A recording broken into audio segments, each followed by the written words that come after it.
Today is the 8th day of June. The time is 9 o'clock. The Board of Commissioners is in session. All three commissioners are present.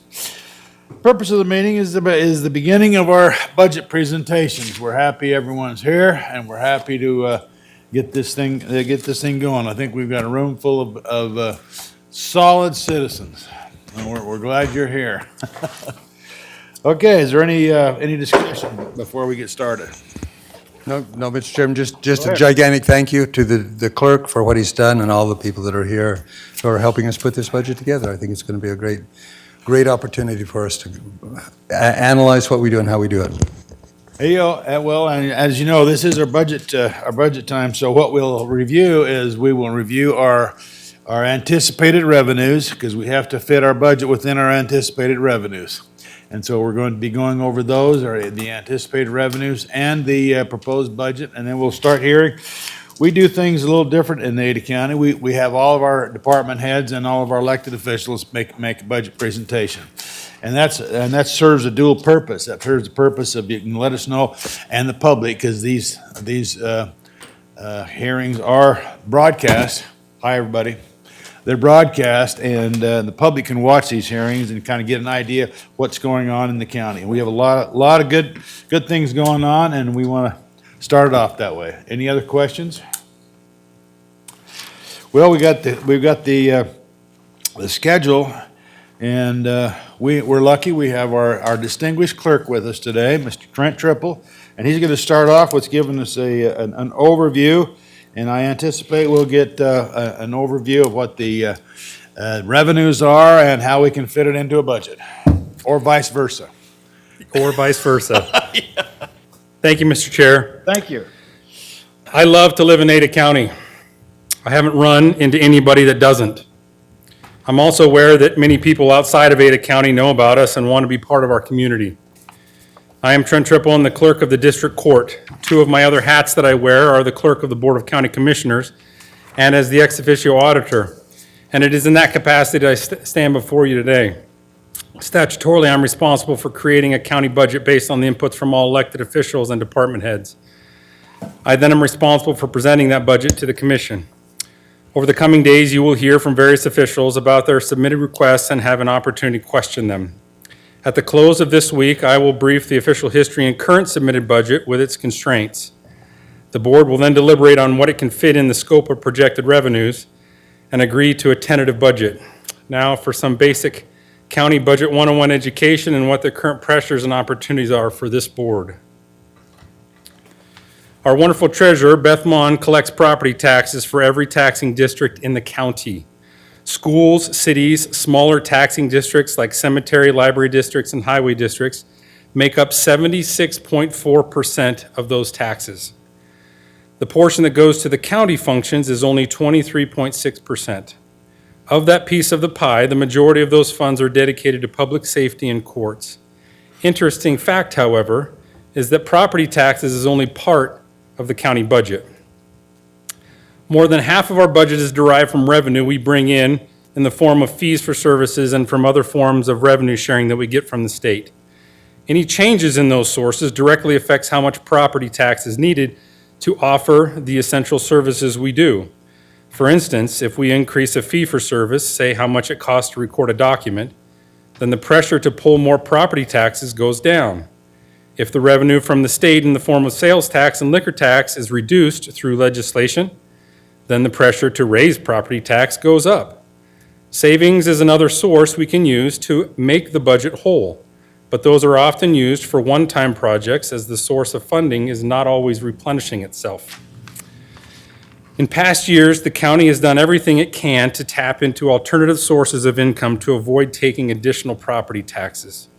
Increases in department revenue, interest, sales tax, and liquor tax have allowed us to keep property tax dollars in residents' pockets, all while keeping pace with growth in numbers of employees and their cost of living pressures.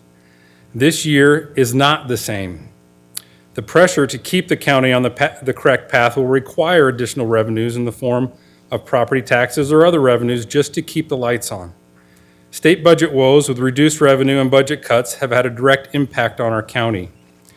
The good news is we will be able to continue that great service we have always provided with a very minimal impact on property taxes while retaining well-trained and experienced employees who provide this great service and not lose them to the private or other government sectors.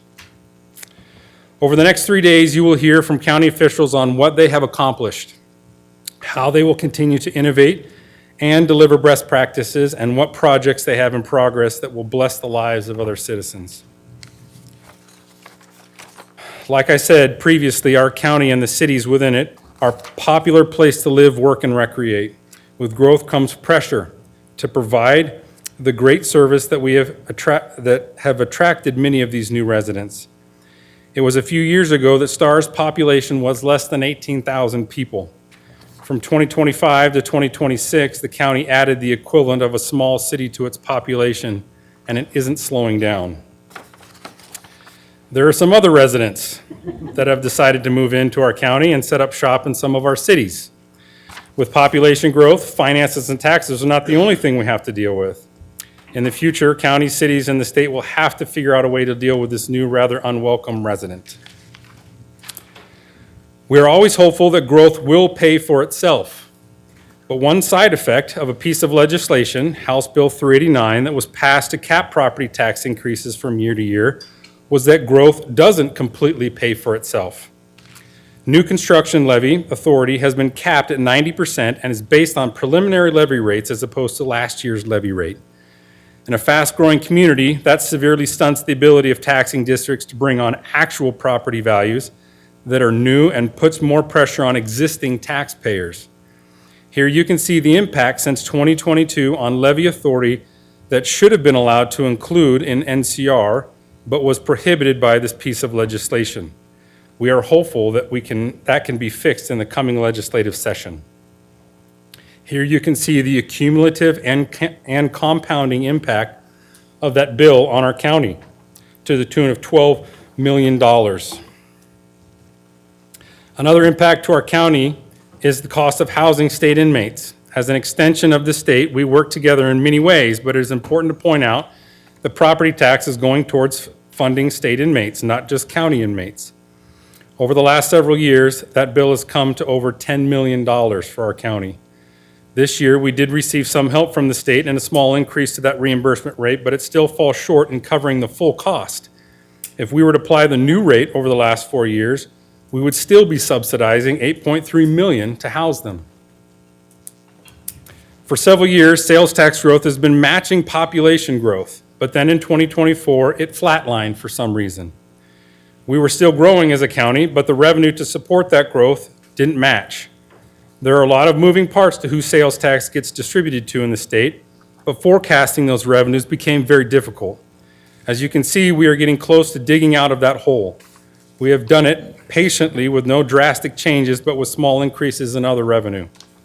I am hopeful that sales tax revenue will start to increase in the coming years, and again, will be something we can count on, but that will depend on economic factors and legislation from the state. This highlights the dangers of relying upon sales tax for essential services. They are not dependable or predictable.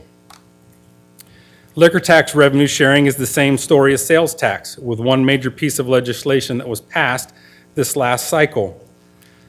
Our share of revenue was reduced several $100,000 to help pay for Idaho State Police raises.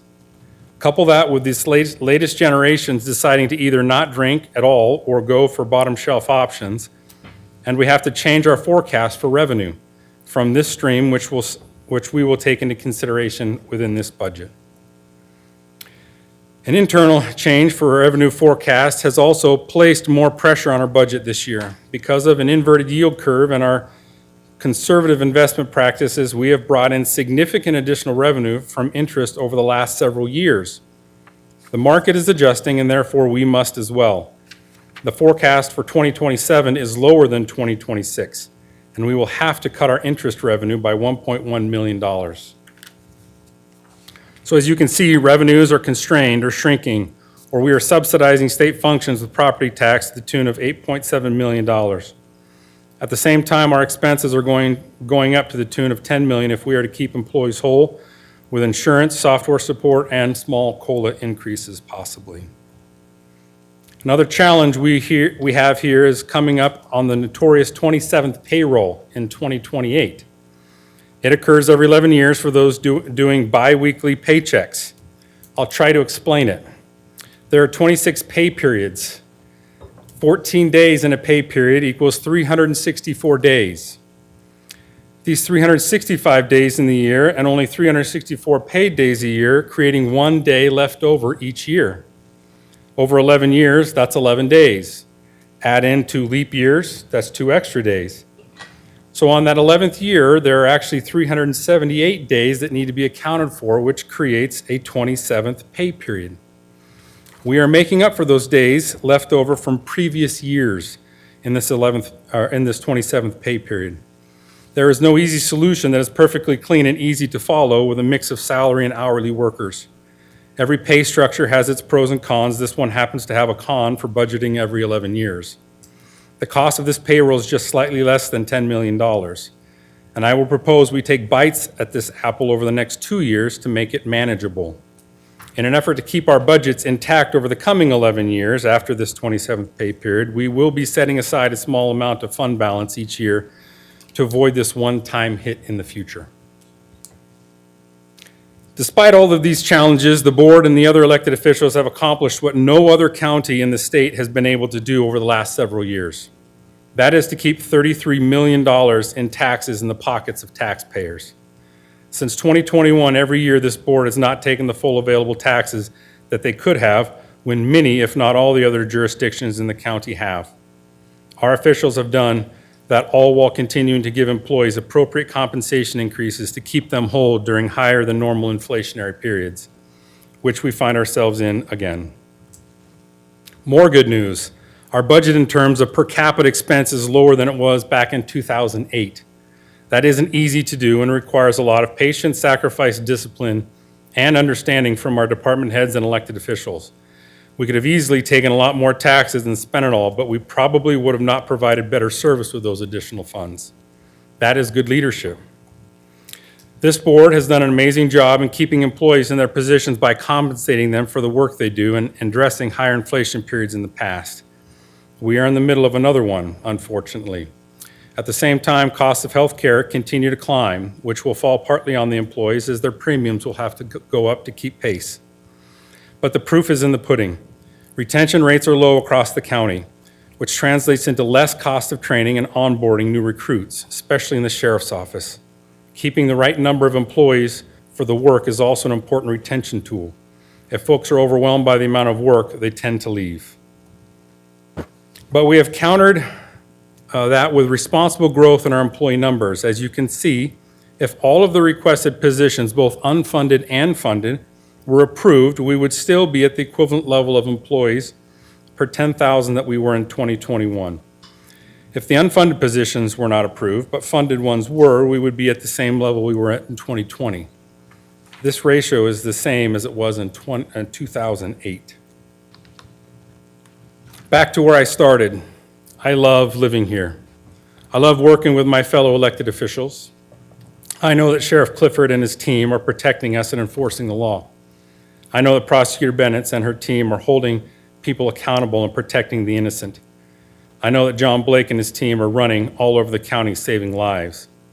I have been in the vehicle with them and know the amazing work they are doing. I know that Assessor Arnold and her team are giving honest and fair assessments across the county. I know that Treasurer Mon is handling the property tax dollars in an open, transparent, and secure fashion and maximizing our investment opportunities. I know Coroner Riffle is expertly managing a critical public safety role in determining and tracking causes of death, conducting autopsies, keeping us safe and aware. I know that my team is ensuring access to courts, conducting fair elections, auditing finances, and keeping accurate records. Combine all that with amazing administrative functions, parks, landfills, pest control, emergency management, and on, it is not hard to wonder why I love this community and why many others do. Here is the schedule for the upcoming presentations for all of our officials through the next few weeks, concluding with deliberations. An important date and time to remember this week is the public comment from 5 to 6 p.m. on the 10th, Wednesday night. After these next few weeks, important dates to remember are the budget presentation to the public on July 21st. We then adopt the tentative and final budgets in August, followed by setting the levies in September.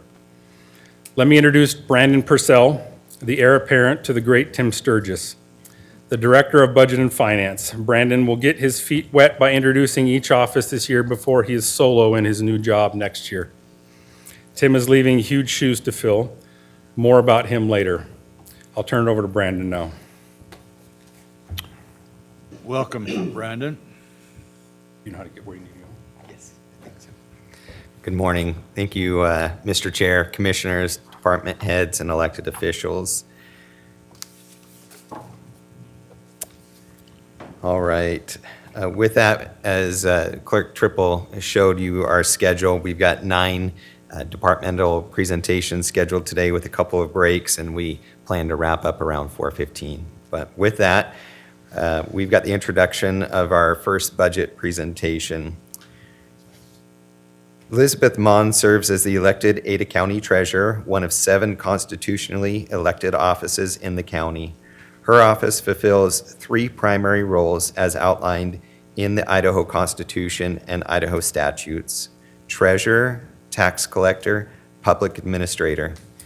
The treasurer safeguards and responsibly invests public funds, adhering to standards of a prudent investor as required by Idaho law.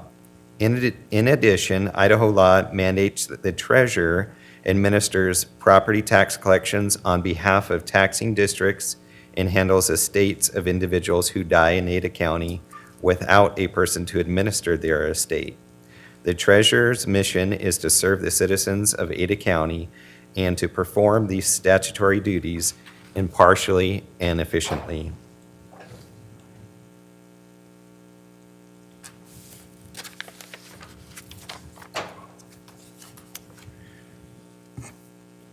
It's my pleasure to introduce Treasurer Beth Mon, who will present the treasurer's budget.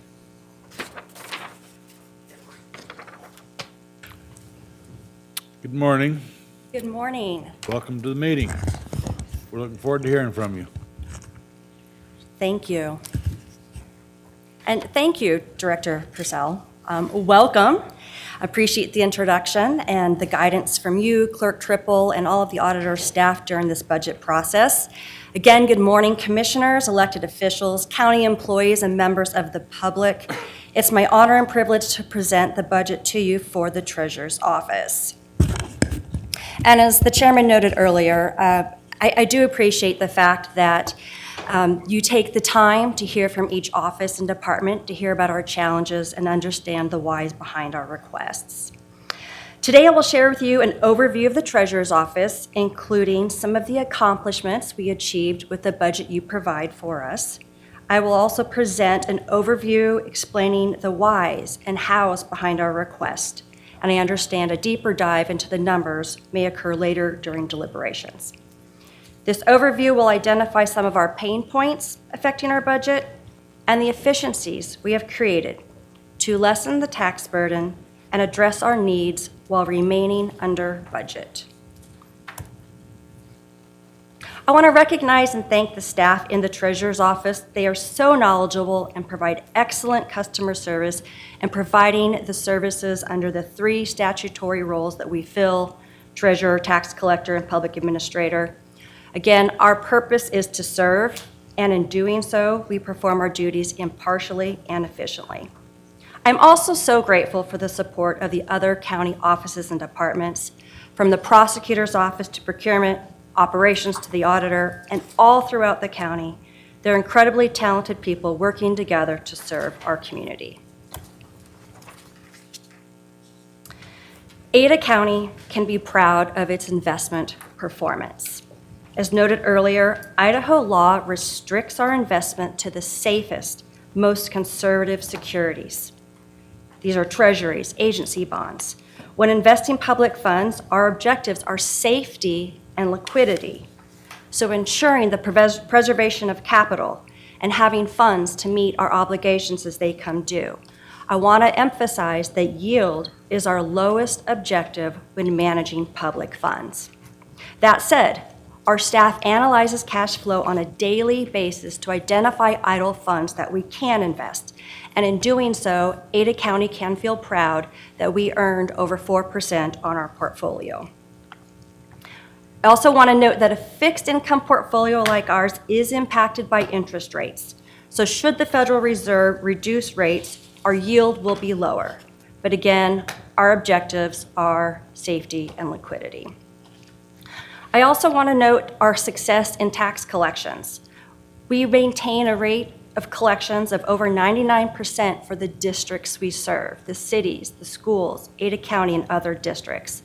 With this consistently high rate, we're able to provide predictable revenues for the districts and their operations and budgets. I also want to point out our success in public administration. This year to date, we have distributed over $750,000 of estate assets. By taking charge of these estates and distributing the assets in an orderly manner under the court supervision, we preserve the value of these estates, protecting them from waste and loss. As you're aware, there are pain points. When we looked at our budget this year, the pain points that really stood out were the costs of goods and services. You may hear that throughout the week. The costs of goods and services have increased for the county and also for our employees. We face population growth, and with that comes additional parcels, additional taxpayers to serve. Then there's changes to technology and software. While those ultimately lead to efficiencies, there are challenges during the implementation, testing, and design that are time-consuming. To help offset these increases, we continue to find efficiencies.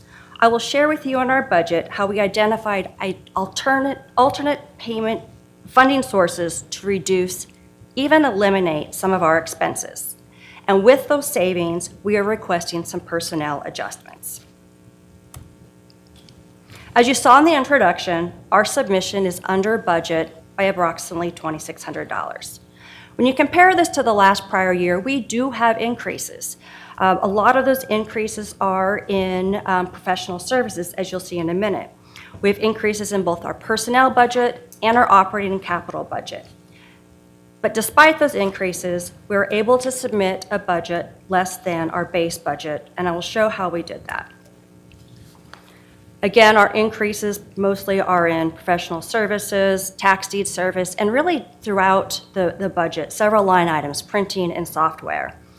But what we did to offset those costs is, and here's where I'm very proud of our team, we identified some expenses that we could eliminate in their entirety from our budget. And you won't see them in your budget books because we eliminated them.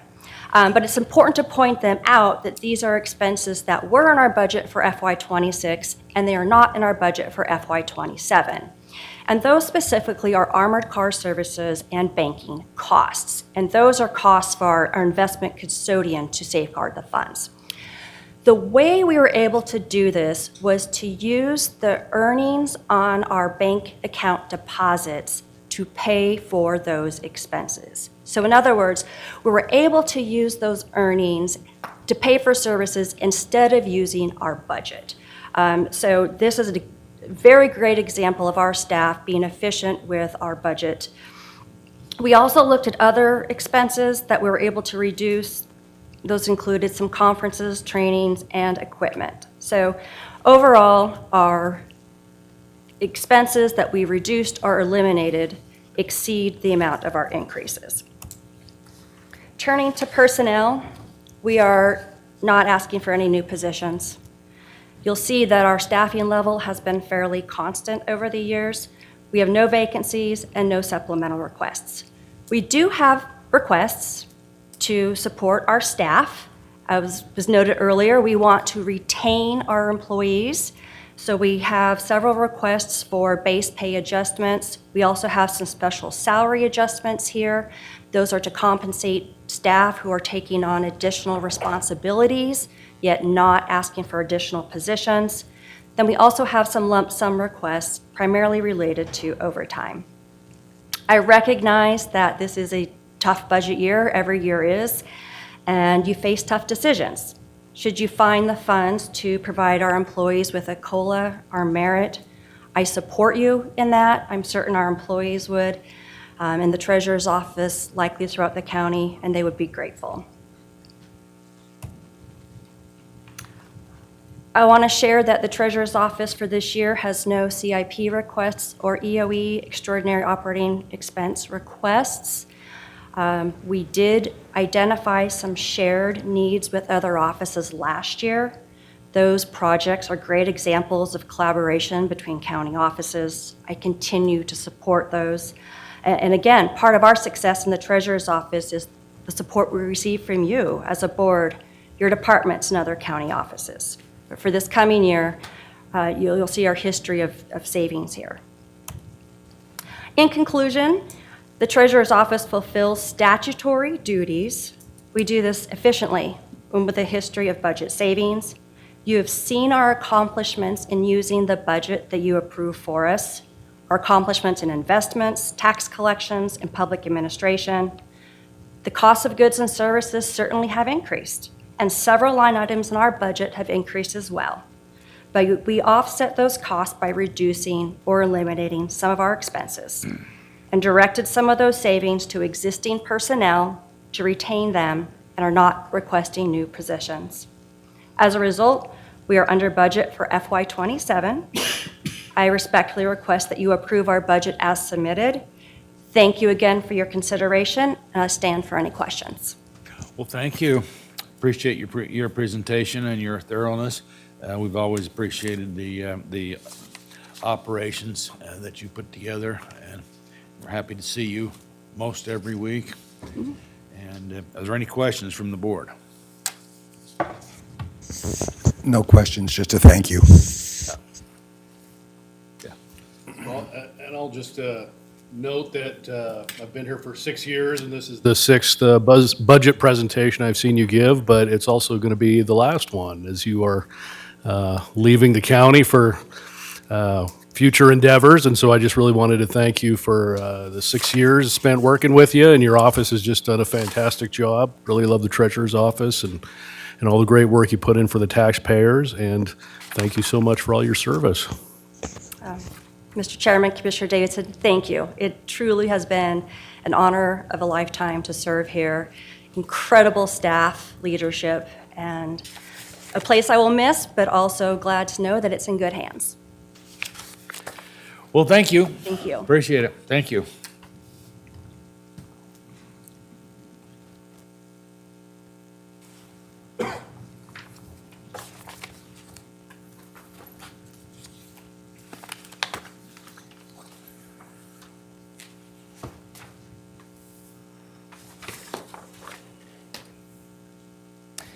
All right, yes, thank you, Treasurer Mon, for your budget presentation. The Ada County Coroner is one of 7 constitutionally elected offices serving our community, currently led by Coroner Rich Riffle. The office is responsible for investigating deaths that fall under its jurisdiction and for determining, certifying both the cause and manner of death. These cases include natural deaths, deaths involving traumatic injury, including accidents, homicides, suicides, and those occurring under unknown or suspicious circumstances. In addition to serving Ada County, the office provides forensic pathology services to more than 30 counties across Idaho, and at times supports jurisdictions in eastern Oregon and tribal communities. The work of the office is carried out through 5 coordinated divisions, staffed by highly educated, skilled, and dedicated professionals. Executive leadership provides strategic direction and oversight. The administration division facilitates essential business functions, manages the office's diverse responsibilities, and ensures compliance with statutory obligations. The pathology division is staffed by 3 board-certified forensic pathologists who conduct autopsies and provide determinations of cause and manner of death. The forensics division includes forensic autopsy technicians who handle case work, forensic imaging, evidence and specimen management, and pathology support.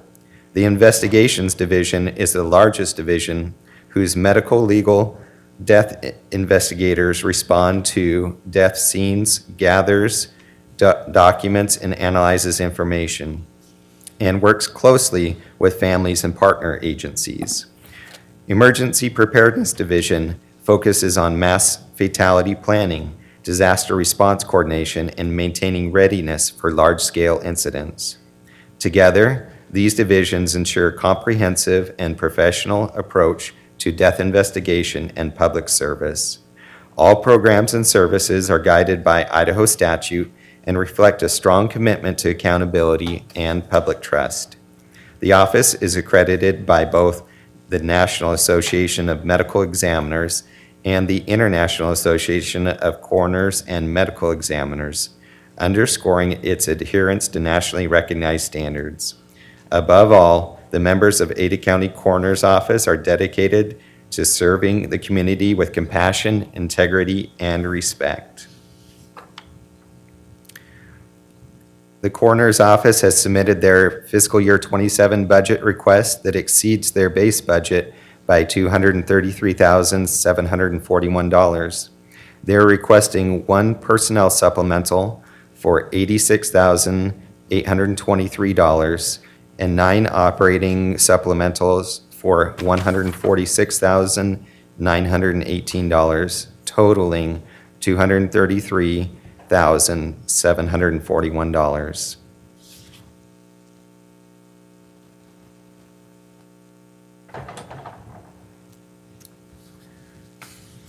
It is my pleasure to introduce Coroner Richard Riffle, who will present the Coroner's Office budget.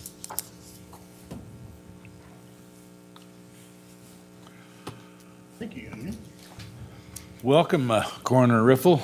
It's good to see you today, and we're happy Thank you, to have sir. you here. And from what I understand, this might be your last budget Oh, it is. presentation as well. Yeah, there's no mites about it. Yeah? Okay. Appreciate it.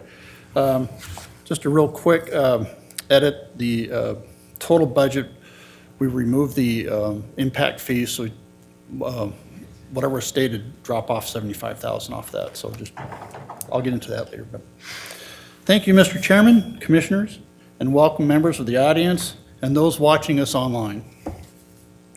I appreciate this opportunity to present my budgetary needs.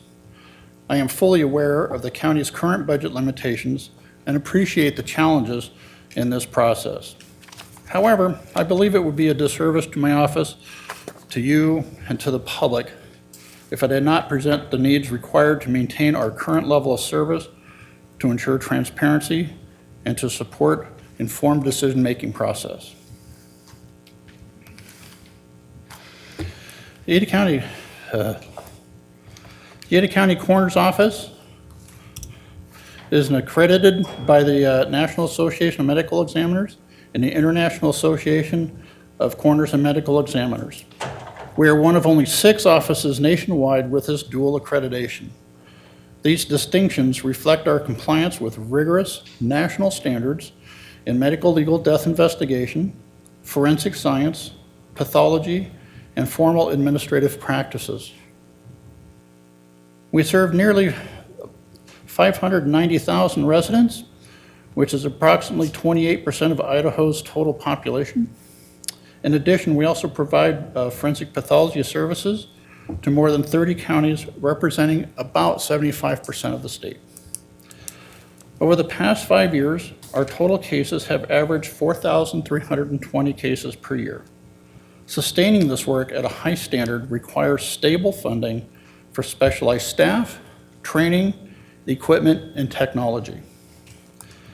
This office serves a critical role at the intersection of public safety, public health, and the justice system.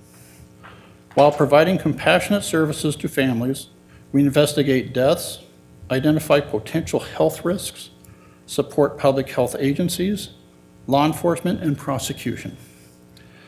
Every overdose statistic, death-related criminal case, and unidentified individual return to their family depends on a thorough death investigation. Suicide trending, identification of infectious diseases, infant deaths trending, child fatality reviews, workplace deaths, traffic fatalities, and disaster responses all depend on the work of the dedicated individuals of this office. This work occurs within a complex and evolving scientific and regulatory environment that requires ongoing training, adaptation, and investment in current best practices. Medical legal death investigation professionals play a decisive role in identifying emergency drug trends, uncovering abuse and neglect, and providing objective evidence that protects the innocent and supports accountability. Despite the importance of this work, the profession has historically operated with limited recognition and constrained resources, including staffing and mental health support. Addressing these challenges remains an ongoing priority of this office. Our current budget status, our operating costs and additional personnel needs requires a budget adjustment. Since taking office, I have consistently prioritized the identification and implementation of efficiencies, operational improvements, and identifying non-tax revenue sources during an ongoing evaluation of our funding needs. For example, in addition to our established pathology agreements, internships, and training revenue sources, the implementation of the cremation authorization fee created another non-tax dollar dedicated revenue source. This allowed us to add an administrative staff position. After critical assessment of the duties across that entire division, we are now better positioned to provide more focused and efficient services.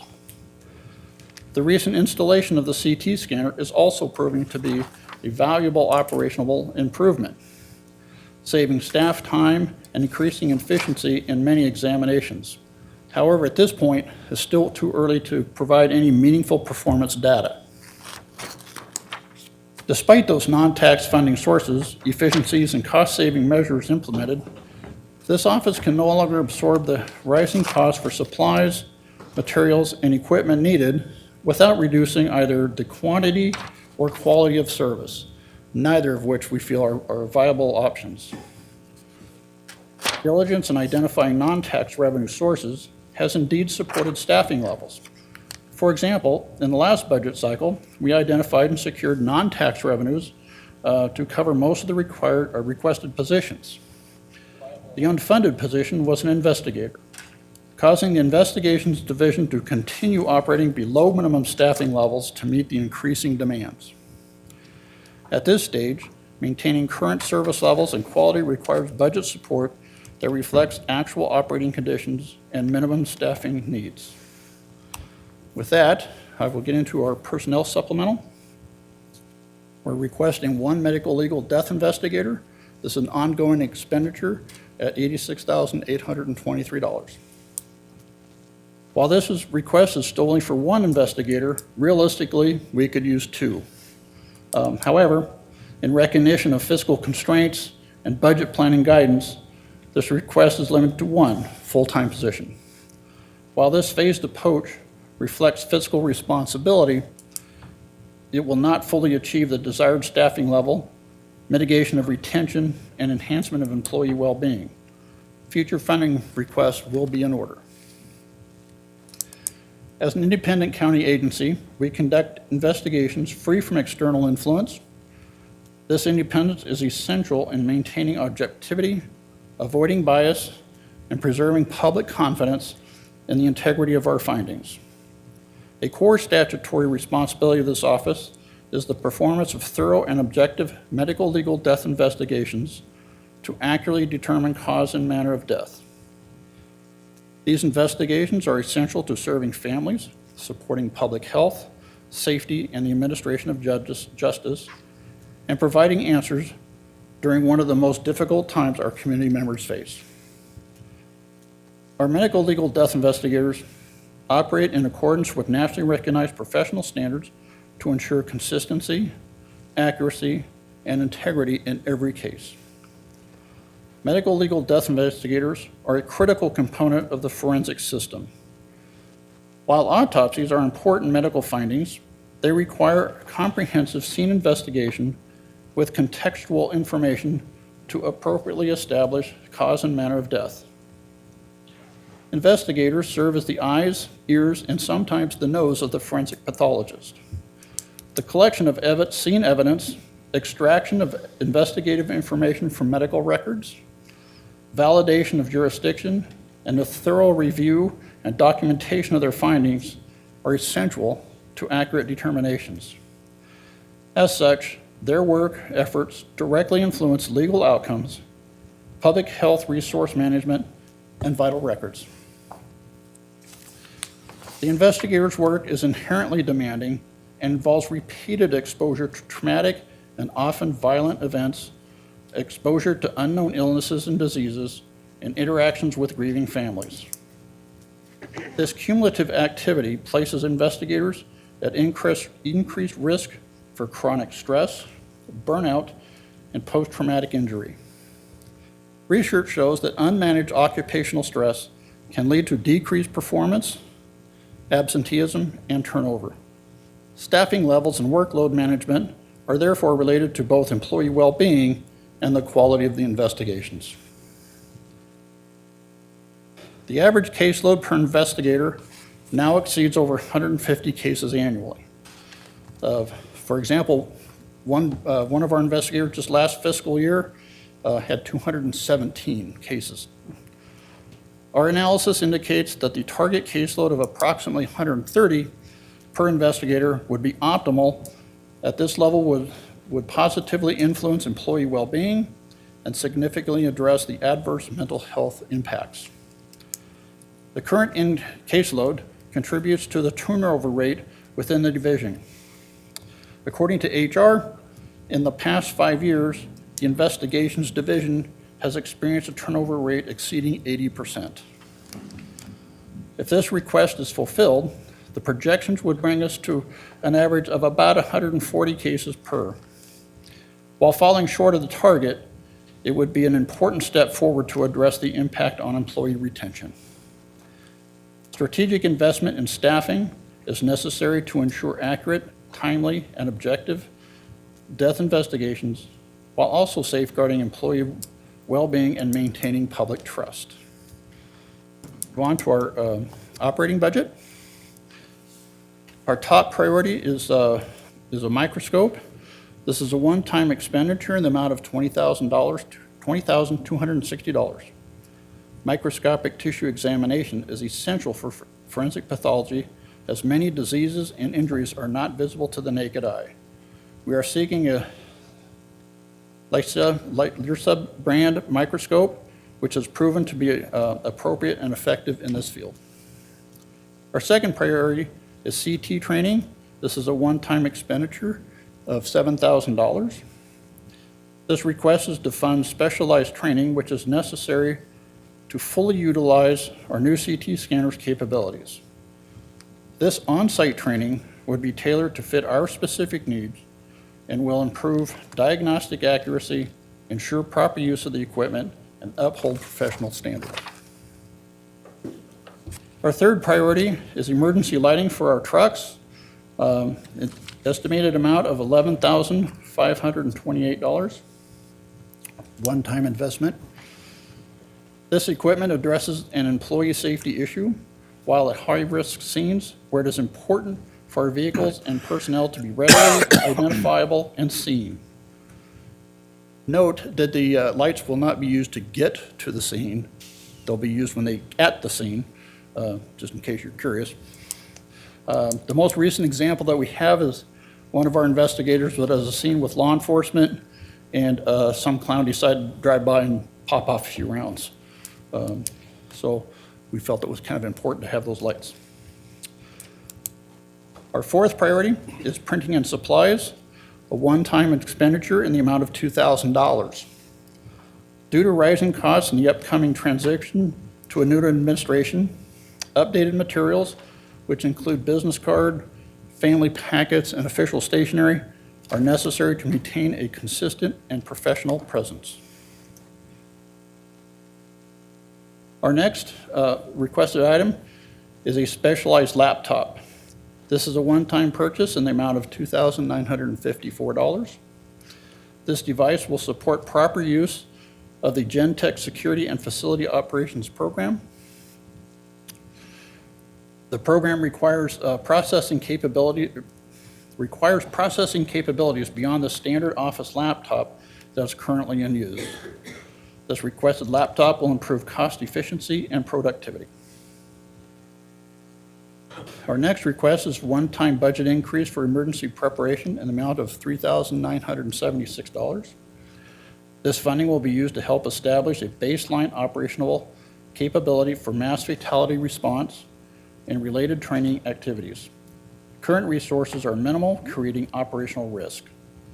These funds will support deployable infrastructure, supplies, equipment necessary for timely and coordinated response, as well as applicable training needs. Our next item is for one-time purchase of mass fatality containers in the amount of $4,200. These are heavy gauge containers designed for the dignified and proper management of victim remains during the identification process in a mass fatality incident. Our last request is a one-time budget increase for morgue operations, or morgue supplies in the amount of $20,000. This request supports advanced procurement of critical consumables such as body bags, PPE, and lab supplies. Proactive purchasing mitigates supply chain risks, controls costs, and ensures uninterrupted, safe, and efficient operations. In summary, we're requesting, again, a one-time, one medical legal death investigator for $86,823. Operating budget request for a total of $71,918. While I encourage and support increases for COLA and merit across the board, providing strategic, stable funding supports staffing, equipment, preparedness, and materials, ensuring accurate, timely, and objective outcomes. It promotes public trust while safeguarding public health, safety, and employee well-being. The requested funding will help achieve those strategic goals. I thank you for your time and open for questions. Thank you. I do have a few questions, and then we'll open it up to the board questions. One is, you indicated in your presentation that the medical legal death investigators are really important for cooperating with the autopsies. Right. And they're sort of the eyes and the ears of the Pathologist. pathologist.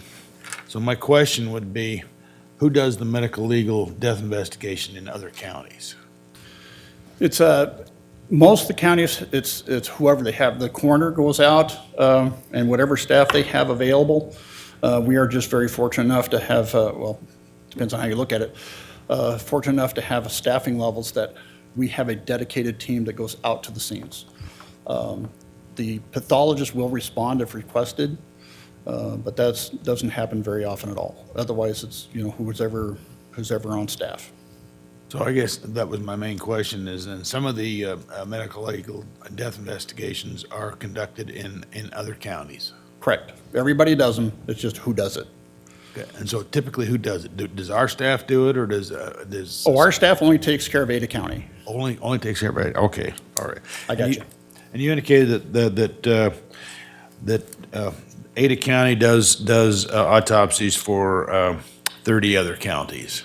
30 plus, right. 30, so it's more than 30?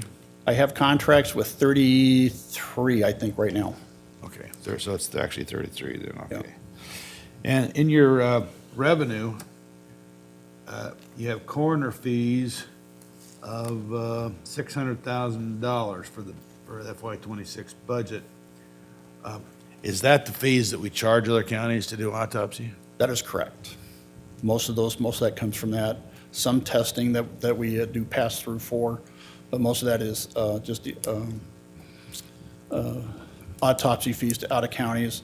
Some of that's training, I think, is included in there, where we, if we provided training, we charge a simple fee to offset the cost of that. Okay. And about how many autopsies do we do annually? Total, we're looking at about 750, 700. 700 to 750, Right. correct? How many of those are out of county? Last year it was 200, 206, 200, I think, if I want to get accurate. Beg your pardon? I think it's about 206 206, okay. All right, last fiscal year. all right. And you're about projecting that would be for this fiscal year as Correct. well, similar to that. Yep. We About project 200. 220 this year. Okay. So that's about, what, I would say, 30% of the total autopsies done? That sounds about right. Yeah, okay. My other question would be, we implemented, thank you for helping us implement that, a small fee for cremation services. And you were estimated that you're going to do about 4,000 cremation certificates. Is that about what's on track, or how's that, about how We're many? just slightly behind what was projected. However, we're also coming into that time of year where more deaths occur, so we're kind of hoping that kind of levels out. Okay, so you're expecting it could be upwards of 4,000 then?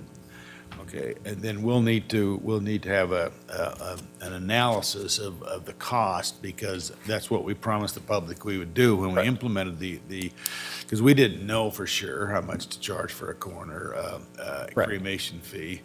And so we'll need to have an analysis of the cost. We can do that.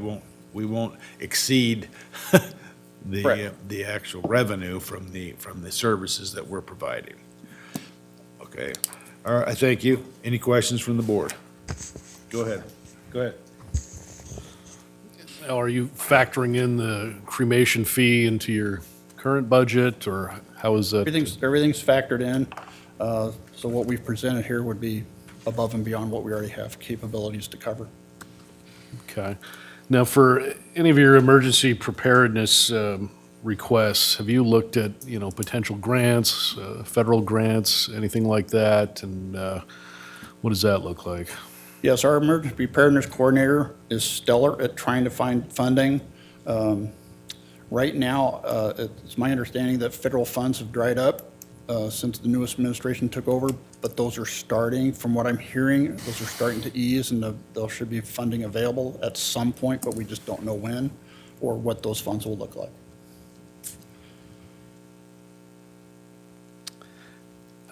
Now, regarding the out-of-county autopsies, and we, discuss this every year, but it's the cost we're charging to other counties, and when and if we should revisit that, and have you given any thought to any increases, even small increases into the out-of-county autopsy fees that could help offset some of your new requests? Correct, I have. Matter of fact, we just completed another audit just a few months ago. And according to the auditor's office, we're right on track with where we should be. And knowing that we can't really make a profit, the fees have gone unchanged. So the only thing that we've added to the fee schedule would be a CT scans and that use. Right now, we just kind of lump that in with imaging. But that could change next year. We're just not quite sure yet, because we're still in the infancy stage of that technology, of how that's going to play out, how that's going to adjust, may or may not adjust other fees. But for right now, we've already set the fee schedule, and pretty much it's gone unchanged. Will some of those autopsies just be run through the CT scanner and not do an invasive autopsy? And do we charge the same rate then? It would not be the same rate as like a full autopsy, for example. So that would be, it's landing right about this, the level of an external exam, somewhere between that and a partial autopsy. But it's not the full rate of the 23 that we would charge for a full-blown autopsy. On your CT scanner training, so you said that's a one-time training? Correct. Is that to train all the employees how to use it? Well, it trains the forensic autopsy technicians. Our investigators wouldn't do it because they don't handle that machine, but that's, we bring the instructor in, and they use our equipment designed for our type of work. So it's very tailored to our needs. All right, thank you. Go ahead. Thank you, Mr. Chairman. I guess since we're not in full deliberations here, but I think the kinds of questions that have been asked here, I would just like to amplify. If just basic questions. One, efficiencies and payments. If you would look at that when we come back to deliberations, and then look at your base budget and see if there's any way that any of these things can be accounted for in efficiencies, cost reimbursements, and along the line that both of the other commissioners have asked. So those are the kind of questions that I'm going to expect in our deliberations.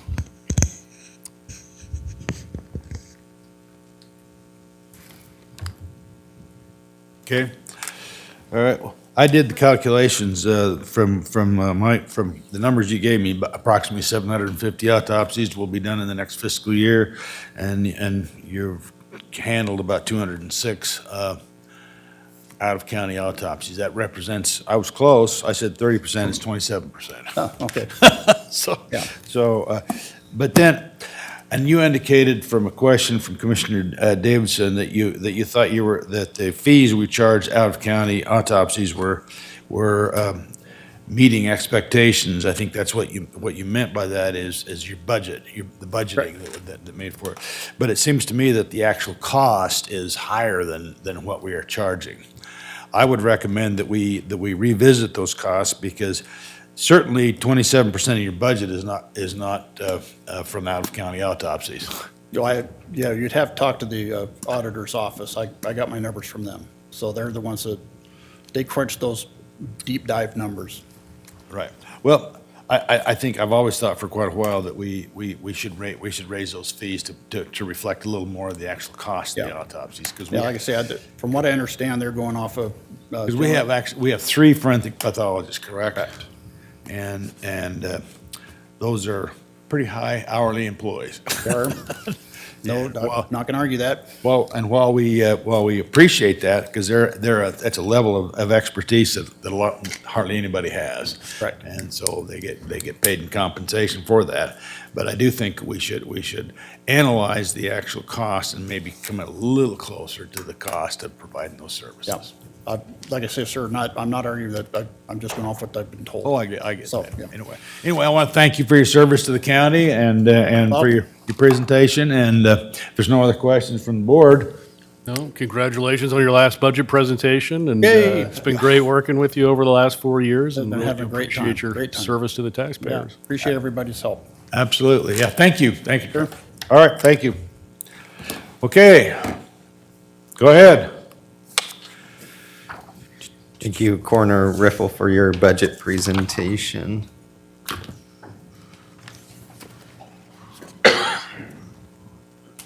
All right. Information Technology, IT, headed by Director Stephen O'Mara, provides 24/7/365 technology support to the county's user community, constituents, and partners. The director's vision is to continue to be the trusted source in technology for all of Ada County.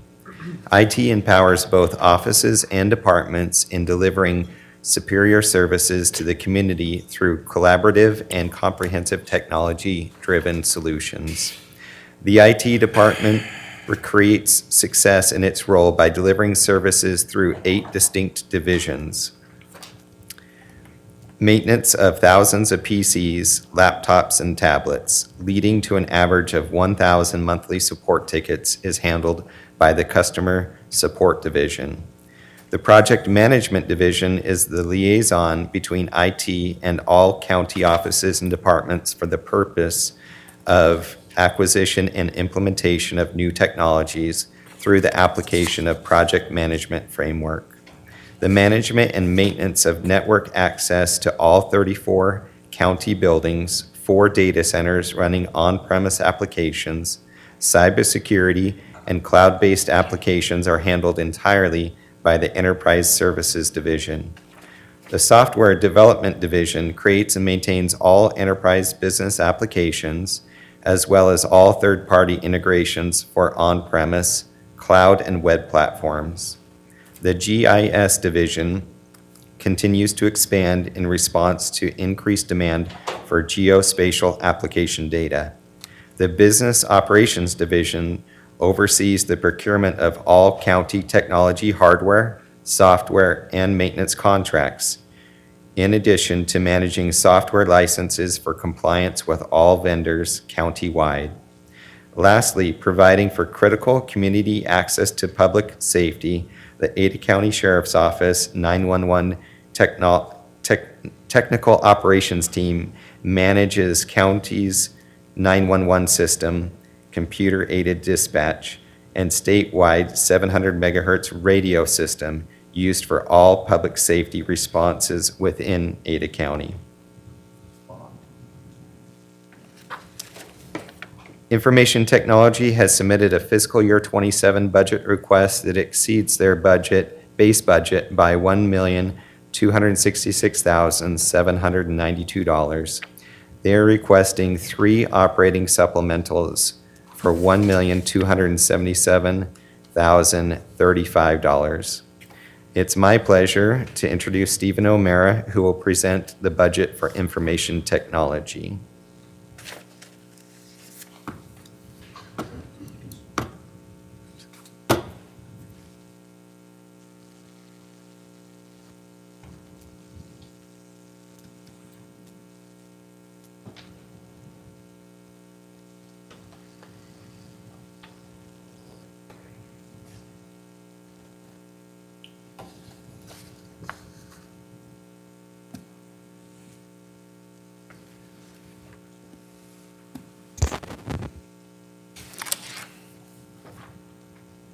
Welcome, Mr. O'Meara, to the budget, and we're looking forward to hearing from you. I do have some questions at the conclusion or maybe during the process, so. Of course. So go right ahead.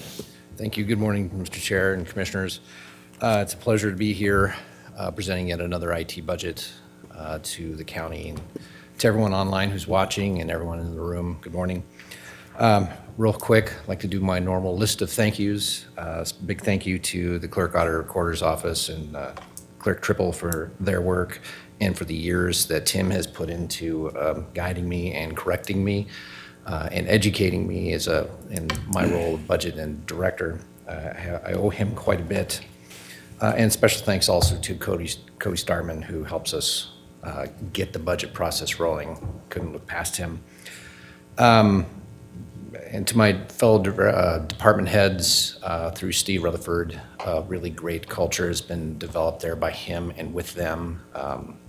My support organization peers, Bob Perkins, Bob Carney, Bethany Cowley, and even Chief McCarthy over there sitting in the corner as our legal advisor.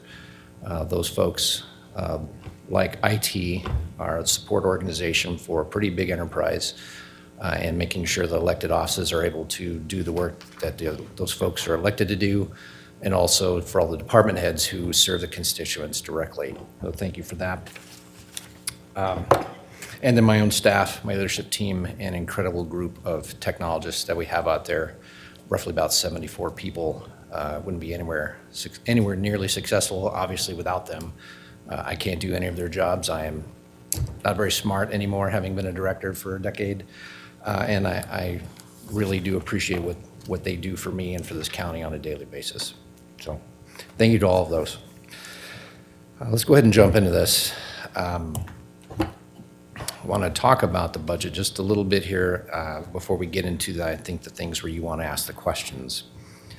My numbers were moving around a little bit at the end of last week, but I believe we're at effectively a $20.9 million total operating baseline budget with only $130,000 in revenue. IT never really makes a lot of money compared to what we need in our budget, of course. And that, I think, makes sense. You don't want to be trying to make money on your IT department. We're here to make the county operate and make the people that need to do the work be able to do that easily and connect to our constituents easily.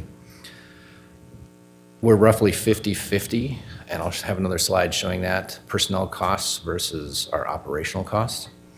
But we are asking for an additional $1.2 million in supplementals, which we will talk probably almost entirely, exclusively here in a minute. As I mentioned, that our budget breaks down like this. We have 10.6 million in personnel and 10.5 in operating baseline. We spend a lot of money on technology to keep it operating, and it takes a lot of people to deliver services across that or keep that operating. I felt that was important to call out how that divides. Let's jump into those operating supplementals. As was mentioned, at $1.2 million, roughly not quite $800,000 of that is attributed to either market cost increase or usage license increases.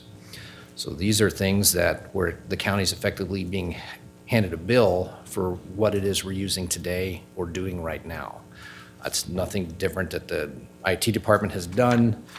It's literally market related. I have it broken up into three. I'm sorry. I have these increases broken across 2 of these supplemental requests. In your book, you should have a request number 2. This is infrastructure price increase, not usage increase. It's just where the vendors that we purchase this software licensing or vendors or maintenance and support from are just increasing, and they're broken down across software subscriptions, or whether it's equipment replacement, repair, or cloud and software maintenance. So different types of costs. At the end of the day, it's $366,000. You keep going. We'll get to the next one. We have a growth driven based on demand. In here are costs for things like Office 365, Adobe. More and more of the county is using Adobe. Office 365 and Adobe are examples of softwares that IT pays for the enterprise. Enterprise being everyone in the county uses it. We don't have that budgeted in separate locations across the county. Makes it easier to figure out exactly how much money you're giving to a particular vendor for something. It also makes it easier to budget that way and to make sure that everything is being replaced on time and that it's up to date. But those things are effectively going up as we either use more of it, or have more people using it, or if we add headcount. And we did include in here, based on the estimations we got from the clerk's office of how many new headcounts are being added or being requested in this budget period. Should all of those folks be added, that would increase, the amount of money that would increase on those particular software subscriptions is included in this number. That number will come down as you cut into those requests. And my last supplemental worth discussing. There's 2 pieces in here. Let me look at the one here on the left called reoccurring cost. In there are a couple of new softwares, new in that one is a cybersecurity cost for internally to our network. It's the smallest one. We have another one. It's part of a project that IT's been working on for the last year directly.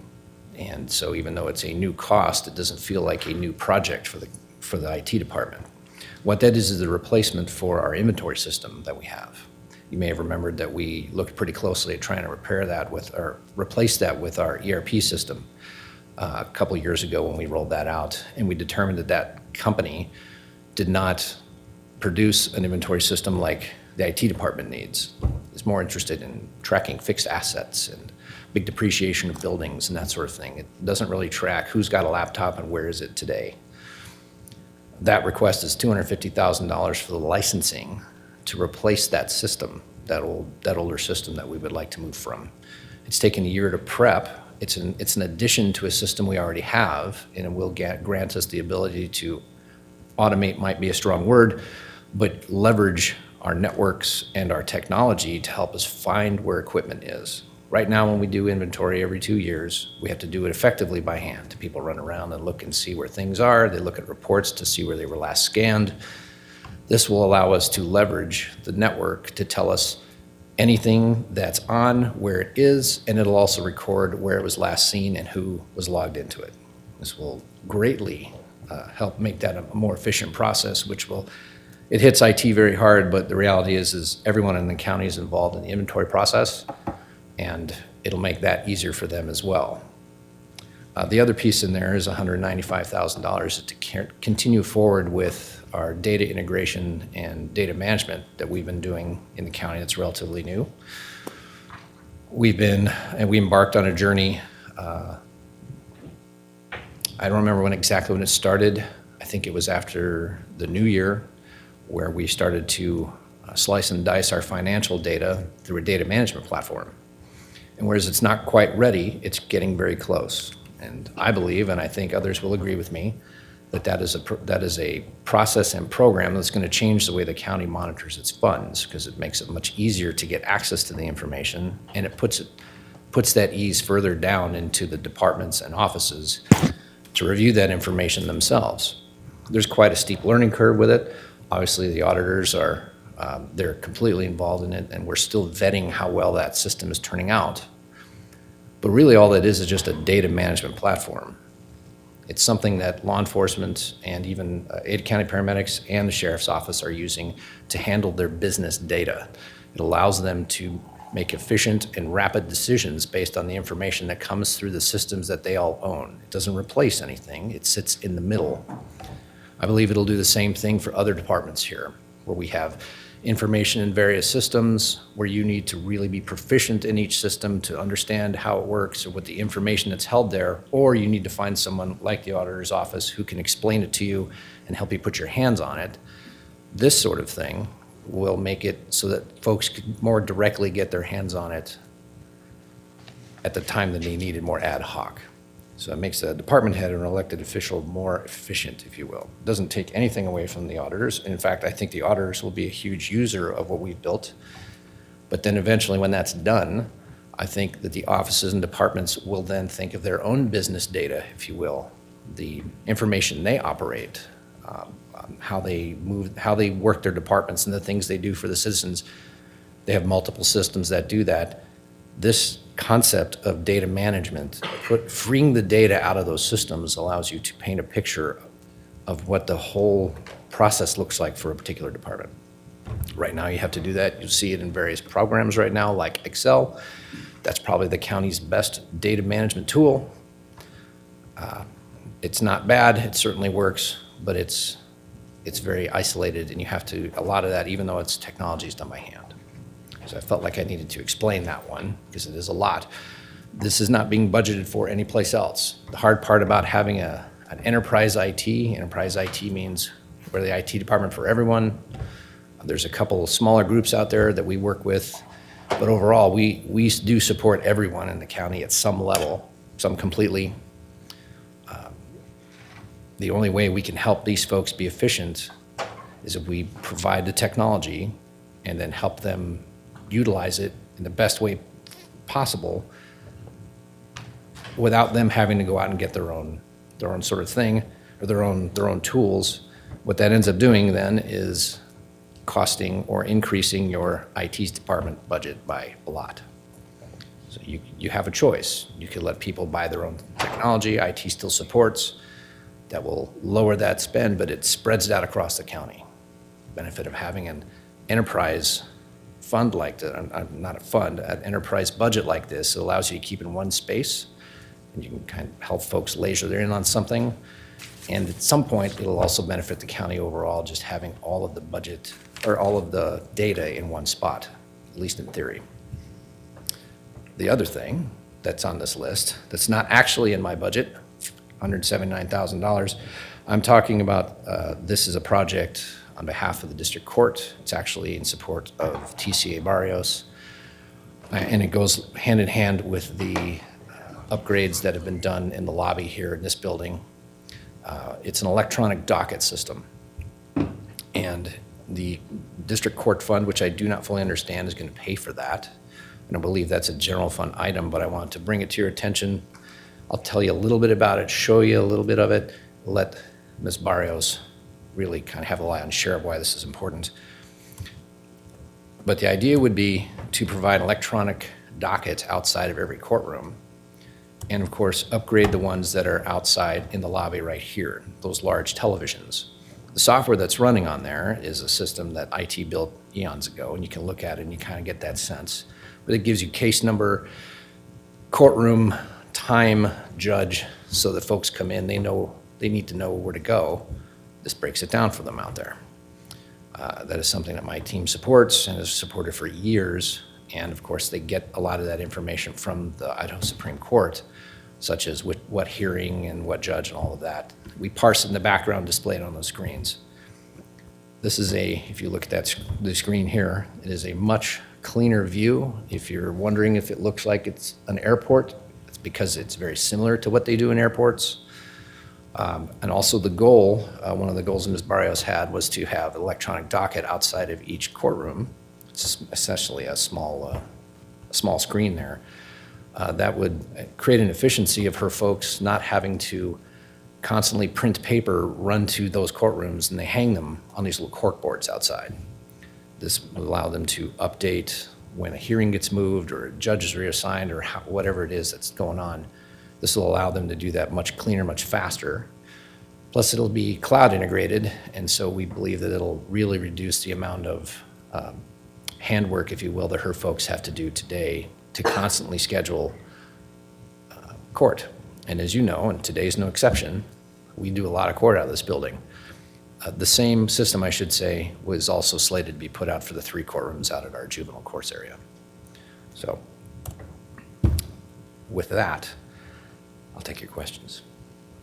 Well, thank you. Thank you. I do have a couple of questions. The system you were describing, is that the Paragon system? It is, sir, yes. Okay. And that's going to be fully implemented? So the financial piece of that, remember, it all depends on what you mean by fully. The sheriff's office has been using it for going on 2 years, I think. Paramedics is a year, and we've been developing the finance piece for several months, going on a year, I suppose. It is very close to being put in the hands of everyone. But we're at the final point where the auditor is going through, and obviously they need to learn how to use the system. But part of that is not just so they can use it themselves, but they're vetting to make sure that the data is correct, that we're pulling the right information. Our ERP is not a simple program to use, and its data stores are pretty wild. So we need to make sure that it's displaying the right information, that they understand how it works before we put it in anyone else's hands, because of course it's a powerful tool, and they would need to explain how it works and why the numbers are correct, if that makes sense. So that's a huge piece. We're also still working on the controls that will allow a department head to get in there and just see the department's budget. We can't provide a tool that shows everything in the county. That doesn't help anybody. It just needs to be what IT needs to be able to log in and see just what IT has. Sheriff needs to look in and just see the sheriff's budgets. So we're very close, almost done. Okay, now I noticed in your presentation, you talked about cybersecurity. And we have had an incident or two over the last few years with EMS and a few things on cybersecurity, correct?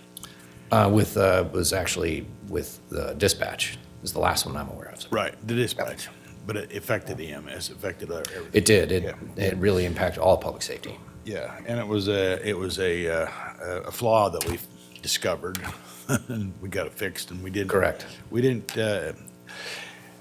have a significant incident because we caught it early enough. Yes, sir. Well, over the last little while, I've read up on that. Are you familiar with the Mythos system that's developed by Anthropic? Vaguely, yes, sir. Well, I've read some stuff that makes it alarming to me, and I think we ought to get, I hope we get more in, because as I understand it, this Anthropic, they've even gone around to banks and because this Mythos system is designed to find weaknesses in cybersecurity. The face of cybersecurity, and I suppose people probably get tired of hearing it, but cybersecurity has always been advancing and changing. The advent of what you can do with AI has accelerated it astronomically. The ability for the systems to no longer just require a person writing some programming that then goes out and does something. But these are intelligent programs that are going and actively thinking and changing and looking, and they don't sleep, they don't eat, they don't have to take breaks. So unfortunately, our cybersecurity budget's never going down, no matter who's standing there. So. Well, that's what was surprising to me is Anthropic even, they were so concerned about their own system that they're not putting it out on the market yet. They want to get different institutions, including governments and the banking system, get them prepared because of the capabilities of this mythos. Well, and they're a friendly company, Chairman. Well- Imagine the ones that aren't, that are out there. That's the whole point, is once they make it available, then other people will have it, and somebody in one of our enemy countries will attempt to exploit our systems, and we want to make sure that they don't do that. So I'd sure recommend you look into that mythos. We will, yes, sir. Okay. Any other questions? Go ahead.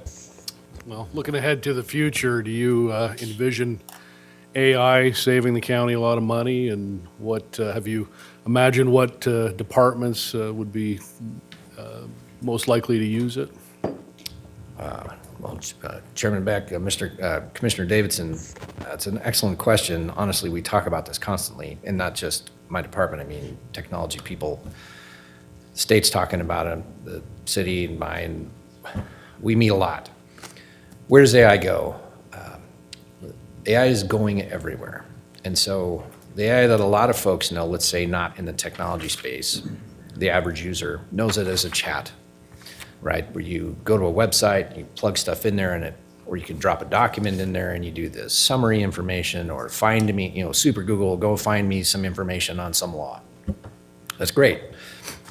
But the amount of AI that's being baked into all of the subsystems that we utilize on a daily basis, right? Oracle is our ERP provider. They're coming up with an AI piece. And so it's a little bit hard to say definitively AI is going to specifically do this, because AI is literally going to be everywhere. So yes, it's going to make us more efficient, and it'll be all over the place. The hard part will be, how do we handle what it does? How safe is it for our information? And I'm working on this with a few folks around here, what a policy looks like and how we train people to use it the correct way. We also want people to use certain systems and not use others. So it's a many-wheeled bicycle. It's not a bicycle, it's got more wheels than two, but it's a difficult thing to answer. So let me stop dancing around it. I'll give you hard examples.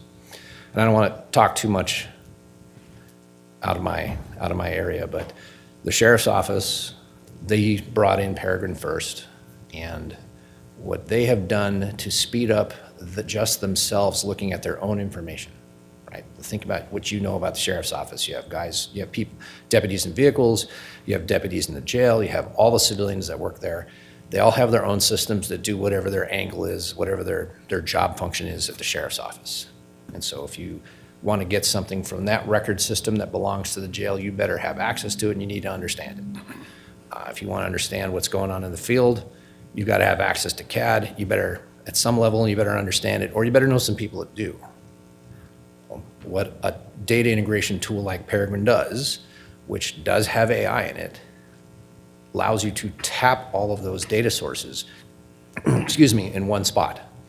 And then you can, assuming that the data's been set up correctly, which it has, you can look for things and commonalities across that information. That sounds like a very IT director thing, commonalities. They're looking for information on people on records they already have. One person can do it in one chair at one time. That's sort of how that operates. And then AI is in the background. You're not necessarily talking to it like you do in a browser when you go to ChatGPT. But it's in the background looking at the information and telling you where duplicates are, telling you, in the case of law enforcement, whether the business of law enforcement is people, we think this is the same person in these various data sets. They can look at that information to decide if it is. Maybe they spelled the name wrong in one, flipped the birth date in another. Peregrine helps them identify that and kind of takes a lot of the error out of it. And boy, the speed at which they can get information, remember, this is just their own records. How fast they can find something is pretty incredible. And you only need to be an expert and have access to just that one tool. You don't have to be an expert in the jail system and in CAD and all these other places. There are people that are experts at those systems. That's part of their job function. But if you're looking for information, you just go to this one tool. So I think that's what's on the road. That's certainly what's on the road for finance. Oracle's not the easiest thing to use to get information out. It's got static reports. I know my team can pull out soft versions of the reports and try to manipulate the data. But there's so much information kept so many different ways throughout Oracle. It's very, very difficult, very, very heavy. And that's why we have the specialists we do in the auditor's office who really understand how that works.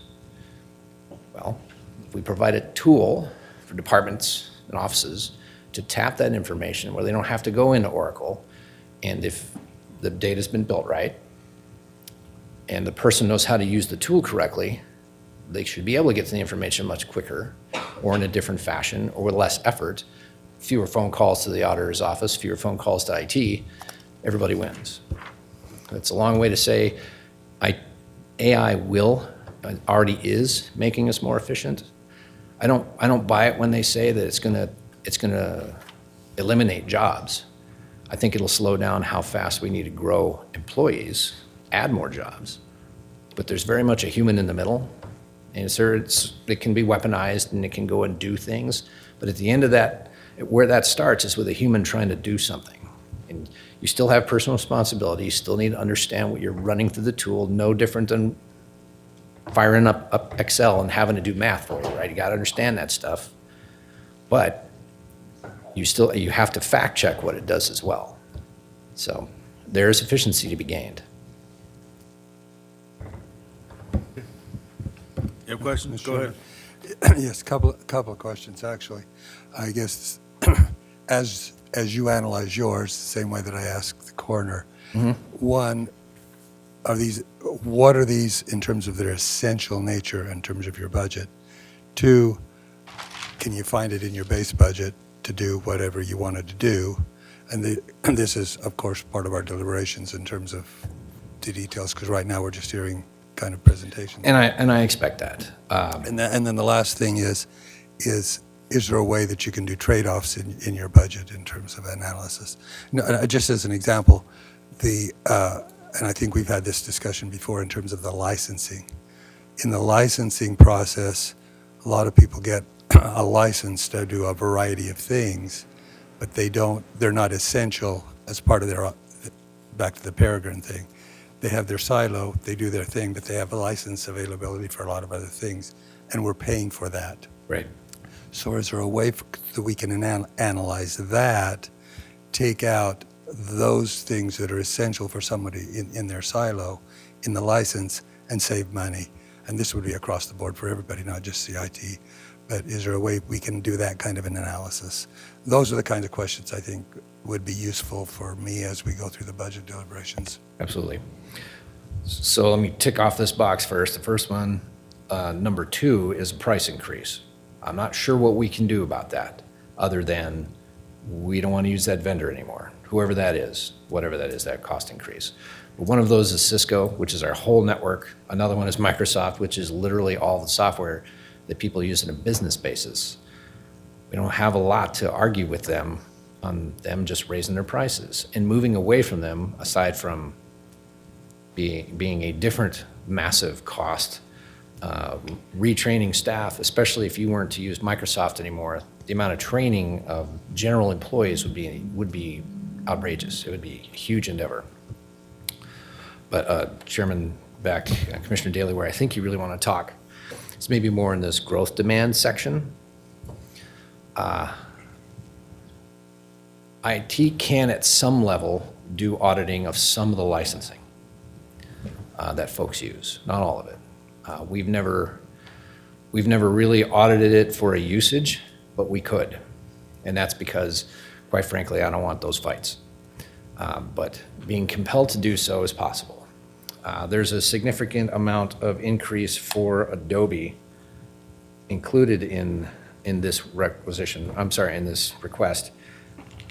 Adobe alone, just of current employees, the increase license on there is $70,000 a year. IT doesn't get anything for that, right? That is the employees of the county, new job function, getting Adobe added to their accounts. I'm sure Many, many of them, all of them, not 90%, some high number of them folks are using it. Now, I don't know that I want to make IT the judge of whether or not someone should have that software. That's certainly not our role. We're not trying to tell people what to use or what not to use. We want to narrow down what you use, right? We want you to use Adobe and not some other system, but I don't want to be the arbiter of whether or not someone's job determines if they really deserve that license or not, right? So that's a possibility. We've never really done it. In saying that it's a possibility, I'm not really sure who would do that work. We track the licensing. We don't do a very good job of doing that efficiently because we don't have a system that really tracks our software other than Outlook and paper files.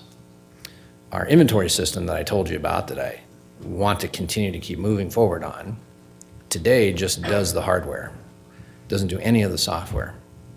The licensings I want to bring on adds to that inventory of hardware, also inventory of software. Brand new, never had a system that have done that before, but like the hardware side of it will go out and tell us where a computer is on the network, who's logged into it or who logged into it last.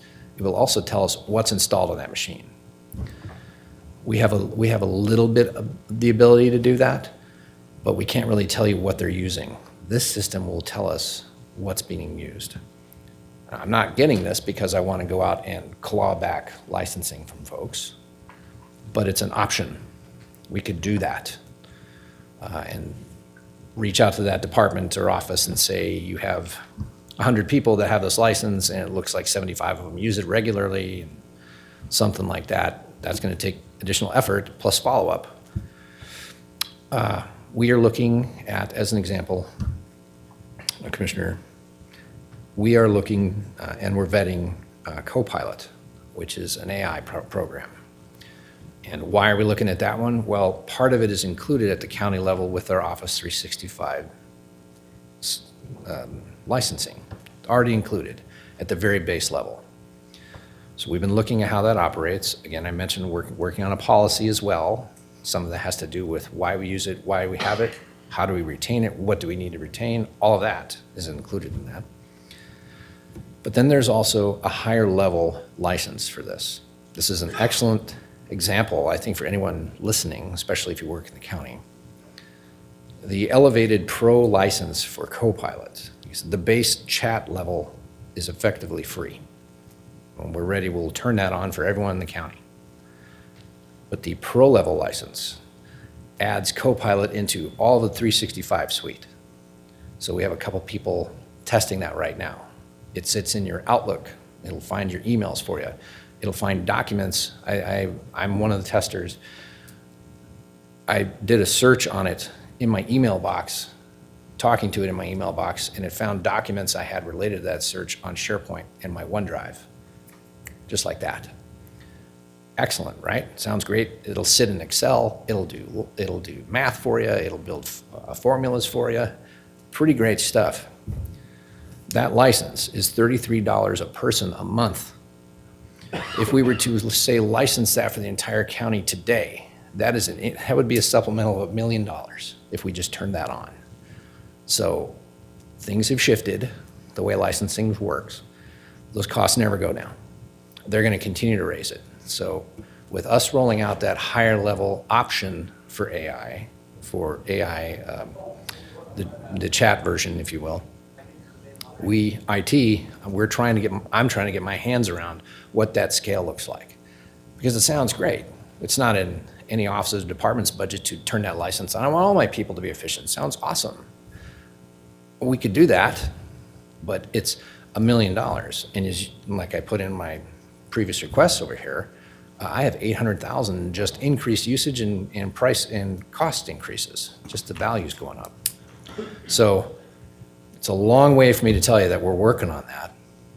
We could continue to expand that into other licensing. Right now, when we roll out that AI, that will already be in place. And really what it does for everyone who's in the room or listening, it'll give the department and elected official heads up that this will be available, and we will ask you who you want to have this, with the idea that it's not that we don't want your people to have it, it's because of the cost implications that fall against the general fund if everybody were to use this. And maybe all the electeds and department heads think that everybody should have it, and $1 million a year for just that one program is okay.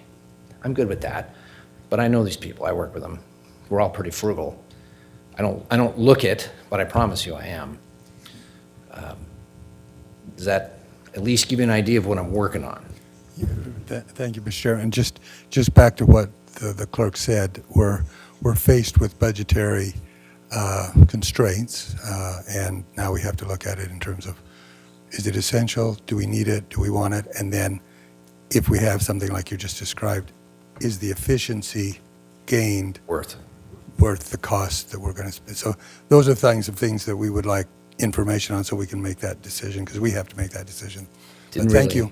I'm sorry, sir, I forgot this one. I didn't answer this one here. This is the new pieces, the new innovations, right? I mentioned that the licensing for the inventory. That creates a huge efficiency across the county, primarily for IT, but for others. And we've been working on that program, getting it ready for a year. We haven't needed to buy the licensing yet, and that's basically the train's pulling in. So if we don't buy that licensing, that work effectively goes to waste, or best case scenario, it gets paused, and maybe we get it next year. I can tell you, pausing a project of this size never goes well. It's not a good idea, and there's a lot of backtracking that has to happen. Then the second one is the additional cost of a data integration, or as folks around here call it, Peregrine. If we like the efficiency that has made, it's been proven in the sheriff's office, and Chief Blake will tell you it's been proven what they've done so far at paramedics. And I think some people will agree that what we've done so far but not rolled out yet with finances will also have a huge efficiency. We need to put some money aside so we can add to that. I want to expose Peregrine to our on-base environment and tie in all of our contracting into what we have in Peregrine. So that when you approve something, you need to approve something in Oracle, and I want to look in Peregrine to see what this came from, where did it come from. I can drill all the way through and pull the contract out of directly from on-base, if you will, instead of having to go in on-base to do that, right? So there's that's that efficiency. That's the other large piece. That's not a price increase. You want to call it net new. It is net new, but it's seed money to continue with, I think, the mission that the county's on. If not, it's not really budgeted anyplace else at the enterprise level. All right. I think the main thing that Commissioner Daley was getting at is the juice worth the squeeze. Right. And that's what we need to find out during this budgeting process. I'll be back up here, I'm sure. All right. I don't have any more questions. Anybody else? Thank you. Thank you. Thanks, sir. All right.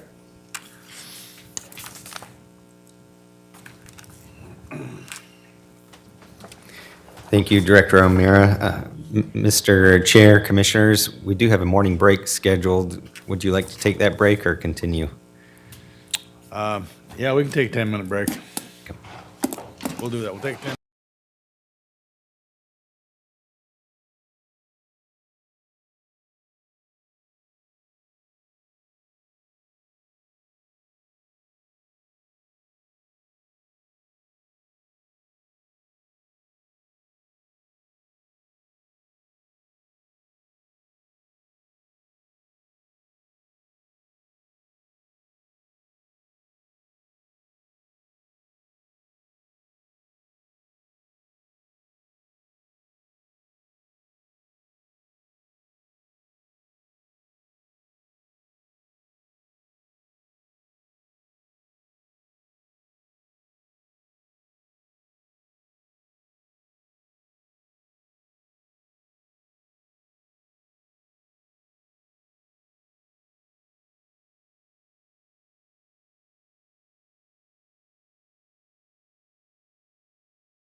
back on the record.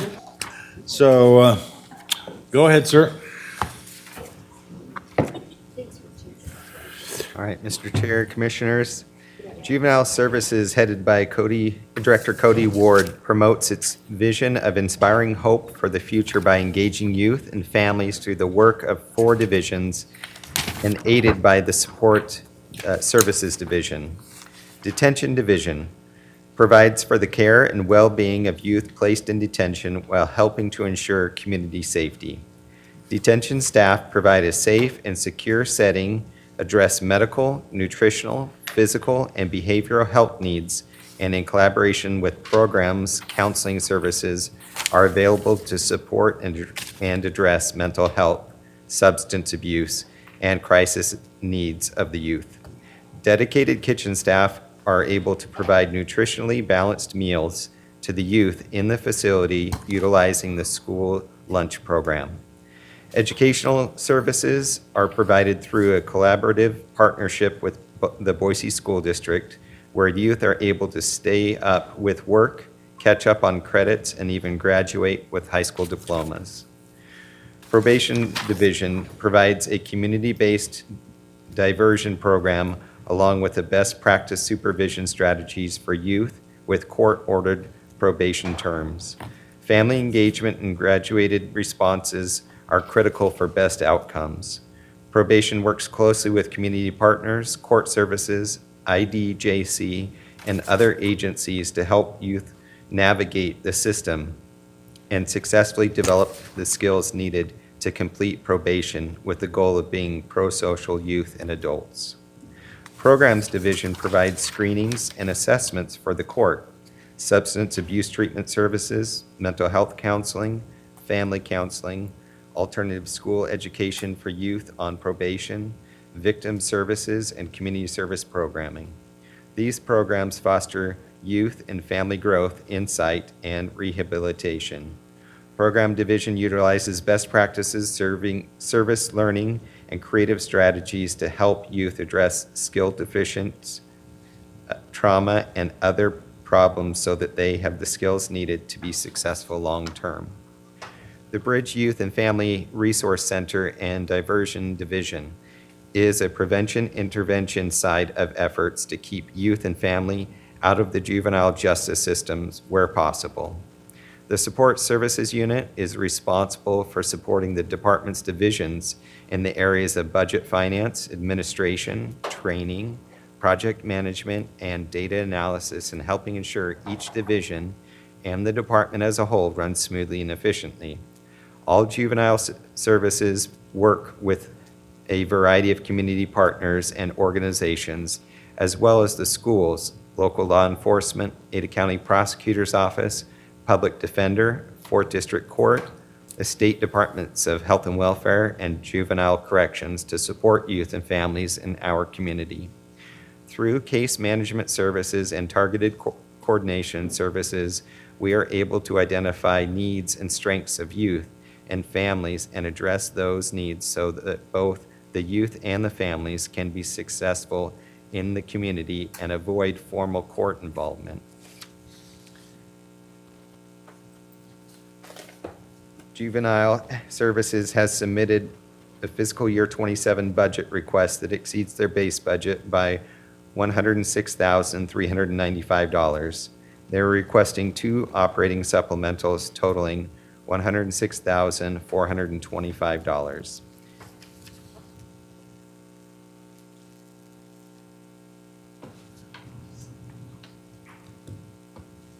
With that, it's my pleasure to introduce Director Cody Ward, who will present the budget for Juvenile Services.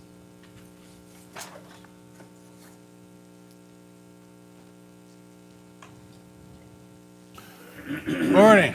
Welcome to the meeting. Good morning. Thank you, Chair and Commissioners. And thank you for the introduction, Nat. To just talk about our budget here, and we'll go through it. Just want to start with kind of our vision. Was mentioned in the introduction there, but really talking about our values, aspiring hope for the future is being authentic, present, caring, and positive. And this is just something our staff really hone in on as they work through in the different divisions, working with the youth and the families.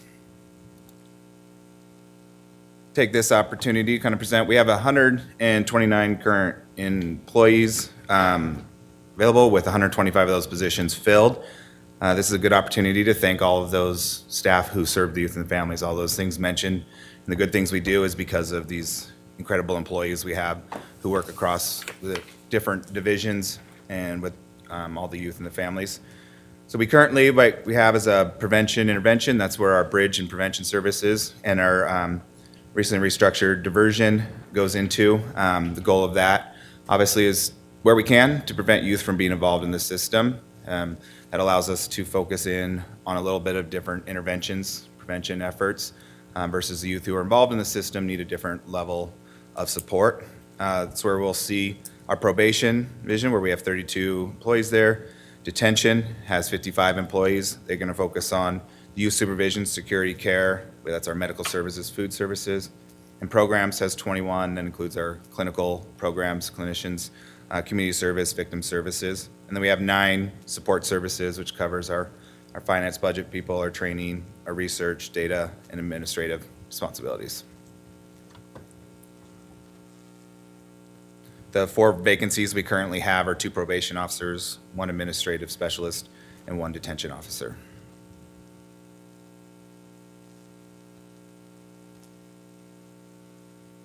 There we go. So one thing we look at kind of operational highlights, want to focus on is that in the last year, we had 1,800 youth and families that were served in 2025. When we break that down, we have approximately about 550, so 29% that were in our diversion. We have 300, or about 16% that went through the bridge, 750 in probation, about 40%, and 275 with detention. As you can obviously understand, there's some overlap in that. As we look at that, kids in detention are going to go in probation. I hope we don't have the overlap with the diversion and the prevention. But what we do see is of those bridge referrals there, we did have 83% in the last 2 years have not touched the system. So we're pretty excited about seeing that number and knowing that prevention intervention works. That's similar to our diversion. We have 92% of those youth complete on those terms. About similar numbers in looking at that in terms of them not touching the system. Probation, 88% of those youth were successful in completing all their terms. And we'll talk about detention a little bit more later, but our length of stay did go up in that in terms of 16 days, although the amount of youth entering detention is roughly. A historic crisis is unfolding after the California governor race call. Go ahead. I'm curious what's going on in California. Yeah, oh, that popped in there. Go ahead. Just talking a little bit about the bridge, like I said, 325 youth and families were served in our prevention efforts. I want to again emphasize that 83% of those did not hit back to the system after 2 years, but that doesn't even factor in the things where we were serving the families, siblings, other youth. So that impact is actually even higher than what we can track on that. But what we can see is that by needs of areas, right, 81% are needing support with counseling, 24% with pro-social peer activities, 18% basic needs, 12% education, 6% respite crisis services, where we partner with Clarvita on that, and 7% mentoring. We have 114 community providers that we've worked with in Ada County for a total community connections of 663. So as you can see, really with the bridge, we're really focusing on engaging all of the services that already exist in Ada County and building those community relationships. Just highlight with this slide, one of the things we did with the bridge this year is we really emphasized the partnership with health and welfare. So as you can see in 2025, that number was significantly lower in terms of 6%, and we increased that to 29%. So as you can see, it more distributes that out where, although our law enforcement connections still be really good, it's less percentages of that because of that intentional increase with health and welfare and working with that partnerships on those cases where they're assessing for safety and child protection and things like that. We talk about our diversion. There we administer a short-term case management program for youth and families to voluntarily address an offense outside of the traditional juvenile system. The way Idaho set up with this is the prosecutor's office has the sole discretion to refer the youth to this program. By referring them to the program, then they enter diversion, choosing not to formally charge them with the idea that they can complete the diversion program and avoid going through the court service. This allows us to work a lot faster than the traditional court system and also address some different needs. Our completion rates remain about above 90%. The recidivism data, as we talked about, is really good on there, because with 88% of youth having no further criminal justice involvement in 1 year, and the average time in the program is about 3 months. Our probation department uses a variety of foundational tools to guide interactions with youth: motivational interviewing, YLSCMI, EPICS, graduated responses solution. As you can see here, obviously the time's a lot higher, with the average time in supervision 325 days. However, we still have 86% of those completing, and we have 78% of youth having no further criminal justice involvement in 1 year. We are happy to report that this year we were able to decrease the average time for probation to 1.5 months by working on our own efficiencies and how we approached with the youth. Detention, we can highlight here is we're staffed for a maximum ADP of 24, which is our average daily population. That's based on the need to meet the Prison Rape Elimination Act requirements. So in protecting and caring for those youth, we did see that over this last year, our average daily population went from 16 to 21, and our average length of stay went from 10.4 to 16.2. What I can kind of speak to is that has to do a lot with some of the type of youth that are coming into our detention and their needs, including types of charges and going through the court process or being waived into the adult process.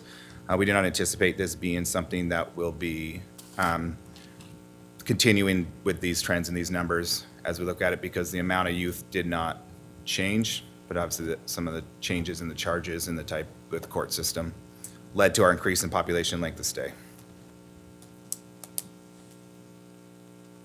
So you can kind of see here, this little graph here presents that we had a decrease in the amount of youth that were released within that first 9 hours and an increase of youth who were in detention for 25 days. We did have some youth who were arrested on murder, robberies, grand thefts, committed to DJC, and so that increases our length of stay when we have those types of charges that go through the adult system, DJC.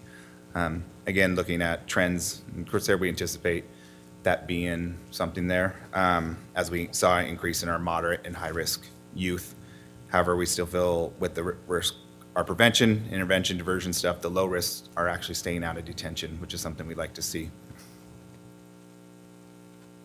I'd like to highlight this just detention, because as we talk about all that, we talk about the crime and we talk about natures of that, we still get to see that our detention exit surveys illustrate that our staff do a great job in detention, and the youth feel safe and treated with respect. And so those numbers on a 1 to 5 scale show a lot of feeling safe and very safe for our youth.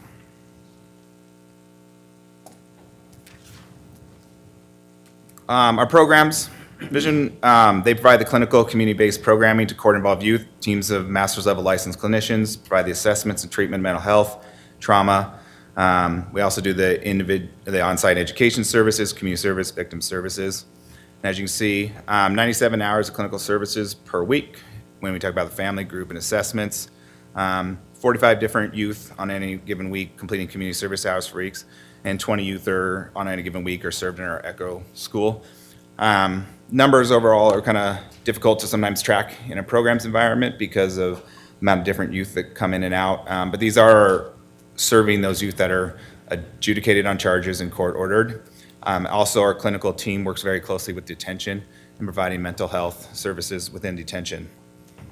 And when we talk about our ECHO school, that is where our youth who are not able to typically engage in the traditional school are often pursuing GD educations, and we have a graduation for that every year. So, with illustrating all that, what we do and how we do it, I'm recognizing that 96% of what we do is required by IDEPA statutes, legislation. Let's get to the budget part. So our total requested this year for our personnel is $10,105,964. Our operating is $705. Those are consistent there from last year, this year, but we are requesting $106,425 in supplemental, which will include $88,425 for one position, 8,000 for an increase in interpreter services, and 10,000 for police and electronic monitoring, which I'll cover in a little bit here. This just breaks down a little bit what our general funds are, 87%. The other 13% are coming from our cigarette tobacco tax, JCA grant, and clinician grants. Our SIG tax and grant funding has been down and decreasing, and that's something that is outside of our control.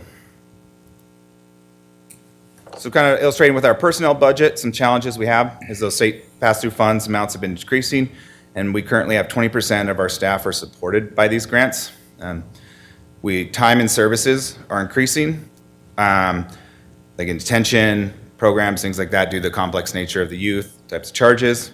And one of the good things we have tend to be is when we have low turnover and we have staff that have been here a long time, we also end up that we do have some pay band increases where with our personnel budget, without that changing, we're trying to accommodate that. I think our efficiencies with the bridge, our prevention programs, primarily grant funded, serve 16% of youth and families. It's only 4% of our total budget, and is like pointed out earlier, is not a high percentage of our staff there. Ongoing evaluation of all vacant positions allows us to efficiently allocate personnel, moving positions where needed, saving up money in certain areas to be able to meet those needs. We did work on a partnership with the TVA to alleviate increasing costs of psychiatric services. And we did eliminate part-time positions in detention for a variety of reasons, including better to evaluate the needs of detention and putting that money into the full-time positions. If we look here, Juvenile Services has not asked for any increase in positions since 2022. That was actually as a result of a PREA audit, which required us to actually increase the amount of positions to meet those federal standards. We are asking for the 2 transport officer positions, which I'll cover here in a minute. But in the past few years, we've really been able to reclassify positions instead of requesting new ones to meet changes in services. And that's guided by the latest research and best practices. For example, when the bridge was implemented and staffed with positions from our probation and programs division, and that evaluation has allowed us to be really efficient moving forward. So this will be the first time in a long time that we're asking for supplemental funds for a position. The personnel changes, we funded 5 promotions and 1 special salary adjustment and flat budget, eliminated $40,000 in detention on call to fund 1 transport officer position, and we're submitting the 1 supplemental for the 2nd transport officer position. So to talk about that, what we need here, the proposal is that we need 2 transport positions. 1 position is a supplemental funding would be acquired. The reason for 2 is we need, per requirements, to be able to transfer people, you need 2 staff with a youth at all times. It's going to be a hybrid role supporting both detention and youth transportation needs, as I mentioned earlier. That increase of our average daily population increases for a need for detention staff to support that. So this position will handle things such as transportation of youth, coordination of the transportation needs, youth intake and booking process, daily detention operations. So why this position is needed is our average daily population, like I said, increased. Transport demands have grown significantly due to increased court hearings, waiver proceedings, and other youth-related appointments. So as we continue to have more youth in transportation, or in detention, we have more of a need to be able to transport them to various things. Currently, all of our transportations are done by the Ada County Sheriff's offices or by the parent or family if the court allows that. That's placed an increased demand on them, and in talking to them, they definitely are in support of us not being reliant on them for any sort of transportation. So this will allow us to internally, in-house, engage in that transportation and be more efficient in how we do that, while also handling for the increased need for staff in detention. This would help ensure timely transportation, maintain our staffing levels with intention, and support the safe management of youth in our care. That transportation would include things like heading down when we have an adult on waiver court, taking youth to and from court or required appointments. We're also transporting for other needs for when they have the judge orders a release hearing order, or picking up from other facilities, detentions, etc. Sometimes, as you guys can imagine, our youth are not always picked up in Ada County. Our operating budget, the challenges are increased in average daily population detention, compounds all cost increases. Just like every member of Ada County can feel, everything is more expensive. So when we're in detention, that's things like food, supplies, clothing, all things that we're required to provide for the youth automatically are more expensive. Increase insurance premiums, that is there. We also are at the point where radios, computers, batteries, other electronics have become outdated and are in need of replace. And sure as somebody on the IT side could explain more, those are, and we heard already, that's all that stuff's not cheap to do. And then general increase in cost of all items. Everything we buy has become more expensive. So to combat that, our efficiencies have been to try to centralize division funds for office supplies, conferences, trainings, uniforms, etc. We've also been able to use existing rollover funds to cover a brand new case management services. And with the partnership with Operation, be able to cover a detention vision screen that we're required to do for the safety and privacy of the youth. And that's all without requesting new funds to be able to cover those. We've absorbed those in our existing budget. We've revamped some internal practices to strengthen our hiring process and be efficient in how, instead of contracting that out, to be able to do that internally. And although, so things like fingerprinting that we have to do for all the youth and background checks, we can do internally on that. And then utilizing internal expertise for staff and department trainings. So leaning on our own staff as opposed to bringing in other people at a cost to provide trainings. So our supplemental request is one transport officer, detention officer for $88,425. A second one is electronic monitoring of $10,000, although we've been increasing and absorbing this over the years. This is outside of our control. The court orders electronic monitoring, and in the last 2 years, we've seen that almost double from 20 to 32 in the amount of kids per average. And that's in addition with the just cost of the equipment, monitoring services. And then interpretive services is another one where we've seen, despite our best efforts to absorb that, we continue to see that increasing. And that's requirement that we provide those interpretive services for youth and families in detention, probation, things like that, so we can be able to communicate and make sure they understand what they need there. So, and those costs are just going up overall. So this would help us be able to continue to make sure that money exists to be able to pay for those services. So our bottom line is our total request is $10,946.84 with that supplemental increase of $106,425. We did have no capital improvement projects. As I mentioned earlier, we were able to work with our own budget and operations to absorb several projects we actually did fund in fiscal year 26. That just says it again. So what I want to finish with there is just kind of show some highlights of some things we did over the year to kind of emphasize the great work done and recognize that most of these things I'm going to actually highlight were done with partnerships with the community and not at an additional cost to the county, such as we were able to install the Creative Hope Studio opens in both detention and program. And they are a nonprofit organization founded by music professionals, juvenile justice trainers, and community activists. Their mission is to use music, creative arts, and hip hop culture to empower at-risk youth and support positive change in schools and correctional settings. So thank you to the support of the commissioners. We were able to fund these through an opiate grant settlement funding and allow us to expand innovative, meaningful programming for youth in our care. Our community service is revamped to be more in terms of community service projects, working at things like the food bank, Boys Zoo, not only to give back to the community, but ensure it's like service learning, skill building for the youth. So we were able to partner a lot with that, and they're actually helping the community by doing those community service activities and gaining the necessary skills that they can use for things like actually applying for jobs, resume, life skills, etc. We partnered with the First Tee program. We had 20 youth involved in that. They are interested about learning about golf, and they look for new summer hobbies, interests. They also partner with that on, there's a mission, an activity and a mission of kind of each day of learning about a life skill and how to apply that through the use of golf. We saw the bridge with the new position that we restructured was community outreach. So partnering with things like the zoo, YMCA, going to schools, doing trick-or-treats, as you can see there. And this has allowed us to better connect with our community, better identify the needs of those youth and families and be able to meet them while increasing kind of exposure that we can provide those services and those prevention services. Whoops. Yeah. We also partnered with Bronco Bold Collaboration So this is a student athlete mental health initiative that promotes hope, help, and resiliency across campus and throughout the greater community. You can see what here they did is they packaged shoes for our youth, and they packaged the shoes, and they had a Boise State t-shirt along with bracelets, breathing, grounding, exercise cards, and an inspirational note from each student athlete.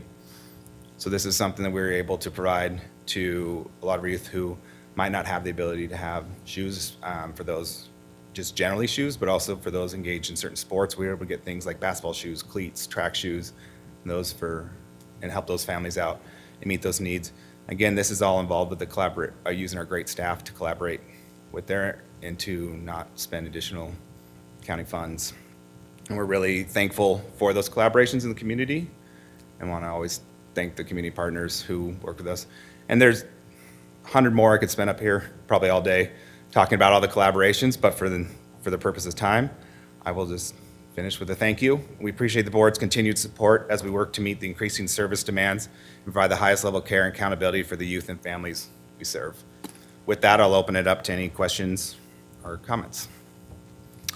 Thank you.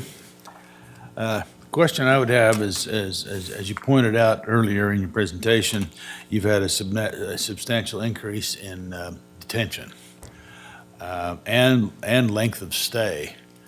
Do you think part of that is because of the population increase?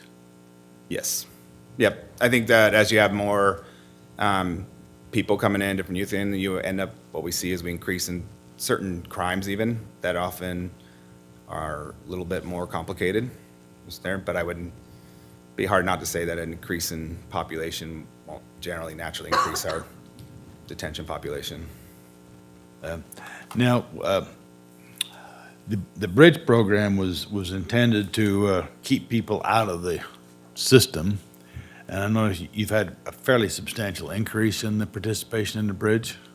Correct, yeah. So I think when we see something like our length of stay and our average daily population going up in detention, but our actual numbers of kids in detention going up despite a population increase, I think we can speak pretty closely to the idea that when we look at things like the bridge and even diversion, we're able to say that those kids going in the system is actually keeping our numbers lower than what they would be if we did not have those types of services in the bridge and if we weren't meeting those needs.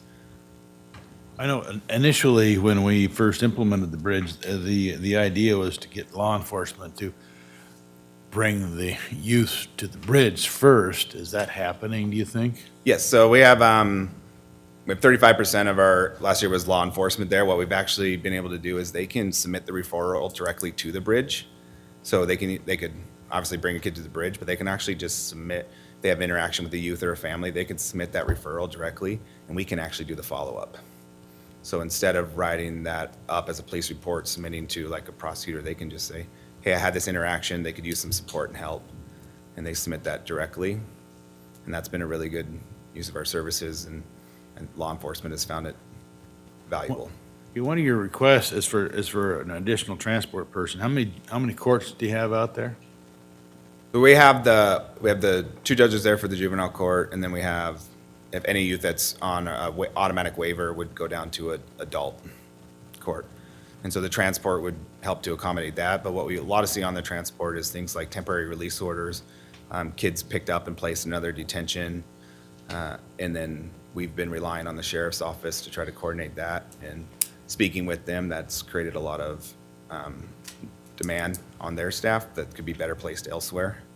And so we needed detention officers as well, so we thought we could hybrid that position out that actually meet both needs.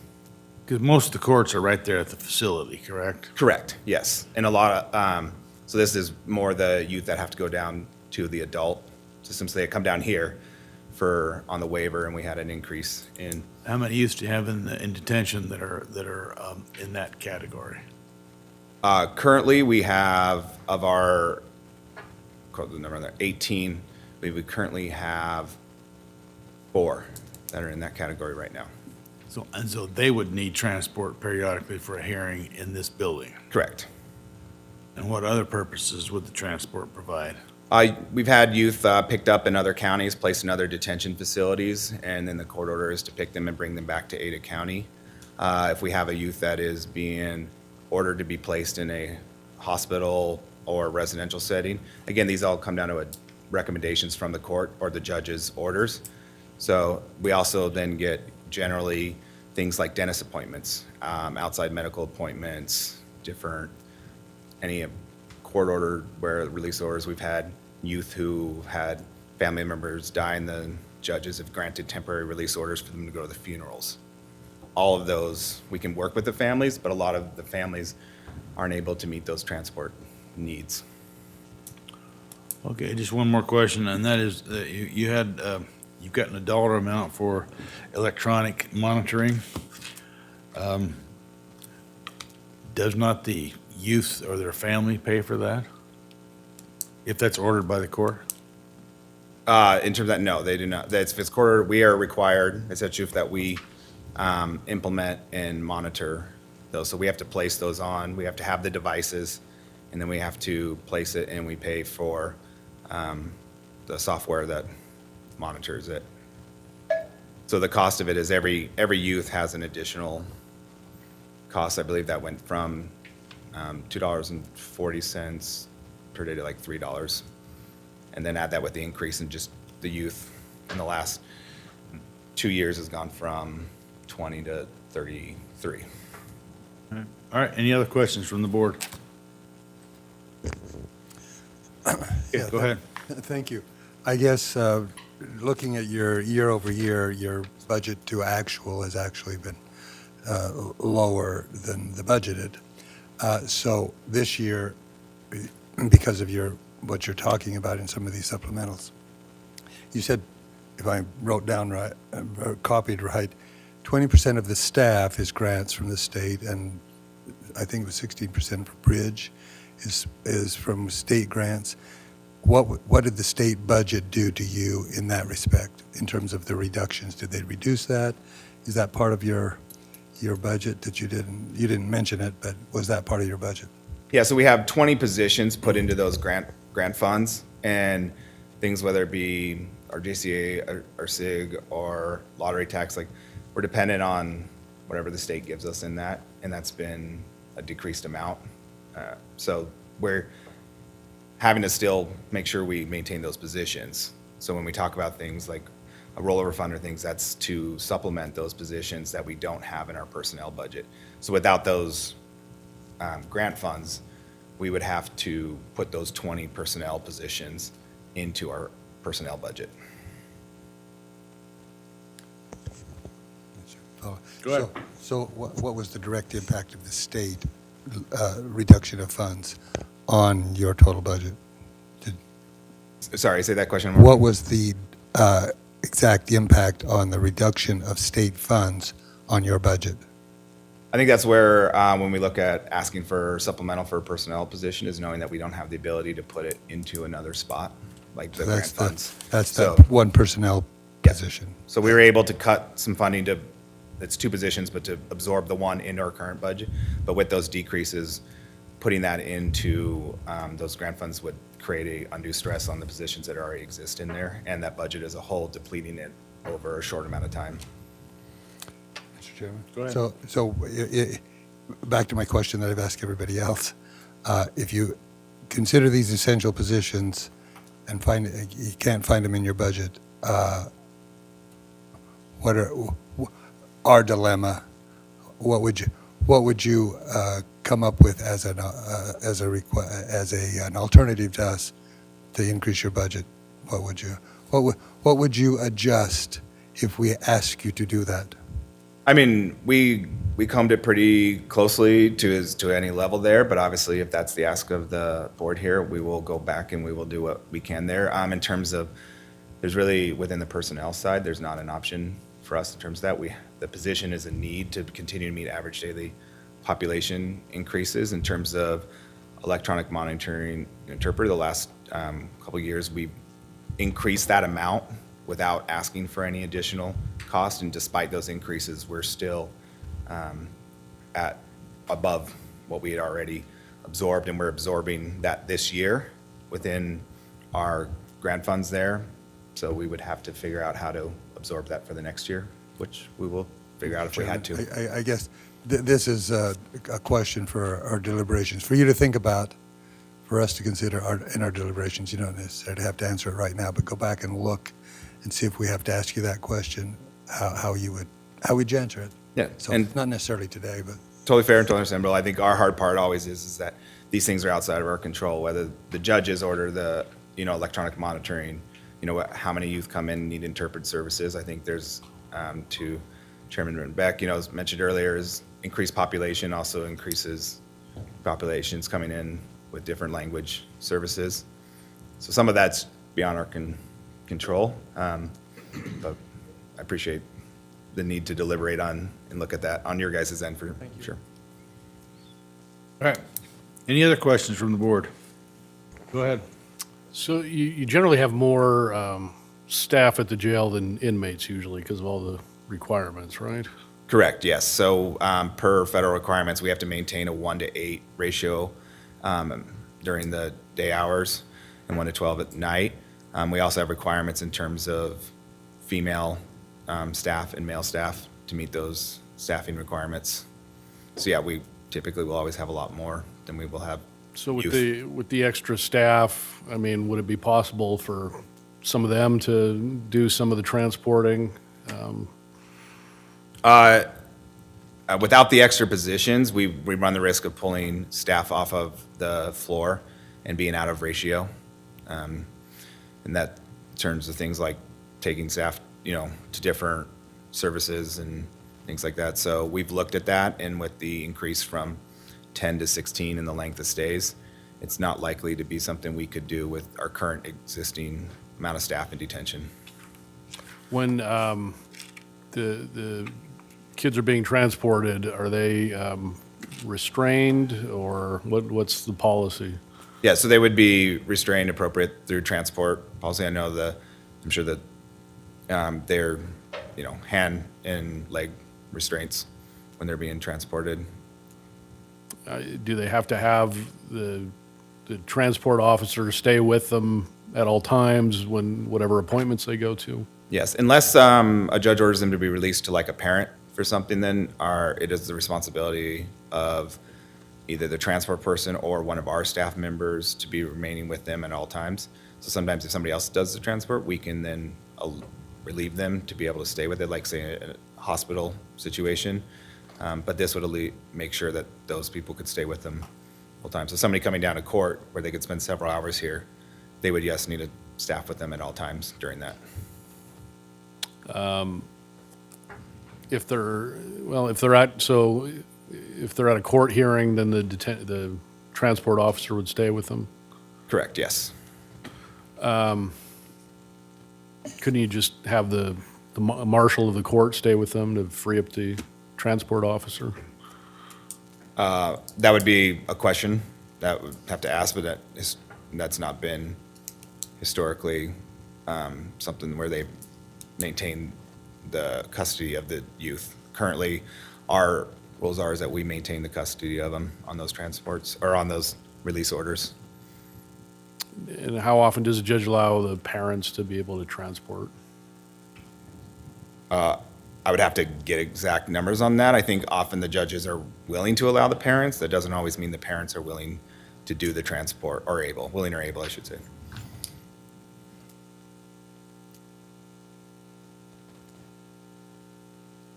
All right, thank you. All right. Well, thank you. Well, as we proceed further, thank you. Right. Thank you. Thank you, Chair. Thank you, Commissioners. Thank you.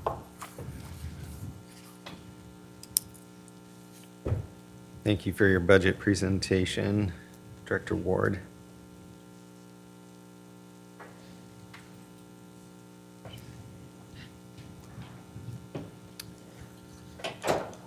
All right. The clerk of the district court is one of 7 constitutionally elected offices within Ada County.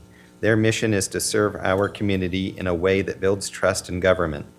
Clerk Trent Triple heads the clerk's office, which includes the divisions of auditor, recorder, elections, community programs, consolidated elections, clerk of the court, and administration. Auditor, recorder, elections, and community programs are divisions in the clerk's office, which are funded in the general fund. The auditor's office assists with the development and implementation of the budget, as well as other financial responsibilities such as accounting, payroll, and countywide financial reporting. The recorder handles the recording of land records, issuing of marriage and liquor licenses, and is the passport acceptance agency. The elections office conducts up to 3 elections per year for over 300,000 registered voters in 197 precincts and deploys over 1,200 poll workers and temporary employees per election to staff the precincts on election day and work elections night. Community Programs oversees the Board of Community Guardians, Trash Billing Services, and Indigent Services. The Board of Community Guardians aids vulnerable adult citizens who are no longer able to care for themselves.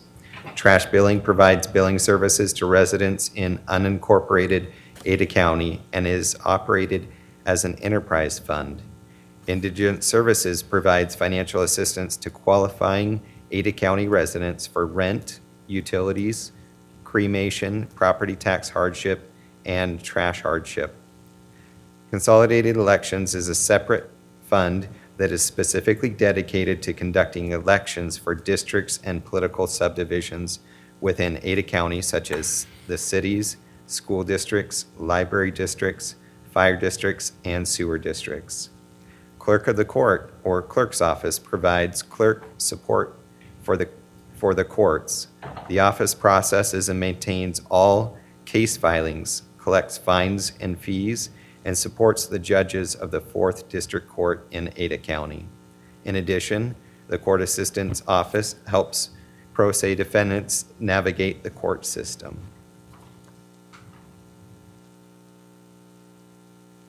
Courts has submitted a fiscal year 27 budget request that is flat or equal to their base budget and are requesting the use of $190,000 of fund balance. No operating or personnel supplementals are being requested. The clerk has submitted a fiscal year 27 budget request that exceeds their base budget by $34,000. They are requesting a one-time personnel supplemental for $34,000. Consolidated Elections has submitted a fiscal year 27 budget request that is flat or equal to their base budget. No operating or personnel supplementals are being requested. And lastly, Trash Billing has submitted a fiscal year 27 budget request that exceeds their base budget by $246,384. They are requesting the use of fund balance for $250,000.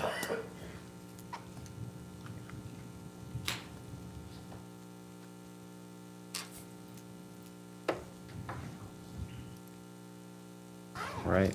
It's my pleasure to introduce Chief Deputy Clerk Katie Reed, who will present the budgets for Auditor, Recorder, Elections, Community Programs, Consolidated Elections, and Clerk of the Court.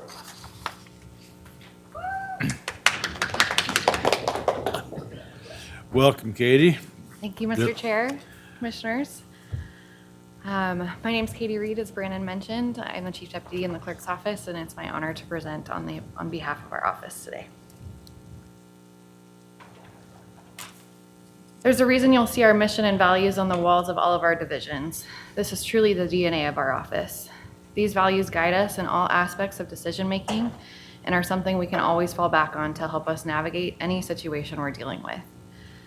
Whether it's assisting the public in navigating the complex court system, issuing a marriage license to a happy couple, helping our citizens vote, providing financial assistance to those in need, or executing all things finance and budget, you'll see us serving the community and each other in a way that builds trust in government.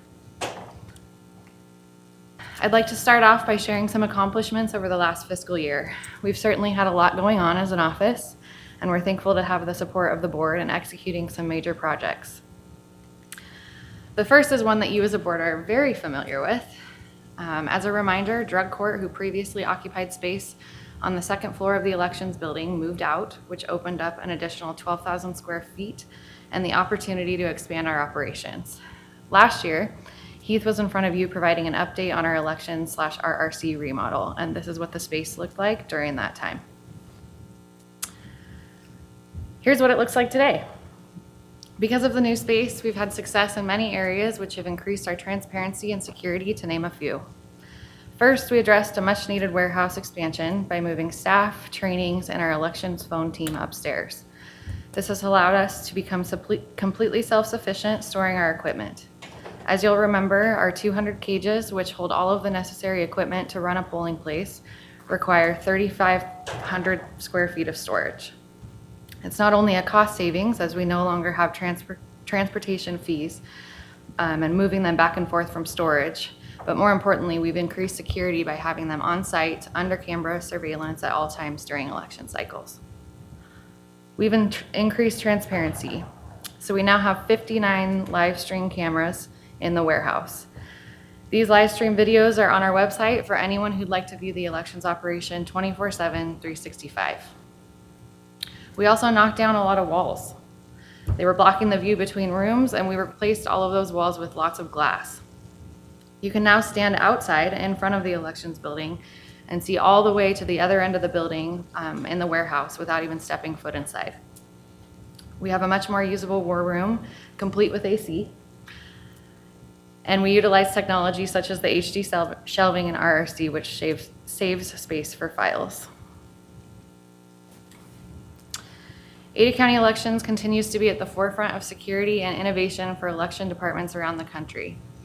In keeping with this goal, last year the board approved a CIP to allow elections to upgrade our current VVSG 1.0 certified voting system to the new and improved VVSG 2.0 voting system. We learned last week that the Election Assistance Commission is going through the process to finalize their certificate of conformance and scope document with the executive director. This certification will allow us to purchase all of the equipment and software necessary to complete this project this fiscal year and be ready for the November election cycle.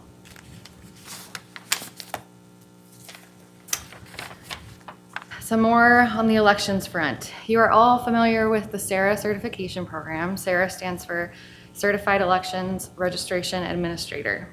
It is the premier professional designation for election and voter registration officials in the United States, administered by the Election Center in partnership with Auburn University. We had 6 more of our employees in our office this year join Trent and Saul as graduates of the program, which is something that we're very proud of. Last year, we told you we earned a People's Choice Award from the Election Center for the Ballot Verifier, a tool that has certainly proven its worth. This year, I'm proud to share that we've won 2 National Clearinghouse Awards from the Election Assistance Commission. The first was an additional award for the ballot verifier in the election administration category, which recognizes groundbreaking innovations and new practices that advance the field of election administration. The second award was one for our Sasquatch I Voted sticker in the creative and original I Voted sticker category.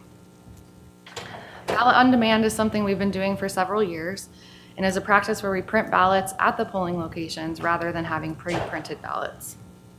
This allows us to decrease cost by not having to print ballots that we don't use and increase accuracy in issuing the correct ballot to each voter.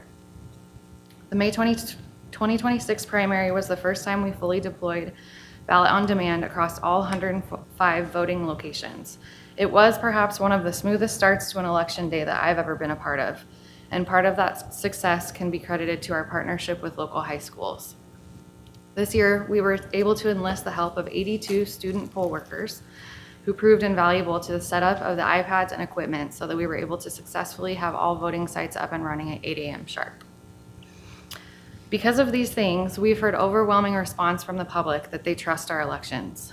It's pretty telling that in 2022, we had over 70 poll watchers, and in 2026, we had 0. All of these initiatives, the equipment upgrades, being able to view ballots and cast vote records side by side on the ballot verifier, investment in election workers to become nationally certified, ballot on demand, multiple successful audits in partnership with the Secretary of State have all allowed us to further our mission in building trust. Trust is at an all-time high in the county. Switching gears now. Last year, the board approved a remodel for the treasurer/clerk's office areas. This will result in more office and cubicle space and will better utilize the current layout. We are running out of room due to growth, and this will give us space for more desks than what would currently fit. Now, you would think that these pictures are of our space under construction, but these are in fact photos of what our space looked like prior to demo starting. Hopefully it highlights our need for better utilization of our space. This is what it looks like today. The project is currently underway and expected to be finished in August or September as long as everything continues to run smoothly. We're really excited by the progress we've seen in a short amount of time and are looking forward to showing off our new space later this summer.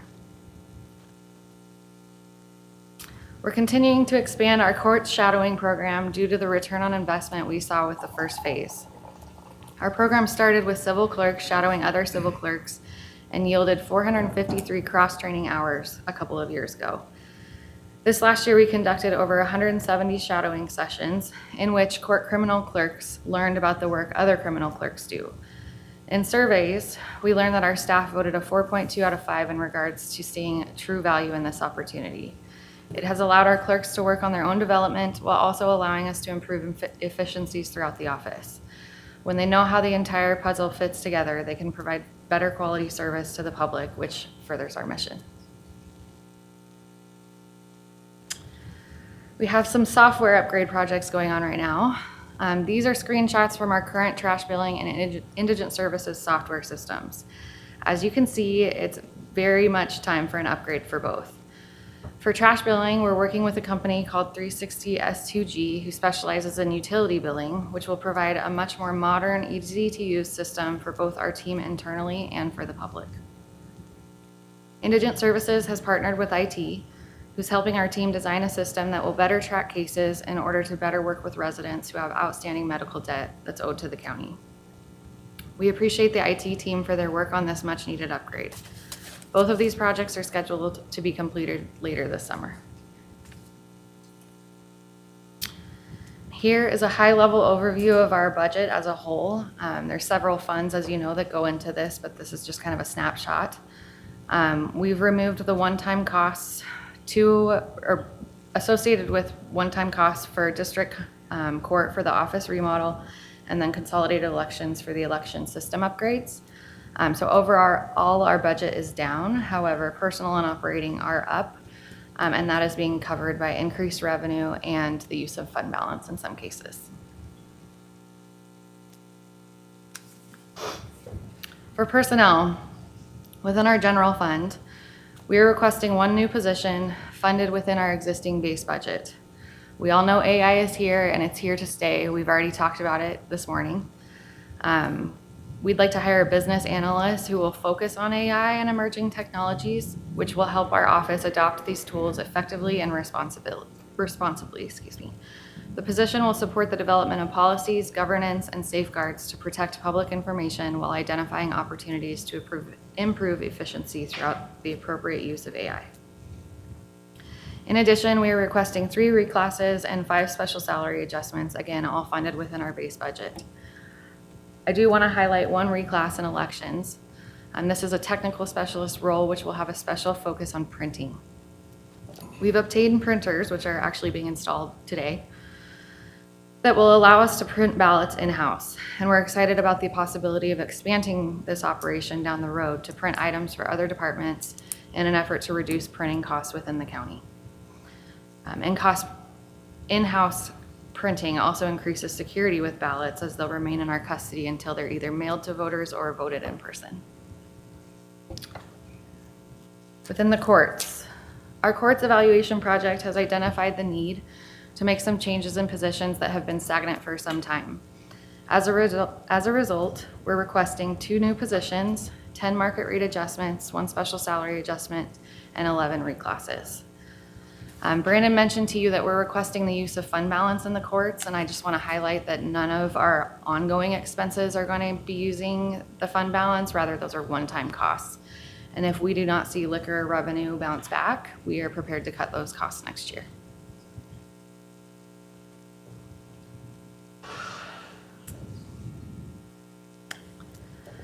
Our employees are hands down the reason that makes me the most proud to work in the clerk's office. Our office is full of dedicated, intelligent, innovative employees who are strongly committed to our mission, and it brings me a lot of joy to work with them each and every day. Most of them have thankless jobs. The expectation of the public is that they're perfect in every aspect of what they do. They do a great job and they have amazing attitudes while doing it.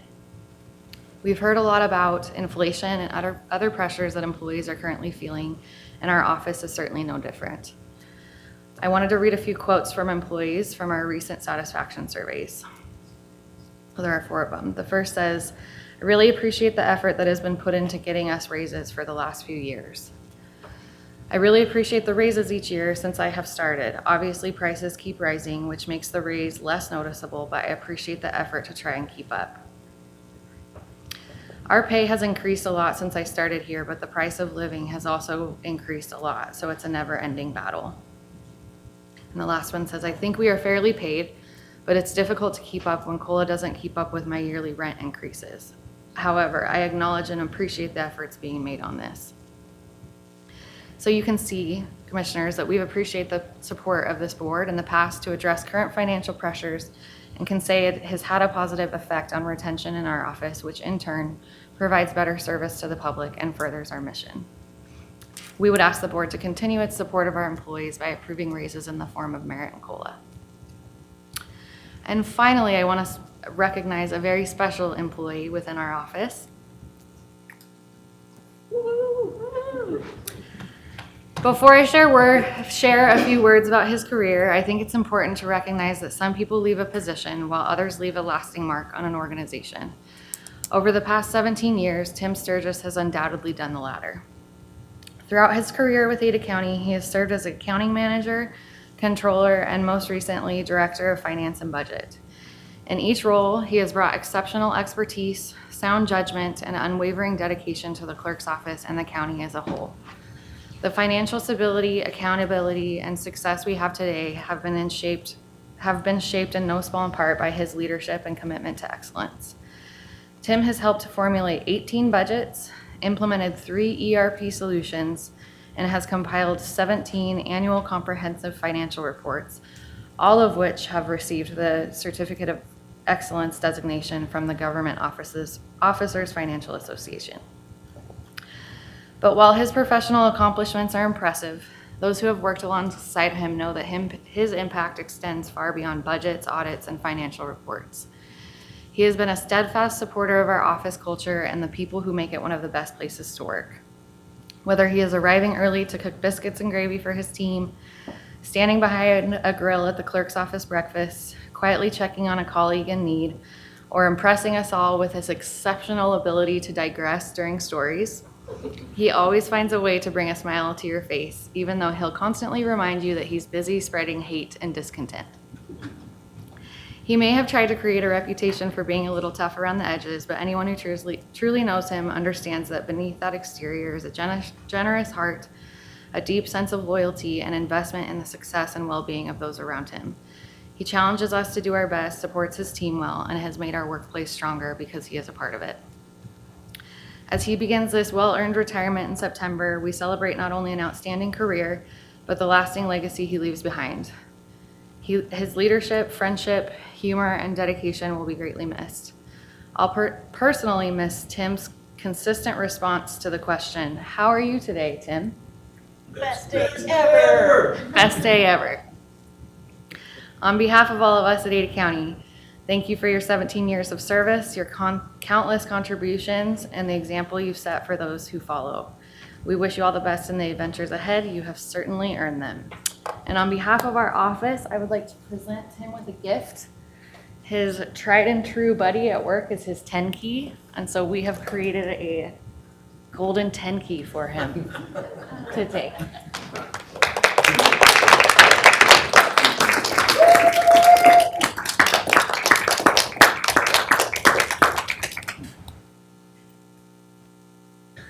Does that work?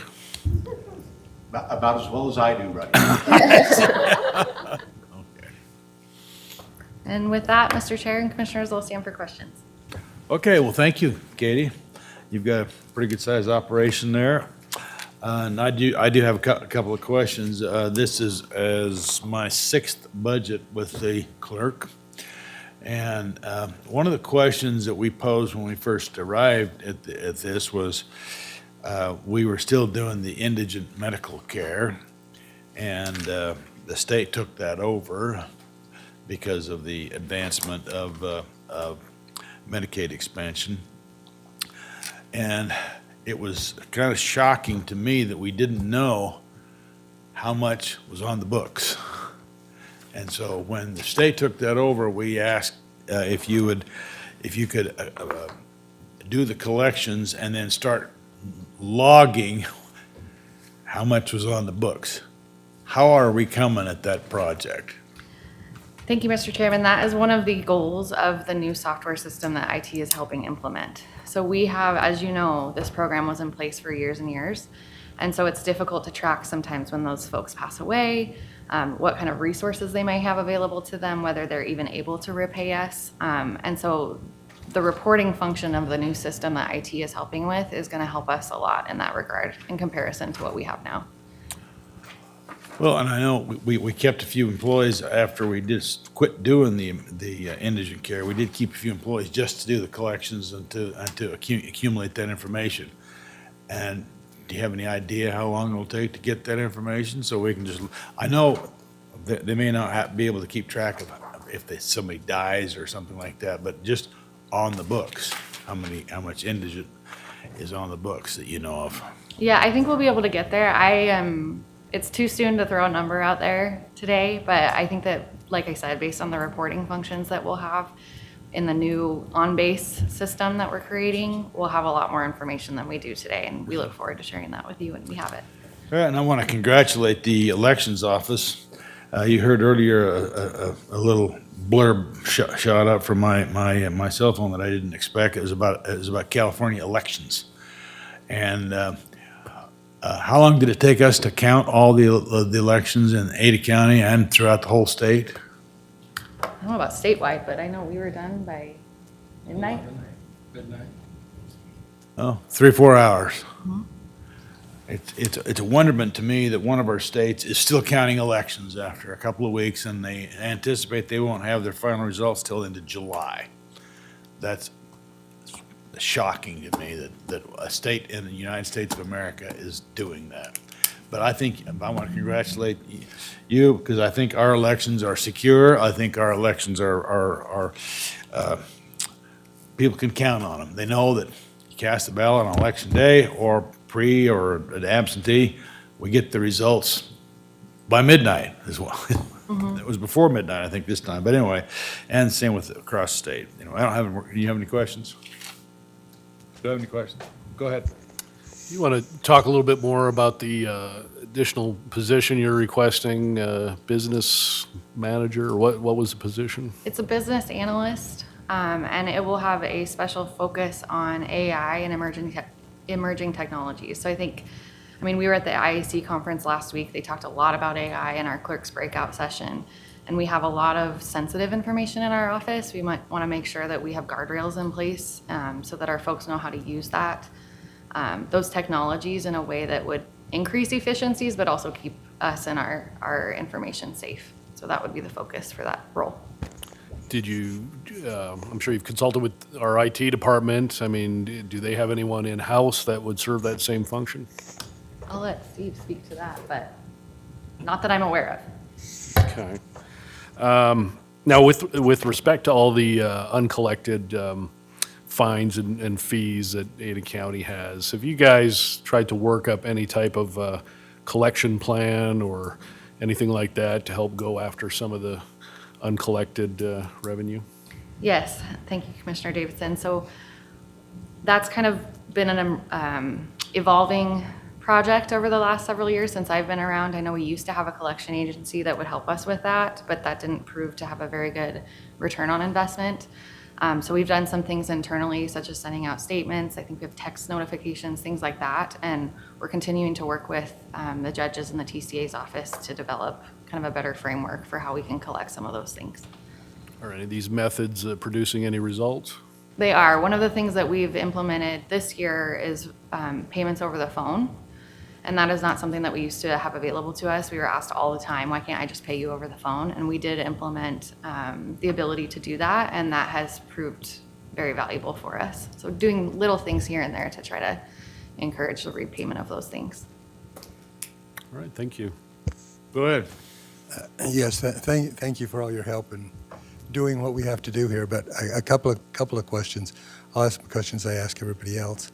Have you reviewed this in terms of their essential nature, all of your requests, and then have you looked at your in-house budget?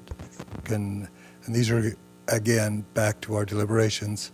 Those questions we would like to have some information on. And then to follow up on some of the other questions, the indigent services, how that would, when's your projected time, and then how that might dovetail, if at all possible, into the new budget year, that whole collection process, if we can identify things. And then the other one in the court things, if you analyze that in terms of your budget or the overall county budget, both of those.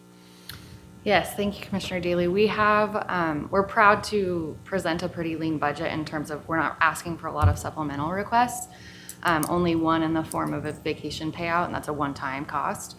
And the other funds, we are requesting use of fund balance. That's not within the general fund though, and those fund balances are pretty healthy, so we feel very comfortable doing that for this upcoming year. But in regards to your other question, we certainly have kind of scraped through our budget and identified any cost savings that we potentially have and have presented those to you. So I feel very confident about what we've presented. Mr. Chairman, one more. Yeah, go ahead. And then the AI question, and what we heard from IT, that there wasn't a general consensus on how we wanted to deal with that at the whole county level. So would you be, in essence, your projection would kind of be at the vanguard of that in terms of how we want to kind of a preliminary to what we might want to do countywide in terms of AI? Sure. So I have had conversations with Director O'Mara about this, and I think that it's certainly within his plan to continue to stay on top of this. But we like I said, we have so much public data that we see, financial, court-related, all of the things, medical data, all of those things, and we want to encourage the use of AI because, as we know, it's not going anywhere. However, we need to do that in a safe manner. And so that's where the genesis of this idea came from. It's just having someone very focused on this because, as we know, it changes day to day and it's hard to stay up on. So that would be the goal. Thank you. Okay, well, Commissioner Davidson brought up an area that I think we need to focus a little more on, and that is the outstanding fines and fees. I'd like to find out if you could work with the court, because I think that's where that data is held, is it not? How many outstanding fines and fees? Because the legislature took away I think because of the result of maybe a Ninth Circuit decision, took away the implications of not paying your fines and fees. You used to lose your driver's license, and that was the motivation to get it paid. That, in combination with people coming into for a hearing, or just they would be told, well, you can pay your fee as you walk out, or you can make arrangements to pay your fee as you walk out. And those two things have diminished, I guess. And so I would, and I remember a few years ago when Secretary of State McGrain was here. He had he worked with procurement, and they had a collection agency, and you said the return on investment, we didn't invest much in it, but it wasn't returning much revenue either because of the structure, I think, of the contract. And there was a contract that went out. Nobody bid on it because of the structure of the contract. And at that time, we were working on trying to get a process that would work. And the ADJ decided, no, he wanted to do a different thing. And that never worked. And he just told me a while back that he's perfectly willing to go to a collection agency. I'd like you to work to find out what the total number of outstanding fines and fees are, because with the diminished funds that are coming in from the state, that may, both from our perspective and from our partners in the cities, those resources usually go to there. And I'd like to figure out a way to maybe collect some of that money, find out how much the outstanding balance is. I know a lot of it's not collectible anyway because it's old, but I'd like to see what the dollar amount is there and how we can go about it. I'd like to work with you actually on getting a collection agency, because I'm familiar with a couple of other counties that are doing this, and they're very, very successful at the collections. So I think we could collect that. Anyway, thank you. Okay. I don't. Thank you. Yes, go ahead. Just one more thing. Thank you to the clerk's office, because you are a bellwether both in elections and some other things that you're on the top of the list in terms of people who look at Ada County for the things you're doing. So thank you, and especially the way you help us in what we have to do. Thank you. Yes, and I am impressed with our ballot on demand thing, because at our clerks and commissioners, our commissioners and clerks conference last week, I talked to several clerks that said we had 200 different types of ballots. I mean, well, we had a few more than that, Just a few. and that makes it easier for the voter and easier for our staff when they can just get a ballot, because there's so many different types of ballots because of the different taxing districts and whatnot. And I think that ballot on demand is going to be very productive. Thank you. Agreed. Thank you. Okay, thank you. All right. Well, Mr. Chair, Commissioners, we're at the noon hour, but would you like to move forward with the schedule with Parks and Waterways budget presentation, or wait until after a lunch break? I think we should wait till after the lunch break. Let's go ahead and take a lunch break, and then we have a scheduled meeting at 2:30, so we'll go from after lunch till about 20 after 2, because it is the Ada County Emergency Management Executive Council, and then we'll be back down here to after that meeting.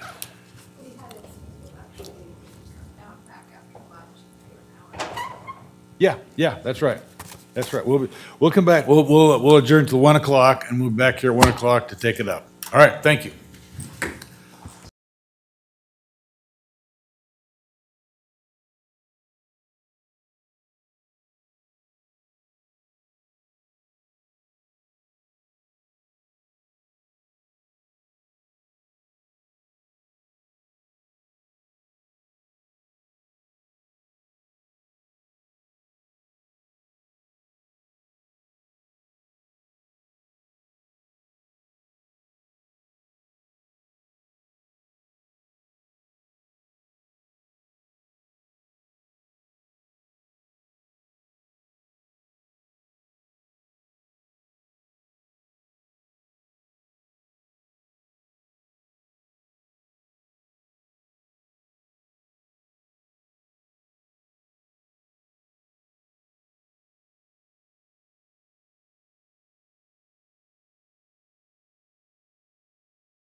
Good enough.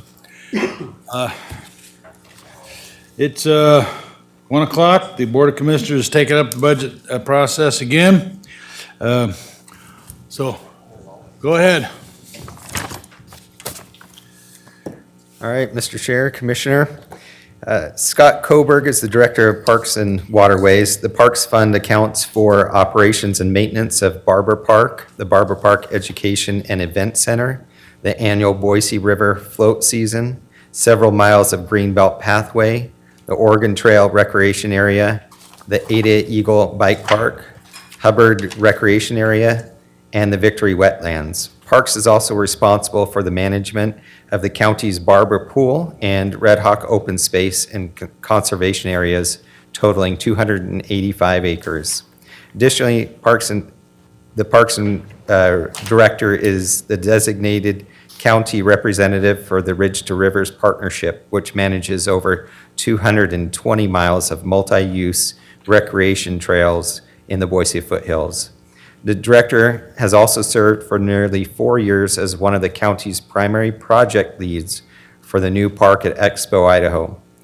Waterways accounts for the installation, operation, and maintenance of over 100 recreational dock strings at 16 recreational sites and 4 access ramps at Lucky Peak Lake, encompassing portions of 3 counties, Ada, Boise, and Elmore. Waterways is also responsible for the management of the county vessel fund and provides monetary support to the boater safety and patrol programs initiated by Ada County Sheriff Marine Patrol.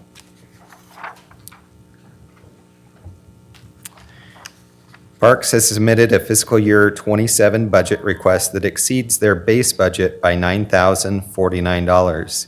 They're requesting one operating supplemental for $10,000.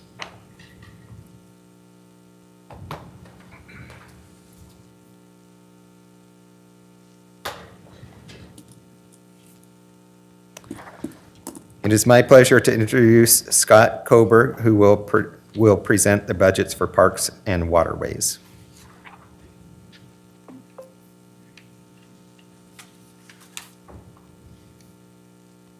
Thank you. Good afternoon, Commissioners. Good afternoon. Welcome to the hearing. Thank you. We're looking forward to hearing your budget. Appreciate it, and thank you for the time to present our budget today. We'll try to stay on schedule this afternoon. I want to first thanks to the Ada County Budget Team, which includes you all up there. The Board of County Commissioners obviously make the most important decisions at this point in the year for next fiscal year's cycle. Also want to thank all the dedicated elected officials and department heads. The department heads that we work with really have a unique camaraderie under Steve Rutherford's leadership as COO, and I'm happy to see some of those folks present today and throughout the week. Our colleagues are some of the best in the business. And also would like to thank the budget management team within Clerk Tripple's office, and in particular, I know he's getting his flowers today, but Tim Sturgis, really want to thank you for all your time and attention over the last several years. This is my 13th budget presentation, and you've always been there to support the things that we do, sometimes with answers that we don't like to hear, but always there with the facts and what we can and cannot do. So thank you, Tim, and congratulations. And lastly, just want to acknowledge my own Parks and Waterways leadership team comprised of Candy Hallbeck, Kevin Koska, and Jared Matthews. So once again, we were given budget guidelines that are familiar from all years past or similar to years past. I show this with an underlaid photo from Barber Park, Ada County Parks and Waterways headquarters, taken of the Boise River and the foothills at a time that is probably more likely when FY27 will kick off in the fall. You see the changing leaves.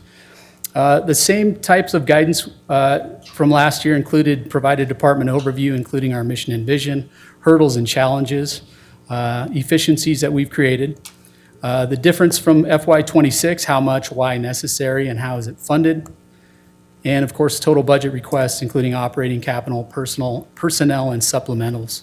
And I will be covering all those in no real particular order, but we should hit all those marks. First off, our mission statement for our department with a photo in the background there of Hubbard Reservoir Recreation Area.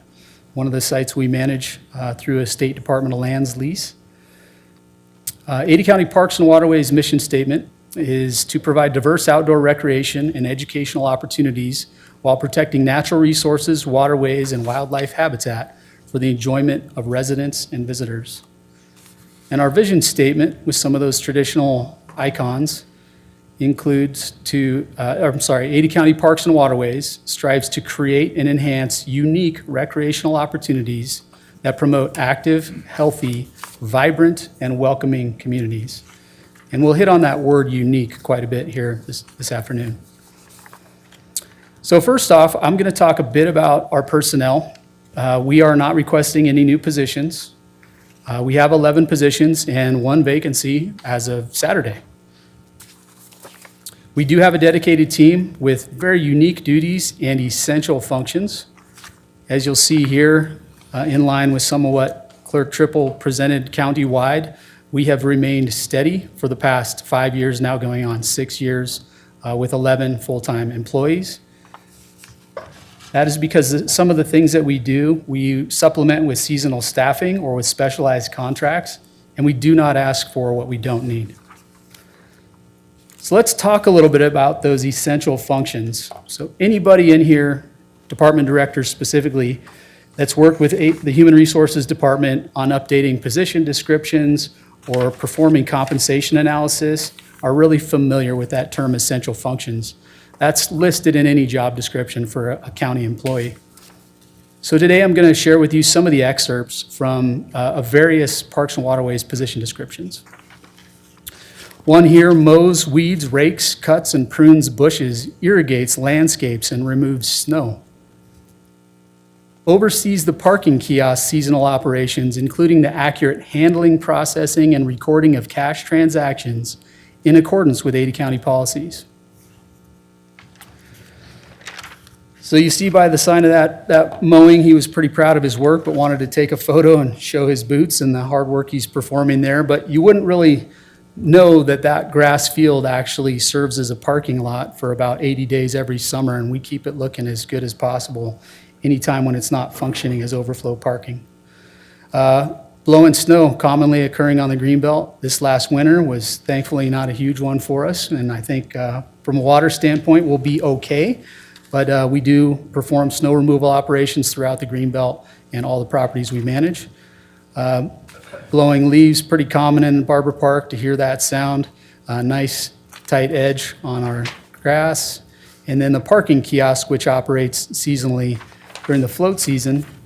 And important to note that kiosk, we anticipate $215,000 in revenue will be generated to Ada County for operation of that parking kiosk. What those things allow us to do are take great care of the 70 acres in Barber Park throughout the year, but also to operate the annual pastime of the Boise River float season. And this is one of those specialized contracts that we manage for the equipment rental and shuttle service. And once again, it's a service we provide to the community. We anticipate $333,000 in county revenue will be generated through that specialty service contract. For those interested, we are in June, and it's pretty close to float season. We have not selected an official opening date, but you'll find all the latest information on the Float the Boise partnership website we've created with our partners at Boise City Parks and Recreation and Boise Fire. Those duties and essential functions also allow our team to perform maintenance on likely the most important and endeared outdoor community recreational resource, and that is the Boise River Greenbelt. All caps, Boise River Greenbelt. I mean, it is the #1 attraction in the valley, and it doesn't just happen that way. You all have helped to fund projects for us to replace the asphalt, but our team then takes over, requires time, energy, attention to detail, and constant improvements to make sure that this resource stays as that #1 priority in our community. And that really, the 12 miles that Ada County manages, really managed on the backs of those hourly employees that work in our maintenance division. Additional excerpts from those essential functions. Other things, maintains and repairs boats, trailers, buoys, docks, and ramps. Fairly unique. Operates boats including docking, towing, and related maneuvers. So you'll see here Ethan McCurry, one of our waterways maintenance mechanics, operating our County Parks and Waterways vessel with 3 VIPs on the front. You see circled there, that's our 3 county commissioners, the ones in hats, not ponytail. And the reason that they are on board our vessel is because one of those maneuvers included offloading our county commissioners from the Ada County Sheriff's Office Marine Patrol vessel while they were rescuing another disabled private boat during our annual partnership tour. And so performing those kinds of functions under some pretty high stress with your 3 county commissioners on the boat is a pretty big, important function. And sometimes that maneuver just includes seeing how fast you can make that Parks and Waterways vessel get on plane for the sheriff's office to see us perform our duties, but very efficient. Also that dock repair, so on a busy summer weekend up at Lucky Peak at Barclay Bay, in this case, you have a dock that has come off its mooring and is in an unsafe location. Our team will head up to the lake and repair that dock so that it's in a more safe configuration. We also manage those seasonal docks that you see in the way background down by the lake off of the Turner Gulch ramp across from Lucky Peak Dam. And then perform dock-related maintenance and replacement of the decking in Barber Park Shop Yard outside of the boating season. All of those efficiencies and those folks that provide those services and do those essential functions allow us to manage effectively nearly all the docks at Lucky Peak with the exception of Spring Shores Marina. And we do that in partnership with our partners at Idaho Department of Parks and Recreation and the U.S. Bureau of Reclamation. Perfect example of a local, state, federal partnership leveraging resources for the public. Some additional excerpts: maintains Ada County open space assets such as trails, parking areas, signage, restrooms, fencing, kiosks, bridges, mountain bike jumps and ramps, and other facilities, fixtures, and grounds. Operates gas-powered line trimmers, chainsaws, and plate compactors. Yes, we do that. There's a plate compactor. There's Davy Brown in the background supervising this operation at Hubbard Reservoir Recreation Area, and Robin Camp, our program and education specialist, capturing some information for our public outreach. There's chainsaw activities occurring at Oregon Trail Recreation Area, fence and gate repair and replacement project, and chainsaw operations on the greenbelt below Oregon Trail on one of our newer park projects adjacent to Diversion Park. So all those essential functions and more allow us to provide tremendous service at places like the Ada Eagle Bike Park, which includes active management of 310 acres of open space and 10 plus miles of trail, as well as the Oregon Trail Recreation Area, 25 acres that the county owns at the trailhead, and 5 miles of multi-use trails with access to 320 acres of open space. We also have essential functions in our position descriptions that indicate that it communicates and assists with the setup and organization of schedules, security staff, designated alcohol vendor, and other event staff as needed before and during events. Assembles, repairs, and paints furniture as necessary, and places all facility furnishings, including tables and chairs, according to client specifications prior to events. So our event team of Brooke Kahn and Angelina Wheeler do a tremendous job helping to manage our Barber Park Education and Event Center so that those that choose to spend their most important day of their lives with us, furniture is set up perfectly, the vendors are all organized appropriately, security is arranged as they should be, and you have the best day of your life if you're spending it with Ada County Parks and Waterways. The Barber Park Event Center, Education and Event Center also is another facility with rentals and alcohol provisions that provides $180,000 in revenue to Ada County annually.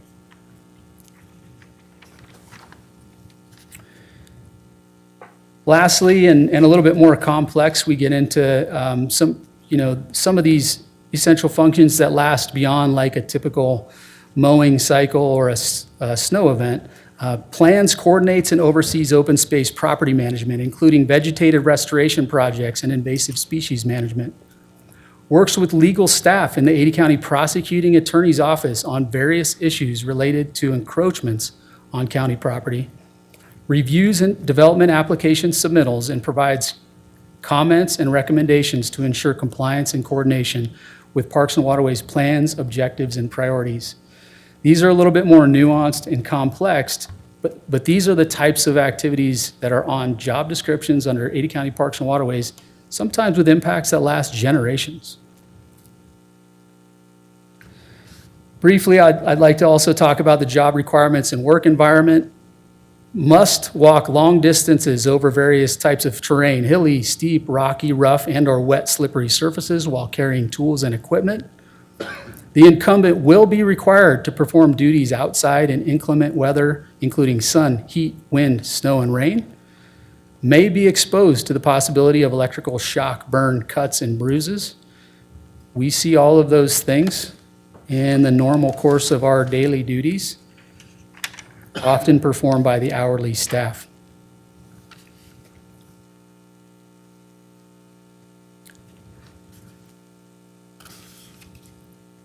And lastly, as far as job requirements and work environment, employee may be exposed to dogs, farm animals, snakes, and biting and stinging insects. Yes, this is in position descriptions we currently have. And the truth be told is if it lives or grows in Ada County, we probably have seen it. All photos here taken from properties managed by Ada County Parks and Waterways by staff in the course of their daily duties.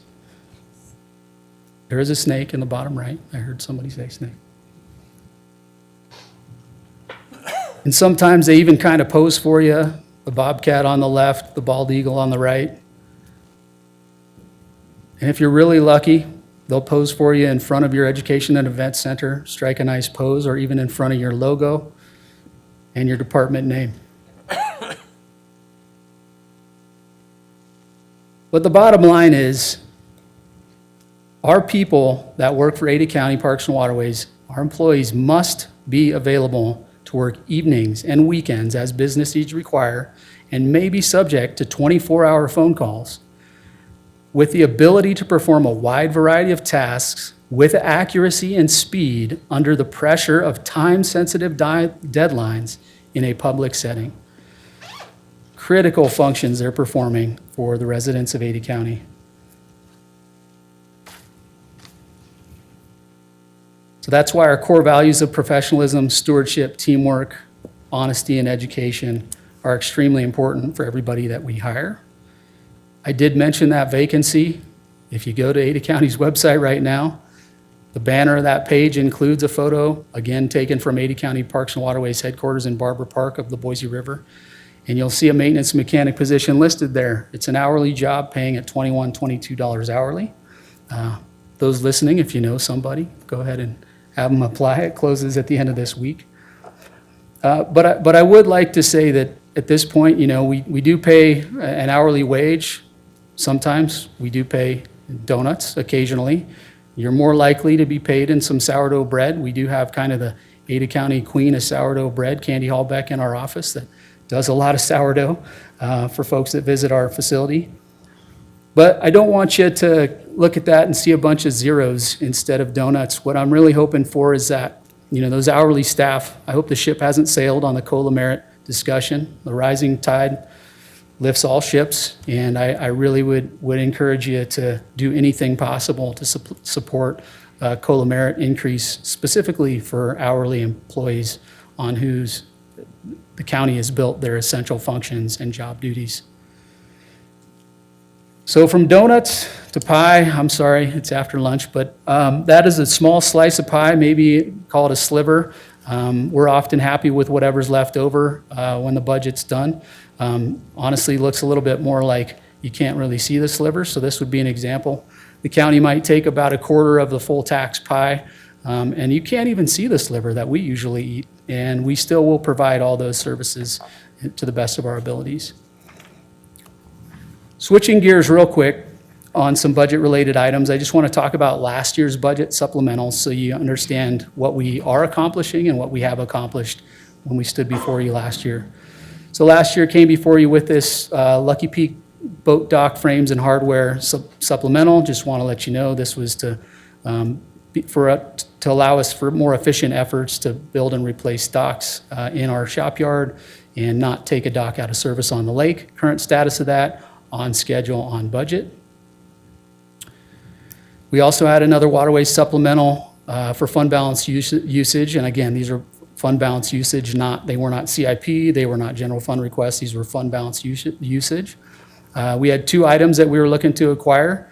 One was the robot for Ada County Sheriff's Office Marine Patrol. That has been purchased. It was delivered to Ada County Parks and Waterways.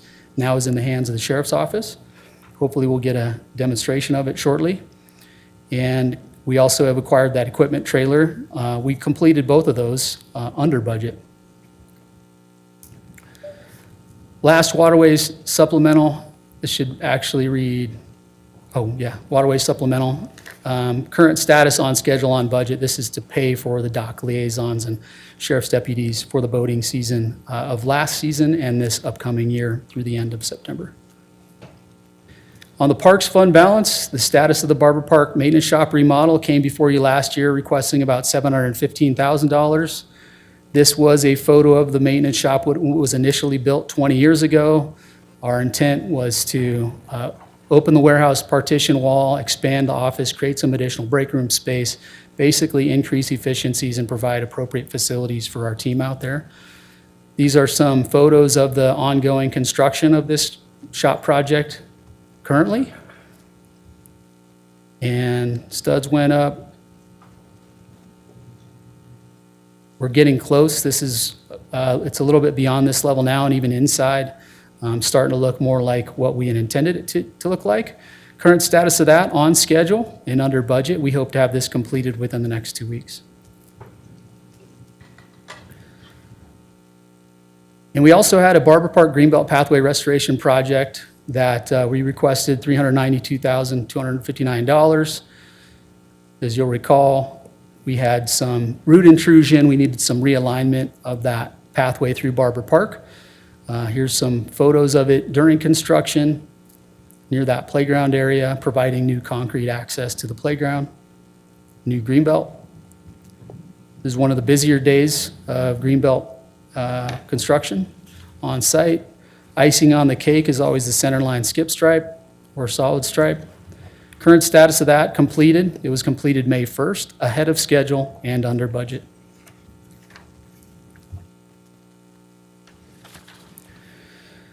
So the park at Expo Idaho, I just want to mention real briefly, it has been an honor to be a part of this project team. I would like to let you all know that it was October 4th, 2022, in this very room where Commissioners Beck and Davidson sat up there. Commissioner Daley was not yet serving as an elected official.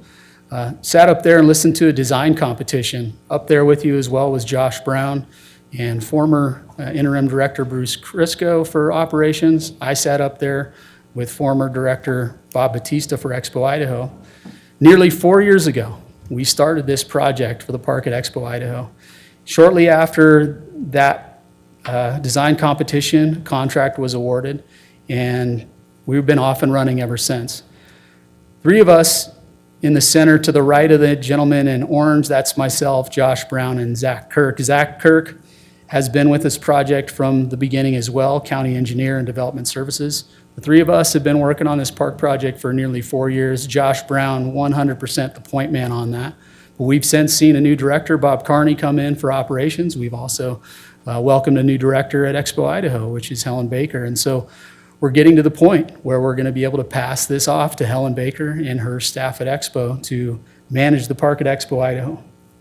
A tremendous community resource that has just been a wonderful learning experience, but also is going to create a legacy in our community for generations to come. And I think all of us have kind of gotten a master's degree over the last 4 years in park design, development, and construction management. And I still consider this a ahead of schedule and under budget project funded through ARPA. Back to the pie briefly. Let's not go to pie this time. Let's do a bar chart instead. So this is the current fiscal year budget. I'm going to call your attention real quickly to Parks and what's called Parks and Recreation here. And the reason I do this is because we're doing the best we can right now to spend that $3.1 million efficiently. And then down below, waterways, we had about $460,000. These were the two largest budget submittals I've ever submitted. But again, they were usage of fund balance more than any kind of CIP. And the reason why I like to highlight how kind of high those are this year is because my submitted budget for fiscal year '27 includes one supplemental request, but my total budget for parks is $2,021,368, represents a 35% decrease from the current fiscal year. And the waterways, total budget of $210,107, which represents a 54% decrease from the current fiscal year.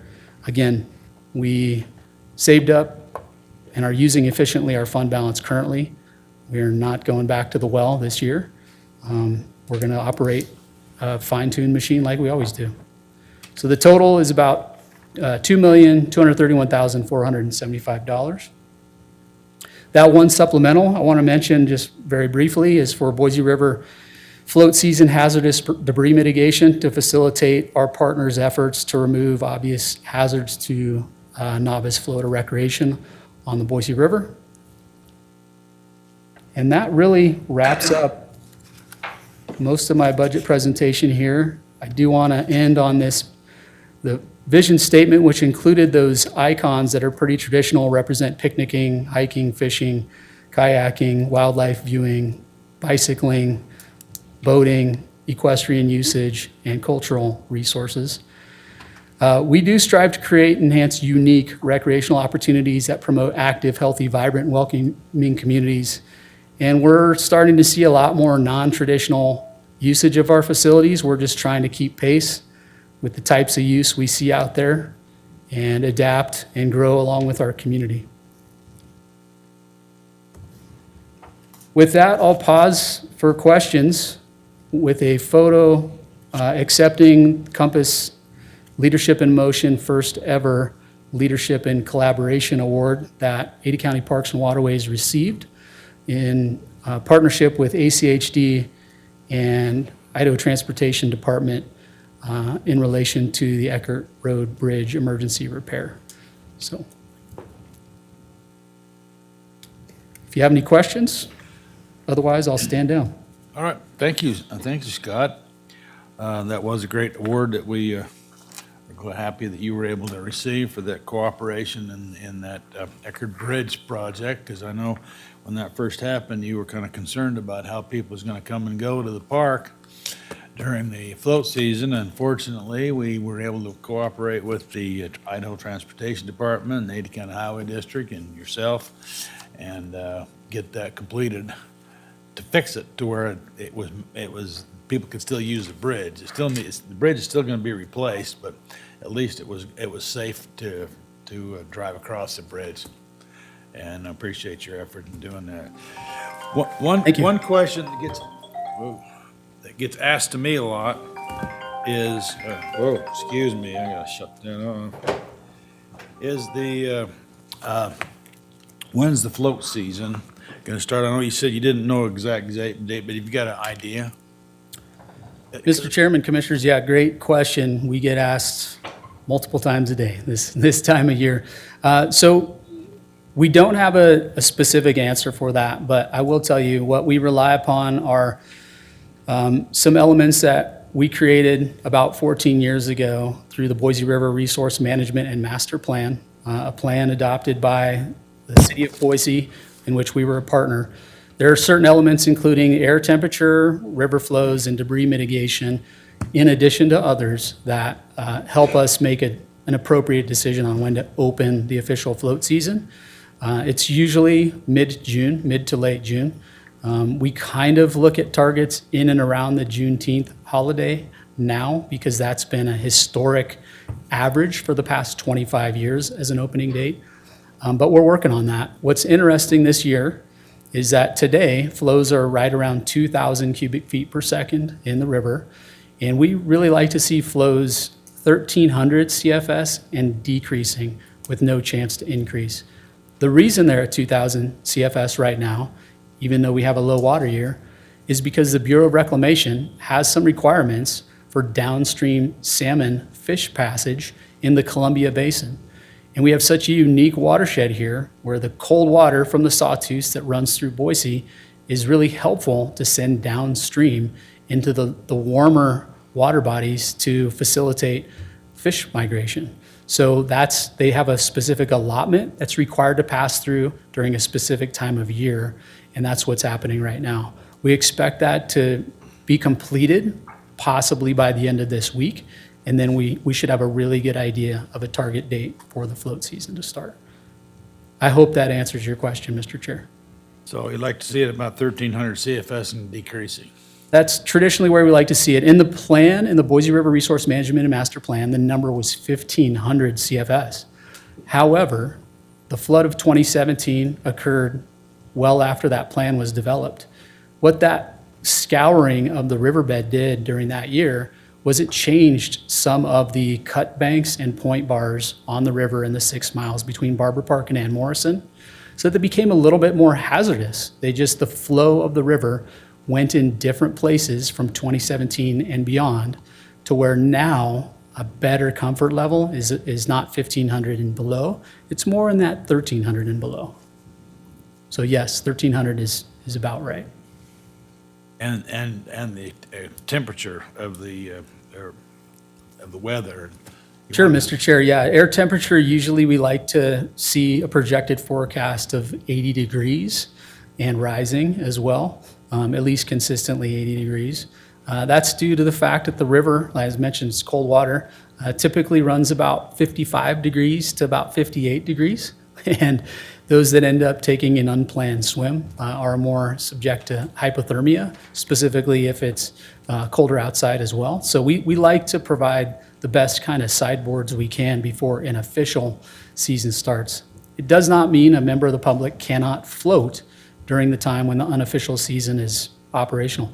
Just the official season means all services will be provided at that point in terms of rentals will be made available, shuttle service will be provided, and there will be more of a management of the people and vehicles that progress through Barber Park and Ann Morrison Park. Well, yeah, I think people probably do know that. They can get in the river anytime they want, but they can't use our services until we open it. That's correct, And Mr. Chair. we'll open it when it reaches 1,300 and declining in there. Approximately, yes. And we do anticipate this to be a lower water year once we make that step down into what we consider appropriate novice floater flow range. Then we do expect, in order to retain what storage we have in our reservoir system upstream, we do expect flows to decrease to irrigation demand, which will be more like a 600 to 700 to 800 possibly cubic feet per second range. So it's going to be a little bit of a lower water year because they're going to try to hold that storage back as much as they can once the flow augmentation for fish passage is complete. Okay, now you indicated your budget is going to be, your requested 2.231475 million for your requested budget, correct? I believe what you said was correct, sir. I don't have that. I just took right. it off your notes. Yes, you should have it in your budget book. Right. Yes. And how much of that, by the way, is from the parking fees and the rental fees at the event center? So it depends on any given year.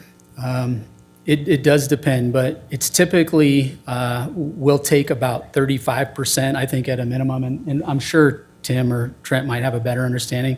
There's a little bit of management of what comes into play from our fund balance to make our base budget versus what comes in from the general fund.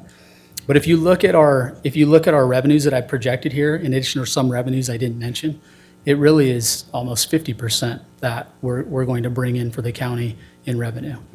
And would that include a share of the rental fees and so forth? It does, Mr. Chair. So yeah, and that portion of that specialty service contract does include equipment rental and shuttle concession, and it also includes the snack shack. Then we have a separate revenue stream this time of year, which is the parking fees, which are just Ada County fees. They're not a separate contract. We manage that directly. So what we're doing, I think the story that I like to share, I'll be honest, is those that use these services in Barber Park this time of year are often not from Ada County. We have done license plate inventories in Barber Park, which I've shared in years past, where we've actually documented 46 of all 50 states parked in Barber Park over the course of 2 weekends, which means we're taking in this funding, these folks' resources, fees that they're paying for the services we provide, and if it accrues as revenue and becomes part of our fund balance, that's why we just built a new greenbelt in Barber Park and why we're creating a maintenance shop that's going to be more efficient to serve our constituents and the residents of Ada County. We're using fund balance created from fee-based services from non-county residents, leveraging whatever tax support we get through the general fund with those to improve the local landscape for recreation users. So, correct me if I'm wrong, you budget 35% of the 2.231 million from your own revenues, and if you accrue any excess, that goes into fund balance, and then you use the fund balance for these other functions. Mr. Chair, yeah, and I don't know if I can get into the nuance of it quite as much as our friends here with the Clerk Auditor Recorder's Office, but yes, in short, when we ask for budget support, we're not asking for things we don't need, and when we are using revenue that we generate, we're going to use it efficiently and effectively to make an improvement locally. Well, I'm just trying to get a handle on, so about 35% of that $2.2 million is coming from property taxes, or it's coming from revenue, and the balance of it's property taxes. It could be different. It's a little bit higher than that. He's probably about 45% Yeah. revenue supported, about 55% property tax. Okay, It- so 55% property. Depends on the year, and Mr. Chair, and thank you, Tim, I think this year it is actually closer to 50% based All right. on, because our budget is kind of low. That's the little piece of the pie there. Correct. But we do still anticipate the revenue that we're making with the event center specifically, with the float season operations specifically, and some of the alcohol sales to basically provide half of that budget. All right, well, good enough. Any other questions from the board? Chairman, Yeah, go ahead. as a follow-up to what he just said, when's the last time, because you reviewed the market analysis of both of those funding sources? Yeah, Mr. Chairman, Commissioner Daley, we do that on an annual basis at a minimum, sometimes interim. So specifically for the event center, that's something that we like to make sure we're within market. We've been provided guidance in years past that we don't want to undercut the private market for those types of services. We're certainly not trying to do that. We're trying to be reasonable within market. So we do conduct analysis internally, calling and working with our other colleagues that operate similar but different facilities that might be privately owned to determine where we stand. So at least annually, so that we can come before you and discuss if we're talking about fee increases for certain services. With the rental concession on equipment rentals for the float season, that's a little bit unique. The discretion is with the vendor, although we do collaborate on those items for rental regularly. And again, that's to provide an affordable service that isn't really provided in the community for that specific activity, that type of boat rental with that kind of service, pickup and drop off at different locations. That's a unique thing that nobody else is offering. But we do also evaluate all of those items regularly. We also evaluate menu items on the alcohol provider's menu on an annual basis at a minimum. So we track those as best we can and try to stay appropriate with the market. Mr. Chairman, one more Yeah, follow-up. go ahead.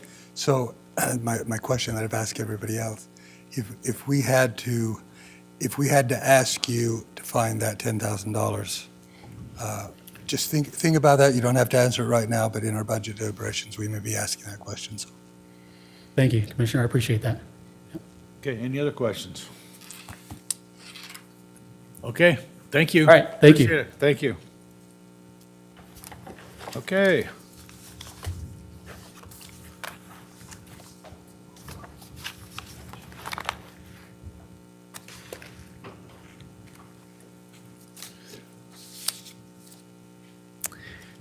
Thank you for your presentation of the budget, Director Coburg.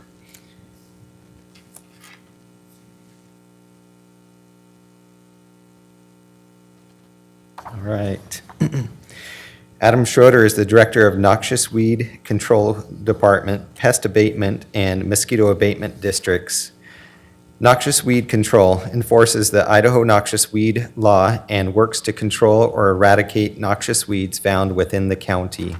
There are currently 43 out of 74 state-designated weed species found in Ada County. Pest Abatement provides pest control services to landowners living within pest abatement districts. Pest abatement crews manage gopher and rockchuck infestations that threaten agriculture or infrastructure on public and private property. Mosquito abatement provides mosquito surveillance, monitoring, and control services to taxpayers living within the mosquito abatement district. Mosquito abatement works within an integrated pest management plan to mitigate the impact of West Nile virus and other vector-borne diseases in Ada County. Noxious Weed Control has submitted a fiscal year budget in '27, and their request, which is $17,908 under their base budget. They have no operating or personnel supplementals being requested.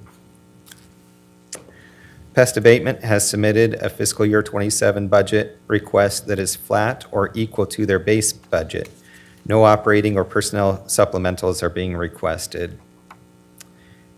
And finally, Mosquito Abatement has submitted a fiscal year '27 budget request that exceeds their base budget by $192,810. They are requesting 3 operating supplementals for $192,810.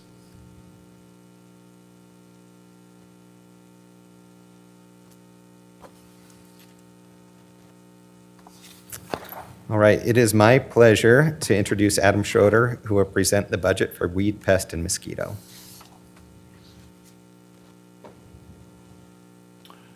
Welcome to the meeting, Adam. Good afternoon, Mr. Chairman, distinguished members of the board. How are you today? Couldn't be better. Yes. Day to day. Yes, sir. Appreciate that. Thanks again for the opportunity to present our FY 2027 budget proposal. I am honored and grateful to serve the constituents of Ada County in my role as director of this fine agency.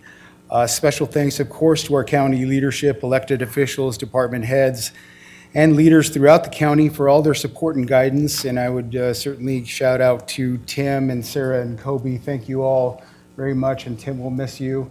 But I know you've got a lot of fine folks to help you pick up the slack there. So appreciate you and everything you've done to support us as well.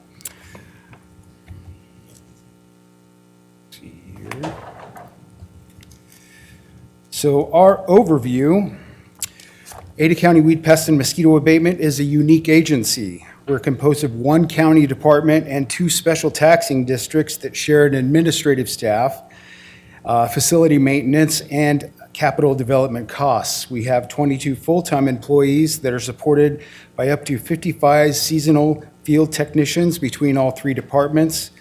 And there have been a lot of changes over the last year in our staffing. We've lost a few amazing employees, but I'm pleased to say that we've also recruited some incredibly talented folks and have promoted from within. So looking forward to what is to come. I continue to be humbled by the commitment that our employees have to serving the public effectively, growing professionally, and providing the best possible outcomes for our constituents. I'm honored to represent them here and to serve as director for this fine enterprise. Ada County Noxious Weed Control is a special levy fund supplemented with enterprise funds. Typically, that split is 80-20. We bring in about 20% revenue for our enterprise there. Responsible for local enforcement of the Idaho Noxious Weed Law. Our services are mandated and supported by Idaho Statute Title 22, Chapter 24, and IDAPA rule as promulgated by Department of Agriculture.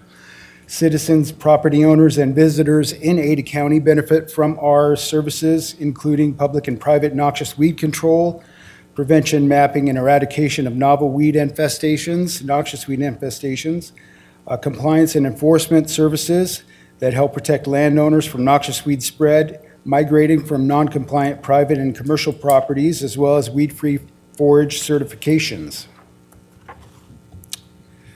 After a rough couple years in terms of staffing and training, our production has started to normalize, and we have knowledgeable and talented team of folks who drive the mission and get things done. We're seeing an increase in numbers of work orders completed and acres treated. Much of that work is being done on public lands with a priority that we're wanting to clean up our public lands and then start working towards more private work as we progress. 30% of the work we are doing now is to control puncture vine pre-emergently or after the plant starts to grow. Recently, we had a couple of new noxious weed detections, white bryony and oxeye daisy. So as we start to see more and more of the county, we start to see new noxious weeds that we didn't know were there or that have been brought in by migration or planted as an accidental escape. Out of 615 noxious weed control work orders, complaints that we received, we mailed 363 letters, and created 160 work orders as a result of a compliance action, which amounts to about 44% of the folks that we send letters to, they choose to have us complete the required weed abatement services. This photo here is from a white bryony tuber that was found in a constituent's garden. And you can see those tubers are nasty looking and they're very smelly and kind of poisonous. So this is one of the new invaders that we found. Our talented folks have a sharp eye for noxious weeds and they're finding them everywhere. So we have very few changes requested for FY27. No supplemental request. We have one classification request that is a split-funded position for our facility and inventory specialist. So that is across all three departments. That's a split-funded position. Very small amount requested in all three departments. We raised our projected revenue and expense lines for fuel costs as prices continue to fluctuate. So that's why you saw we were over budget as far as what our budget was allocation, but under in the request. That is basically fuel, purchasing, and sales, what we project. So we also requested $150,000 be set aside for our UAS facility and parking lot development project. The entirety of this project will be paid from fund balances of all three departments, and we'll talk a little bit more about that later. As far as for our budget request in FY27, our personnel request is $975,276. Operating request, $608,095, and our capital request is $50,000, bringing our total budget request to $1,651,279. There were some reclassification requests, promotion requests that were actually removed from the budget just because we hired from within, so we didn't need to reclassify. So that was good, or promote at least those lower PCNs. So it's nice to know we have folks from within that we're able to promote and give better responsibilities and more wages to. Our pest abatement district is a special taxing district that spans 894 square miles of rural ground in Ada County. We control pocket gophers and yellow-bellied marmots or rock chucks in response to district resident requests. As a special taxing district, we are supported by Idaho Statute Title 39, Health and Safety, Chapter 28, Abatement Districts, Title 25, Animals, and Chapter 26, Extermination of Wild Animals in Pests and Counties. All these services that we provide are required and supported by the law, and we are legally mandated to provide those services to folks who reside within the district. Any district resident who is experiencing issues with either of these two pests can call our agency, and we will provide these control services throughout the season for the price of a single assessment. Many folks call us up several times per year, and we send crews up to 4 people to ensure that our service standards are met, and we continue to provide excellent value for the residents of our district. Snapshot of our services that we provided to residents in 2025, 2,289 requests for service, over 2,080 of those turned into work orders that were completed. We're seeing a slight reduction in acres treated, but have increased the number of pests that we are controlling, and rock chuck work orders and acreage treated increased last year as well. We have a 30% trap catch rate, which is within the normal margins because we set multiple traps per burrow. So our cheetah applications help with operational flexibility and treat without rodenticides. So the cheetah applications, it's a carbon monoxide machine that we pipe some carbon monoxide into those gopher burrows, and we're able to control the pests that way without rodenticides, or for folks that are worried about pet exposure or where trapping is difficult and due to site conditions. That's just another tool in our belt. Rodenticides, trapping, smoke bombs, carbon monoxide exposure, biocontrol. We have owl boxes now. One is up at Barber Dam, and with locations in Hubbard Reservoir and Eagle Bike Park to follow. Shout out to our division coordinator and our pest crews, many returning year after year to do this difficult work in the hot and in the weather. Many of those folks are retired, and they come back to us year after year, and we appreciate their services and really respect the fact that they're willing to work hard for the constituents of Ada County. Their commitment to helping folks manage these nasty pests is commendable, and we couldn't do what we do without them. Our personnel request for the Pest Abatement District is $342,159. Operating request is $539,491. Capital request is $38,088. Total budget request, $919,738. No supplementals. That request also includes that reclassification for that facility and inventory specialist position.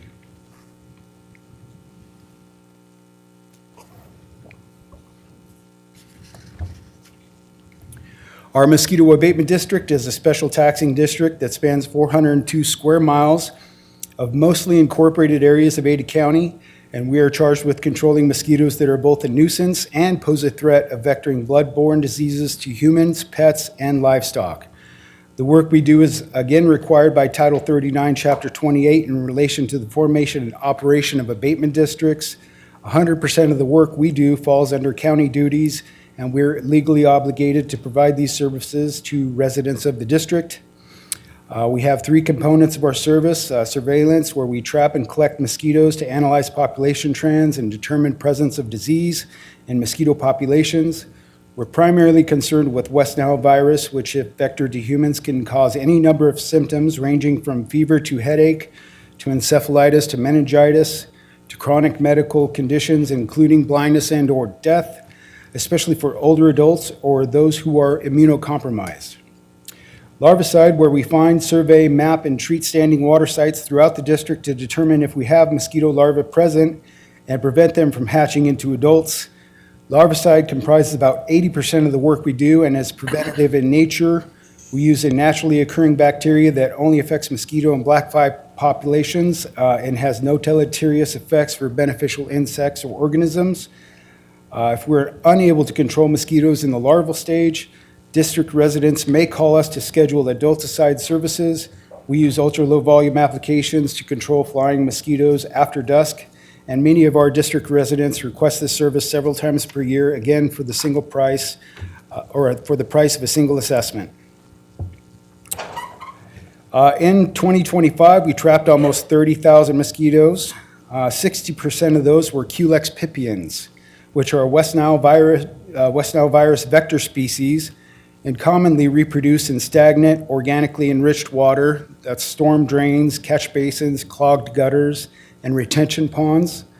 We trapped 264 sites throughout the district, and we have a total of 618 that we choose from, with 11 new sites last year. 98 traps set per night, with a total of 37 positive pools. That's West Nile positive pool detections across 20 sites. That warm winter with a dry spring and average rainfall, the precipitation patterns occurring outside of mosquito season, so most of that mosquito production was associated with irrigation practices and driven by human activity, especially where vector mosquitoes are concerned, those Culex pipiens. Summer rain events would produce elevated number of nuisance mosquitoes, And IDHW, Department of Health and Welfare, reports that we only had 2 human West Nile virus cases and 0 deaths reported, which is always our goal. West Nile positive pools were detected across the most populated sections of the district. Boise, East Meridian, and Eagle, and near Banbury, those were kind of our hot spots last year in 2025. One trap in West Boise accounted for 59% of all of our West Nile positive detections, and that's that one in the West Boise bench on Maple Grove there. That's 4 positive pools last year. And then, of course, you see some hot spots around the Eagle area, and then in Meridian as well, East Meridian. Oops. What happened there?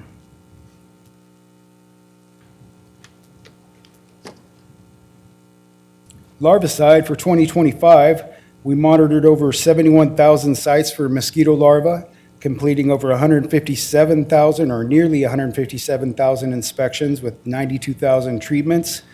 We're treating a lot of drain inlets in early season with more long-term products, shifting more to pastures, ponds, marshes, and seepage sites as summer progresses. The UAS program continues to deliver results, and our folks are gaining valuable experience, increasing their operational reliability with a proactive approach to season preparation, maintenance and repair, and also an increased focus on pre- and post-treatment mosquito survey to evaluate the efficacy of the products that we use, the timing, and the effect on the mosquito populations that we treat. It's important to note that we work on an integrated mosquito management platform, so surveillance, source reduction, larval control, mapping and data analysis, public education, and coordination. That's 70 to 90% of the work we do, and it's preventative in nature. And most of what we do is to prevent those mosquitoes from hatching and biting and vectoring bloodborne disease to humans.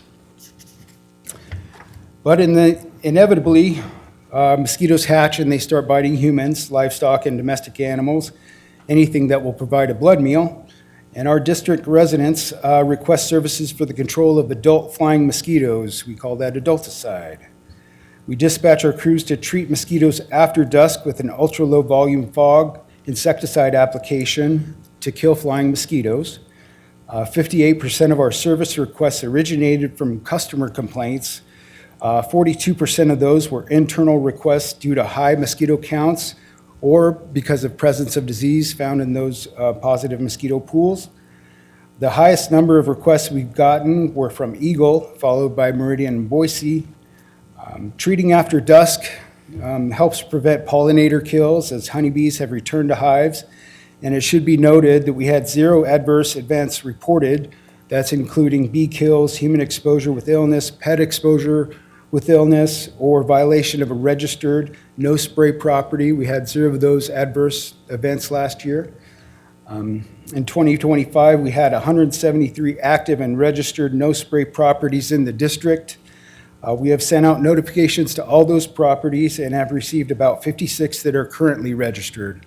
We have about 3 categories of no spray notify. So we have a no spray agreement that we send out to folks. Those are folks that don't want to be treated in the mosquito abatement services. We have a notify request that just means folks want to be notified if we're in the area treating mosquitoes. And then we have a request that will also include no spray with notify. So we have those types of applications that we take and we evaluate per our criteria through our integrated mosquito management lens. And so we approve those. And those folks, we have 0 adverse events reported as far as a violation of a no spray agreement. The challenges facing the mosquito abatement district are not unique. Our population is steadily rising. I'm sure you've seen this graph 100 times. The 10% over the last 5 years, that's 51,000 people, most of those who live within the mosquito abatement district. We have an average of 4,500 new parcels per year with 20,000 new residential units over the last 5 years. So every year we have hundreds of new drain inlets that we need to locate and monitor. That's over 2,000 in the last 5 years as reported by Highway District, Ada County Highway District. And where people live, recreate, irrigate, mosquitoes will breed and proliferate. Kind of sounded like Muhammad Ali there for a second. On top of the increased population pressure, we have been experiencing a sustained increase in the biopesticide costs. So what we noticed was that prices peaked during COVID, about 2022, but even after our normalization of those biopesticide prices, we are seeing that the products that we rely on and we purchase a lot of have remained about 30% higher than pre-COVID rates. So over the last few years, we've relied upon our contingency line, that's the $100,000, which is typically reserved for aerial application or emergency measures. And we use those funds to purchase our larvicide products to make sure that we can get out and treat those mosquitoes before they hatch. And we do that to protect, of course, a growing population in the mosquito abatement district.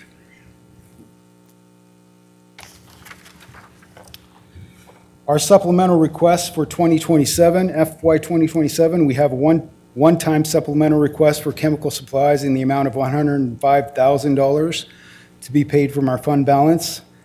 Our temporary payroll refers to our seasonal worker line that we're asking $60,500 to help us hire more people and keep wages for these positions competitive and up with market trends. We're also asking for $27,310 to pay for an unplanned increase in our maintenance software, as our larvicide software vendor was purchased by a large conglomerate called Clark, and they have moved that software to a subscription-based model that will cost around $40,000 per year. So the licensing costs that we typically pay for a product that we've already purchased, which is about $15,000 or so, we'll use that money plus the $27,000 in supplemental costs to pay for our ongoing costs for that new subscription. Larvicide was the only component that we were unable to have included into our Alamo package that was built by, of course, our outstanding GIS team. The new Clark-owned product will be all-inclusive. So over the term, we know that this will relieve a lot of our ongoing support requirements for our mosquito software platform, which is substantial and probably detrimental to Ada County ITGIS's team's ability to complete other projects. So what that means is that, during the season, mosquito season, we're calling our GIS folks all the time, all hours of the night to help support the platform. And that's just really not sustainable. And I don't think it's fair to our GIS team. So once we move to this new subscription-based product, all of the mosquito stuff will be in one package, weed and pest, and the accounting and the client database will all be left in Alamo. And I think it's a much more sustainable method moving forward as far as our software needs in partnership with our IT folks and GIS folks here at Ada County. So we are respectfully requesting that the board accept the 3% increase and new construction role for the district that will go toward funding the temporary payroll and the software supplemental requests. We have no new personnel or supplemental requests for personnel. The request there is $772,256.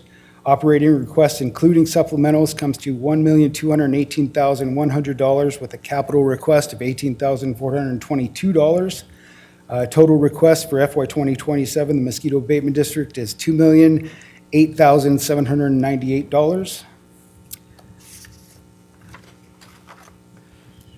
For our UAS parking and UAS facility and parking lot development project, it's moving along nicely. We're now accepting bids for construction, which we hope to begin in July or August. This is a necessary addition to our Meridian campus, as our parking lot cannot accommodate seasonal parking, of course. And our operations have shown that UAS work will only become more a part of our operations as we move and evolve. We need a safe space to work on these machines, safely store, charge, and manage lithium battery platforms, which can be, of course, highly flammable and combustible. So I've requested $150,000 from each of our departments' fund balance to be set aside for those construction cost overages. Total project on just under $2 million. We continue to serve and educate the public with our outreach program, and in 2025, we had several events that we attended, including the Tobin Bolter Memorial Kids Duathlon, Open Streets Boise, Ology Days. That's kind of it's a event where high school students are exposed to biology or some kind of ology career or sector that they can work in or choose to study. Going Wild at Barber Park is always a big event for us. We also have several other media engagements and ongoing social media programming that we provide to our constituents. And with that, I would just say thank you. I appreciate your time and attention. Again, I would respectfully request that the commission consider any kind of a COLA merit increase for our employees. And I know it's a difficult decision. I wouldn't want to be in your shoes, but I have to ask, and I think that our folks would deserve your consideration. And I appreciate your time today, and I would stand for any questions. Okay, thank you. Looks like we have some good material to go over. Appreciate the work you do in your department. Any questions from the commission? You have a question? Go ahead. So with the request for the raise to the seasonal workers, is that something you ran through our HR department to get ideas of what the salaries are gonna, or the wages would be this year? Mr. Chairman, Commissioner Davidson, typically our seasonal contracting, that doesn't go through HR unless it's the administrative management of that contract. So Ada County contracted with Personnel Plus this year. Those wages that we provide have been typically, I mean, we raised them 2 years ago. We try to give folks an incentive for licensing, so we'll offer another 50 cents if they become licensed. And for every year that they're here, we increase the incentive by another 50 cents or $1. And if they become a crew lead, basically that crew lead salary that we pay to Personnel Plus, because these folks are Personnel Plus's employees, is typically about what we would pay our normal field technician full-time. So around that $21 to $22 range is what we would pay a crew lead at the seasonal temporary level. And how was your chemical budget last year? Did you have any left over? You go over? How did that turn out? Mr. Chairman Beck, Commissioner Davidson, so typically, yes, what we try to do is use up everything we have. The products that we use have a shelf life, so they have to go, last in, first out. Yes, I think that's right. So they have a time limit, and all those batches that are oldest have to be used first. So we rotate through that inventory relatively quickly, and what we try to do is buy in the off-season when those folks or at least the manufacturers and distributors are offering those incentives for us to buy or for us to receive free products or reduced price on the inventory that they'd had left over from the year before. So typically, that we're spending $100,000 or more than what our budgeted amount is, and we just try to make it work with whatever we have there and purchase as much as we can during those specials. Okay, go ahead. Do you have a question? Go ahead. Several questions. Thank you, Adam, for your noxious weeds. We meaning the counties, are required under state law to enforce the state's noxious weed law in the entire county, correct? Commissioner Daly, Mr. Chairman, yes, that is correct. Idaho noxious weed law requires that every county have a noxious weed control superintendent and a control program, and they are the designated enforcers of the noxious weed law for that particular county or jurisdiction. Go ahead. Does the state provide any of that funding, or is a county required? We're required to do it, but state doesn't provide any funding, correct? Mr. Chairman, Commissioner Daly, that is correct. All of those county resources for the noxious weed control department are general funded. So The state does not contribute to that. The only thing that the state might offer is a cost share program for buying herbicides, and that typically is, works for smaller counties or smaller jurisdictions. But no, they do not provide us support as far as financial or even herbicide cost for controlling noxious weed in Ada County. So, and you indicated, Mr. Chairman, you indicated that there are 363 enforcement letters. Explain for the public who understands that when they say enforcement letters, what that means. Mr. Chairman, Commissioner Daley, so an enforcement, a noxious weed compliance event or an enforcement letter, say we have an inspector that travels throughout the county and he sees noxious weeds growing on a property. He records that information, documents that information, takes a photo of it, and then we turn that into a noxious weed enforcement letter or compliance letter that is sent to the registered landowner of that parcel. They have 5 days to contact us back after they receive that certified letter.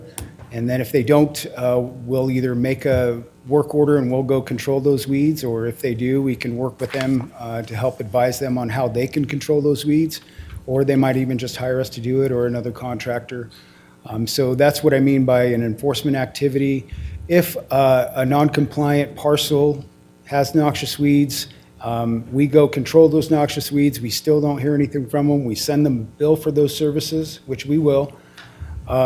If they don't pay that bill, then we will lien their property, and that stays on for a year. So. On their property tax roll, correct? Yes, sir. Another question then. You've been doing a lot because, as the clerk mentioned, rats are one of those things that are sticking their head up in our county. And you've been trying to coordinate some of that with the cities, other people within the jurisdiction, within the boundaries, I should say, of Ada County, but not necessarily the jurisdiction of Ada County ourselves. So what, if we meaning the county, under the law, took that on ourselves, have you looked at what that would mean in terms of a budget request, requirement of the county / the state / cities, the cooperators, because you've been working with the cities, et cetera? Do you have some kind of a feel for that at this point in time, if that were an obligation that we either accepted or were obligated to do? Yes, Mr. Chairman and Commissioner Daley. So, yes, I've been talking to a lot of folks about the rat issue, of course. Been heavily invested in this, of course, trying to voice the concerns of our constituents who are experiencing issues with these rat infestations. I would say that it depends, Commissioner, on what services exactly we were required to provide. If we were talking about levying, that would be an interim abatement district, and levying taxes for that within the district, that would essentially put us into the rat control business, in my opinion. I'm not a lawyer, but that's the way it works with the pest abatement district. We actually go out and control those rats. If that were the case, I think it would start at $1 million per year and then go up, because it would be roughly equivalent to what our pest abatement services budget would be. I think it would be a good place to start. Just because, rat control is much different than any of the services we provide. Most of those services would be in people's houses, in their crawl spaces, in their attics, on their property, between properties, on the fence lines, in the irrigation canals. And this is a repeated service. This is not a one and done thing, like you can go spray noxious weed control. You can just go spray the weeds and kill them. With rats, that is a ongoing service, and you never, if rarely, can control them in one service call or one service event. So it is a steep challenge for any, I think, government agency to just go out and start taking on rat control for any type of jurisdiction within Ada County, including the entirety of Ada County. I think certainly $1 million would be a starting point, and we'd have to probably go up from there as far as any kind of control services. However, if it were more of a, we're going to act as the government liaison, we're going to take rat calls, we're going to help people, educate people on how to prevent rats from destroying their properties or invading their homes. We're going to go do inspections. We're going to refer folks or non-compliant properties for control or extermination services through the private contracting market. If we're going to document those with the GIS database, I think something like that is much more workable and in that, starting in the $400,000 to $500,000 per year, if we had 3 or 4 crews. If we were working with less than that, maybe one position, a division coordinator perhaps, and maybe a couple of seasonals, I think you could probably do something effective for, $300,000 per year. So there are differing levels of service depending on what is required or what is decided upon as far as rat control or rat abatement goes. And certainly it's a big task, and I know folks are very anxious and would like to see some results on this, but I think we have to be very careful about how we proceed. And I just want to make sure that we do this right if we're going to do anything at all. So. Thank you. And just as my perception is that it's more a city-focused problem than it is a county-focused problem, correct? Commissioner Daley, Mr. Chairman, I agree. I think right now it is within the cities that we're finding or hearing most of the reports within the cities and the suburbs. We're not hearing reports in unincorporated Ada County of rat infestations. It's not to say they're not there, but we're not hearing the reports. And we're not really seeing that as far as on the ground from the phone calls from the people I'm speaking to right now. It's mostly in the urban and suburban areas of Ada County. Thank you. Okay, thank you. You brought up an interesting perspective, I think, relative to these rats. And one of it was, there was a couple of bills introduced this year, as I recall, in the Idaho legislature. And one of them, the groups that were mainly opposed to the bill were private or pest control organizations, and they wanted to do the crawl space and all that stuff. Why couldn't that happen? Mr. Chairman, I spoke with the members of the Idaho Pest Management Association about this issue. Of course, I think they're leery of any kind of government intervention. Certainly, pest control operators, being the private business that they are, they're very protective, of course, of their revenue sources and of course, new projected revenue from any of these rat infestation business that comes to them. So I think that they're worried about any kind of government infringement on those new revenues for them. And then also regulation. Pest control operators are typically reticent of any kind of regulation that affects their businesses, including licensing and any of that sort. So I think that's where most of the resistance came from on the pest control operator side. I wouldn't, speak for them plainly. I do not represent them, but that is my impression of why they were opposed to the legislation that was put forth over this session.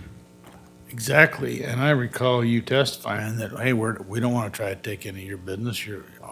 We'd just help facilitate you doing the work. Isn't that right?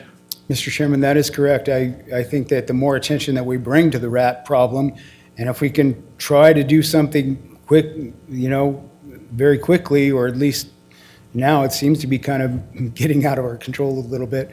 But if we can bring attention to the matter, bring the government in to help leverage what government does well, that documenting, recording, educating, putting out the information, doing the inspections, and then also bringing in the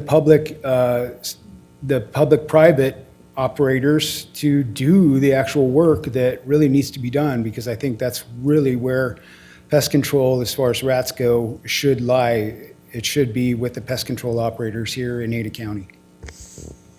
Yeah, go ahead. Just as a follow-up, I agree with what you're just saying, and having worked on a private sector initiative in the Reagan administration, I can say that the catalyst can be government, but not primary focused on government. So thank you. All right. Any other questions on this issue or any other issue on the weed pest abatement? All right. Well, thank you. Thank you. Appreciate that. Thank you. And we'll maybe make some progress on that rat thing. We have 9 minutes to get to our next meeting, so I think, in all fairness, it would be better if we come back at 3:30 for the trial court administrator and operations.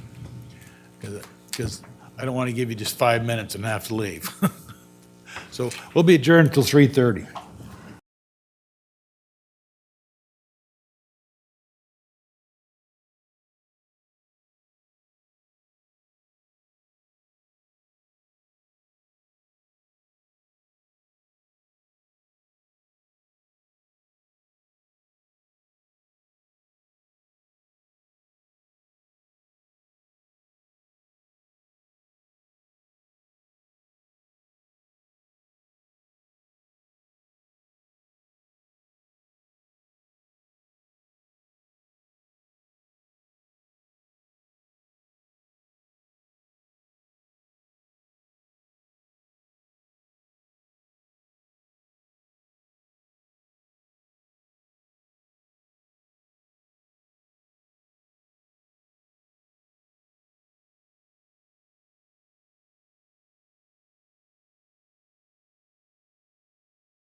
Record, we're ready to go again. We're back in session. If you can go ahead and introduce our next guest. Yes, thank you, Mr. Chair, Commissioners. Sandra Barrios, Trial Court Administrator, TCA, is responsible for the Trial Court Administrator, along with the treatment courts and court monitoring funds. The TCA is responsible for managing the non-judicial activities and programs of the 4th Judicial District Court, which includes Ada, Boise, Elmore, and Valley counties. In Ada County, court program support includes the treatment courts, family court services, civil and small claims mediation, courthouse navigators, language access, and the marshal's office. Guardianship monitoring and transcript services. While the district and magistrate judges are state employees, the support staff of the TCA office falls under the Ada County umbrella. Treatment courts are comprised of 3 drug courts, a mental health court, and a veterans court, and handle qualified individuals with substance abuse issues and serious mental conditions who are involved in the criminal justice system. The department provides comprehensive supervision, treatment, testing, and counseling services to program participants. The Court Monitoring Fund accounts for the surcharge collected on all fines for persons violating the state law against driving a motor vehicle while under the influence of alcohol, drugs, or other intoxicating substances. Monies from the fund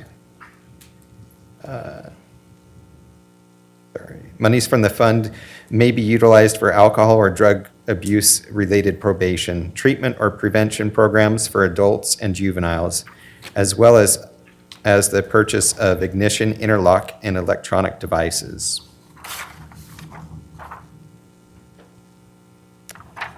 Trial Court Administrator has submitted a fiscal year 27 budget request that exceeds their base budget by $179,000.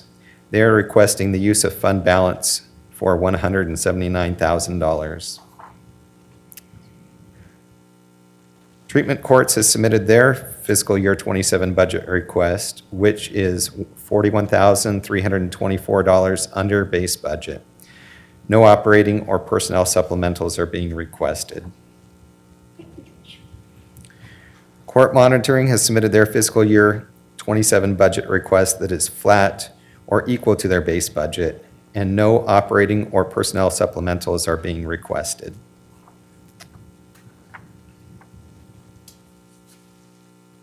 So with that, it's my pleasure to introduce Sandra Barrios, who will present the budgets for the Trial Court Administrator, Treatment Courts, and Court Monitoring. Welcome to the budget hearing, Sandra. We also like to welcome our distinguished guest today, the ADJ, Mr. Stephen Hippler, Judge Stephen Hippler. Welcome to our meeting. Good afternoon, Commissioners. Thank you for allowing me the opportunity to be here. Before I start, I wanted to take a minute just to thank, of course, Trent and the team, also for all the support that they give us. Tim, you're going to be very missed. Thank you for all your guidance throughout all these years. It's been amazing to have you. Also to Bethany and the HR team, operations and IT. They are huge supporters of our courts and our programs, and we really appreciate everything that they do for us. Of course, I also want to thank, you see staff scattered throughout the back. Those are all supervisors from our teams. They do fantastic work every day, and I think after you hear my presentation, you're really going to be proud of the work that they and their staff perform every day for you. So today, I have the privilege, as I mentioned, to talk about our budgets. But when I was listening to the presentations today, one question kind of got stuck with me, and it was, is the juice worth the squeeze? And so I think that through this presentation, you will really see that it is when it comes to us. And of course, the other programs too. But before I start with the presentation, I actually wanted to talk about how we have used the funds that you have allocated for us during this last year. And so we can talk about the outcomes that we received, because I think that's going to help greatly guide the discussion for this next request. So the words that you see up in the screen are not just words. Those are tied directly with our mission, which is to ensure the fair, impartial, and timely resolution of cases. Now, this translates for us having programs that are designed to put people's needs first in everything that we do. Now, these values are not just words, like I mentioned. They are principles that really guide the decisions that we make every day in the different programs. And the public actually noticed this. For example, one member of the public wrote, "I want to express my gratitude to Family Court Services for the services your team has provided to our family. Your support has made a meaningful difference in bringing stability and a path forward during this challenging and emotional process." So today I'm going to talk a little bit about how we have tried to bring innovation and how that has resulted in cost savings to the county. And these are the 16 areas that I just mentioned to you. So the first area is on language access. Now from this slide, you can see that the word continues to grow. Initially, you can see a pretty substantial jump from 23 to 24. It was about over 20%. That was the number of requests that were processed. And then from 25 to 26, we expect also a little bit of an increase as well. However, instead of just absorbing those costs or coming to you and asking for more money, the team in this program has focused on efficiency. And actually, one of the most impactful improvements they have made has been through the use of simultaneous remote interpretation technology. Now, thanks to the increased use in technology, this has allowed us to bring certified professional interpreters from outside the region in real time. And so by doing this, we don't have to pay for travel costs for them, which are substantially, which can be very expensive. And also this eliminates the cost of potential delays as well in their proceedings. And by doing this, by having those savings, we're able to reallocate that funding to other areas of higher need instead of coming to ask you for money. Well, I was listening to the presentations this morning. I heard Director Ward talking about the needs that they had at juvenile in terms of interpreters. So I talked to the coordinator in this area, and we can actually partner with juvenile to assist them with covering those needs. And so we've been talking to Director Ward, and I'm sure he'll have more information to you when you start the deliberation process as well. Another area that is also doing a lot with less is our mediation office. This office is just made up of 1.5 staff members, and it relies heavily on partnerships with local professionals, universities, and community volunteers. Now, the structure is very strong, and the results are great, as you can see. The resolution rates are very high. They continue to be in the 80s, and this is something that has been going on year over year. And the result of this has created savings of $140,850 that we did not have to spend thanks to the work of the volunteers and the interns.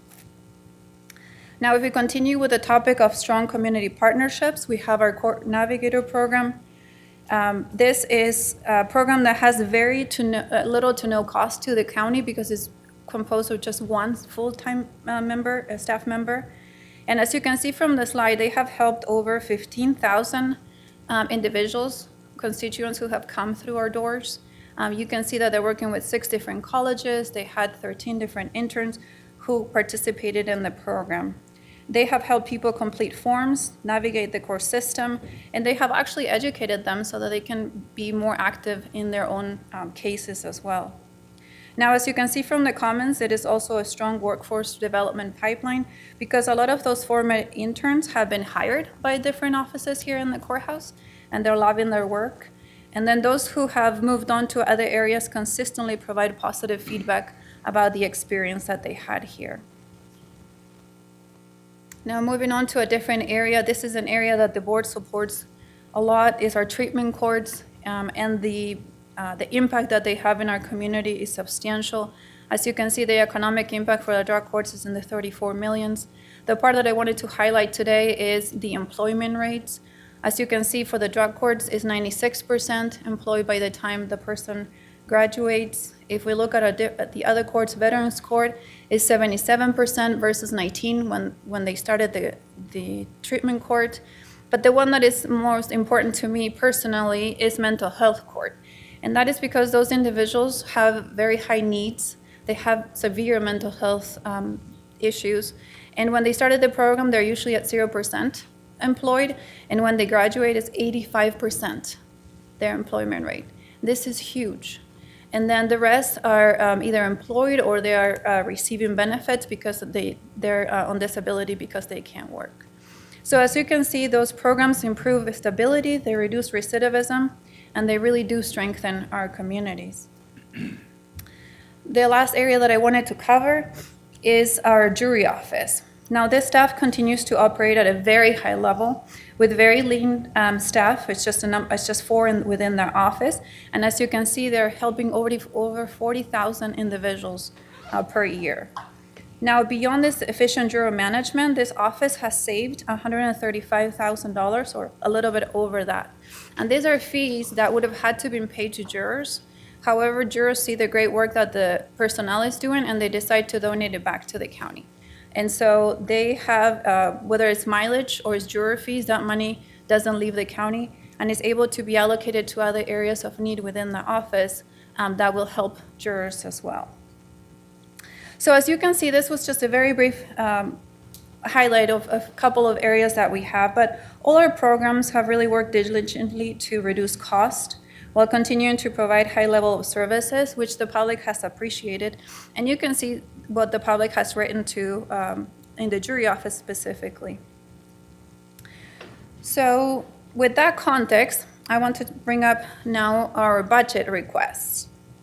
So now this year, the changes I have are limited, they're targeted, and in every case are either offset internally or they are structured as truly one-time expenses, which I'm asking if for the use of the district court fund, so not the general fund. So if I can start with this electronic docket display system, you heard Director O'Mara talk about it this morning. It's a project that we are doing in partnership with IT, and we are requesting one-time funding of $179,000.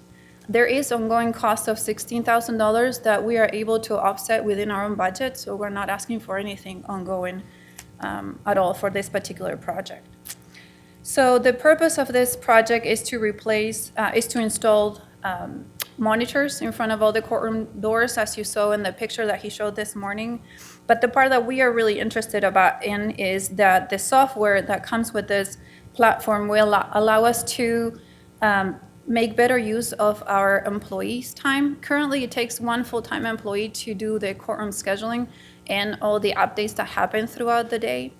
And having this software will allow us to reallocate that person to another area of higher need other than just scheduling. Of course, we will be able to replace printed calendars. We will be able to provide real-time accuracy of the information that is provided. For example, if a docket were to finish earlier, we could move courtrooms and we could move calendars around to put them in a courtroom that it was better for the parties. They could feel more comfortable, and that could be done in real time, all thanks to this technology. It will greatly improve wayfinding in the courthouse as well, so we think that the public will appreciate it very much. So I'm asking for your support in letting us use the district court fund balance for this. Now, the second request that I have is a CIP project, and this is to replace magnetometers and x-ray machines that you see here at the entrance of the courthouse, the receiving area, and also the entrance of the juvenile courthouse. Now, we are in desperate need for the equipment because the current systems are truly at the end of life. These are actually the systems that came when the building opened, so they're a few years old. And replacing the parts is actually pretty difficult at this point. At this point, we're operating only half of the entry equipment because we are cannibalizing parts of the other ones just to keep them functional. And this, of course, creates a liability to the county, but it also creates an operational problem as well. Now, as you know, we get a lot of visitors in this building. An average of about 6,500 people come through those doors every week. And you can see during peak times, it's common to see that there's long lines coming all the way from the front of the building all the way around because they can only use 2 magnetometers to come in through. And so we're asking, please, for your support. The cost is $667,830. It's one-time fund. It's just to buy the equipment and install it. And In conversations, talking to Trent a few months ago, he did mention that it seemed like the fund was okay and they could support a request like this if you approved it, of course. So those are all the requests I have for what I would call the capital projects. And now moving on to our A budget in 43. The requests that I have here are all offset with reductions to the B budget. So nothing is going to increase our A budget moving forward. I also wanted to mention that under column, those numbers that you see, those amounts there, that is the complete amount. It's the wage, but it's also the benefits and the tax increase as well. So the one that we're most, the priority number one for us is our market adjustment for our staff attorneys. Now, this is a compensation analysis that was done by HR, and it reflects ongoing market pressures that we have with legal recruitment. Now, recruitment challenges in this classification have intensified because we had kind of this regional wage competition, I would call it, and it all started when the state public defender increased the hiring rates, and then that forced the prosecutor's office to come to you and ask for an increase on their wages. And so now we come trailing, asking you also for an increase to those wages as well to help us, because we're basically competing for the same talent. And so that will put us in a better situation to be able to do it. So to your initial question, if the juice is worth a squeeze, with this particular positions, well, with all of them, but with this one's definitely. And let me explain to you why. The job that the staff attorneys do is behind the scenes, so it could be easily missed. However, they are essential to judicial efficiency. They conduct legal research, draft decisions, they manage procedural work, and they truly keep the cases moving. Without them, all that workload would shift back to the judges. And so in a very short time, I would be back here before you asking for your support to ask for new judicial positions, which, as you know, are substantially more expensive than what we are asking for here. I was also trying to think, how could I illustrate the work that staff attorneys do as it could relate to your area, for instance. And so we were thinking of when you had to deal with the rezoning issue, right? You had hundreds and hundreds of documents to go through. You'd listen to a lot of information, testimony, hours and hours, right? And you had to make sense of all that information. You had your attorneys help you with the law so that you could reach a decision. Well, that's exactly what our judges go through with every complex case that they have. They have to read all that information. They have to listen what the experts say, always conflicting, right, opinions and sometimes in areas that they're not very familiar with, right? And they have to educate themselves. Then they have to find the law, they have to apply it, and it all has to be done within 30 days because otherwise they don't get paid. And all that while they keep their regular cases moving forward. And so that's why I say that these staff attorneys are truly essential to the work that it is performed. The next area that I'm also asking for a market adjustment is for our counselor positions. This position is one of the hardest one that we have to recruit. We currently have 2 vacancies, and we've interviewed people who had been qualified, but once we tell them how much the wage is, they go to another area. We've actually have lost counselors who loved the work they did. They feel a great sense of accomplishment, but they just can't support their families, and they can go to another governmental position and get paid more. And so we are, with help from HR, we have worked, and they did a market analysis, and we're asking for $26,135 to be able to recruit and retain this great individuals, our counselors. But I wanted to show you or highlight why they are important to the work that we do. Recently, we received a letter from a parent of a participant, and they said, "Thank you for all the work you have done for," and they named their child, "during this last 2 years. We are well aware that he had to put forth a tremendous effort to get this far into his recovery.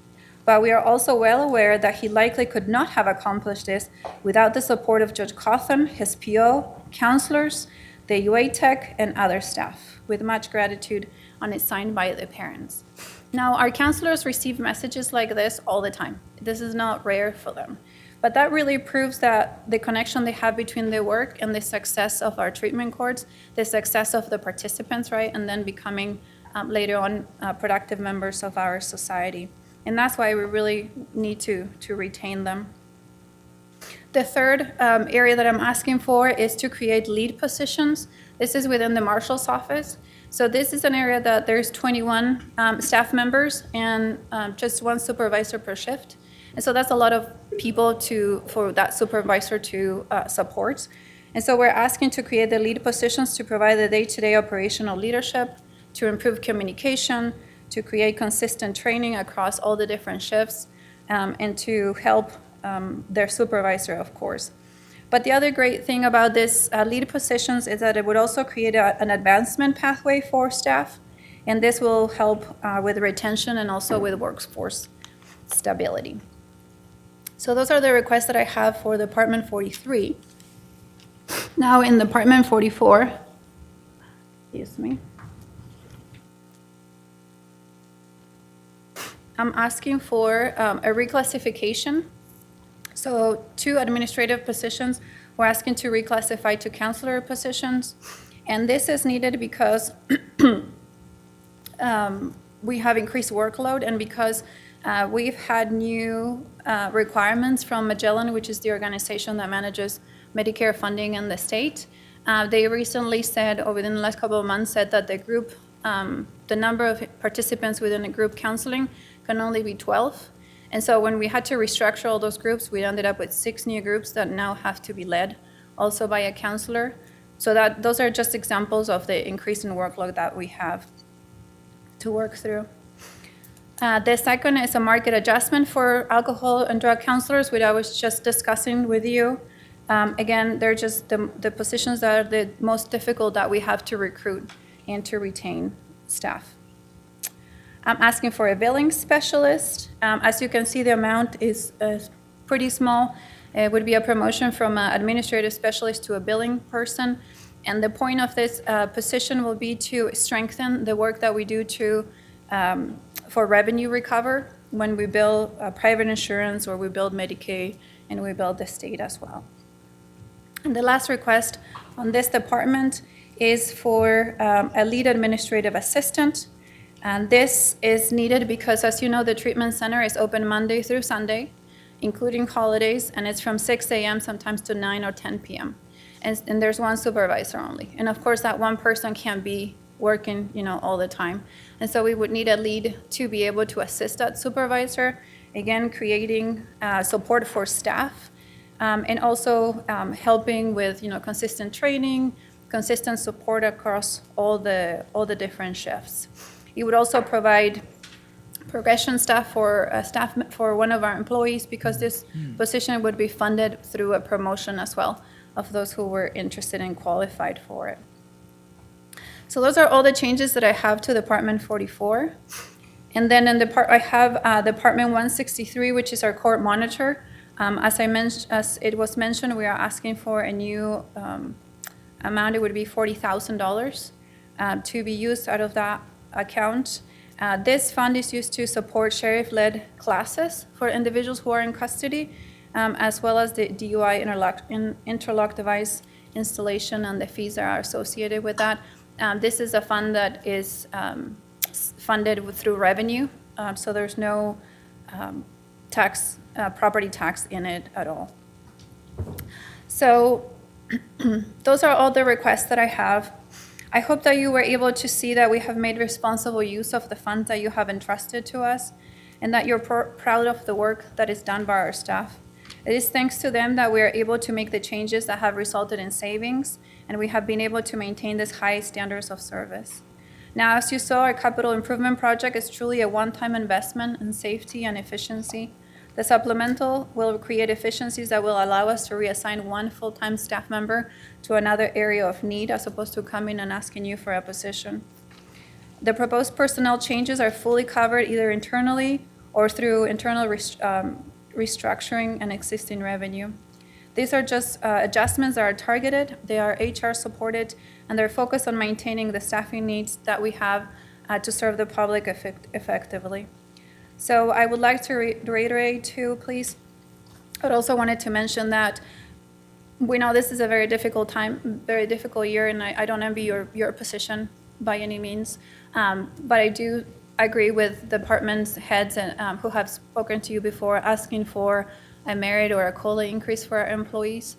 It is a very difficult situation for all of them. A lot of the changes that we're making is for the exact same reason, to try to help them, to try to retain them as well.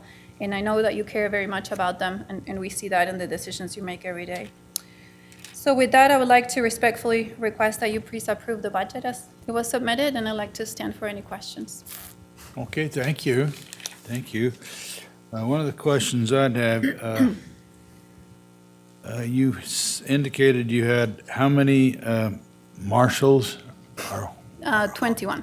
21? Yes, I think they're 20. I think I misspoke. They're 20. Yes. Is it 21 or Yes. 20? Okay. And you had requested an increase, you want to get a lead director or something? I'm requesting, yes, so it would be through an internal, we would fill it internally, so we would have people apply for the position. So current marshals would apply and they could become leads. Okay. How is that compared to the marshals? How many marshals did you have in FY21? In FY21, I had ARPA marshals, so I think at that point we had 3 more than what we have today. In FY21? Yes, because that's when we asked for the ARPA positions, I believe. Was it? 20 in FY21? Oh, I don't know how much in 21. I can get you that information, Commissioner. Okay, all right. I'm just wondering how the difference has gone from FY21 till now. Okay, any other questions from the commission? Go ahead. Go ahead. No questions. I'm looking at your staff down here. Paul's still working? He retired once. Yes, twice. He retired twice and came Twice? back. Okay. Yes, he's not good at retirement. Okay, all right, well, good. And- Mr. Chairman, Yeah.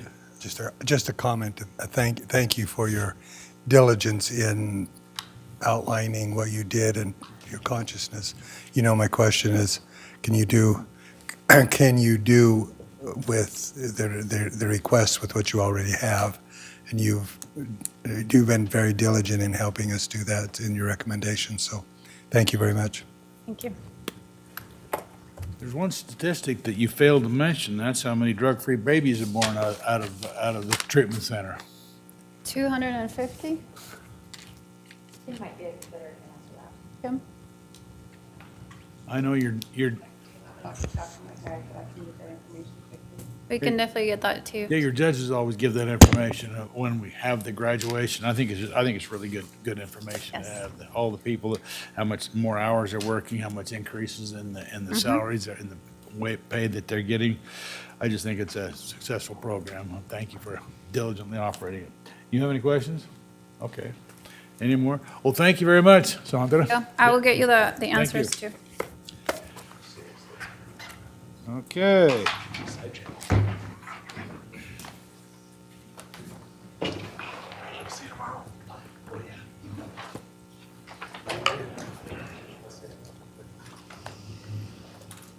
Okay. Introducing our last department for the day, led by Director Robert Carney. Operations is the county's centralized building and maintenance department. The operations department's focus is to provide safe and efficient facilities and exceptional service to internal departments to ensure facilities are in the best condition possible to effectively serve Ada County citizens. Through maintenance operations and project management, the department serves Ada County citizens, elected officials, and staff. The department manages the daily operation of 37 facilities encompassing over 1.4 million square feet. Operations manages all county capital building and tenant improvement projects, property leases, site certifications, and facility compliance issues. Operations is currently managing 44 construction projects with a total value of roughly $120 million. Operations provides the county's mail and distribution system in-house and manages over 30 various maintenance contracts with outside vendors for routine services such as facilities cleaning, lawn care, and parking services. Operations pays for for most of the county's utility expenses and manages energy and water use to keep facilities operating efficiently. Operations has submitted a fiscal year 27 budget request that is flat or equal to their base budget. No operating or personnel supplementals are being requested.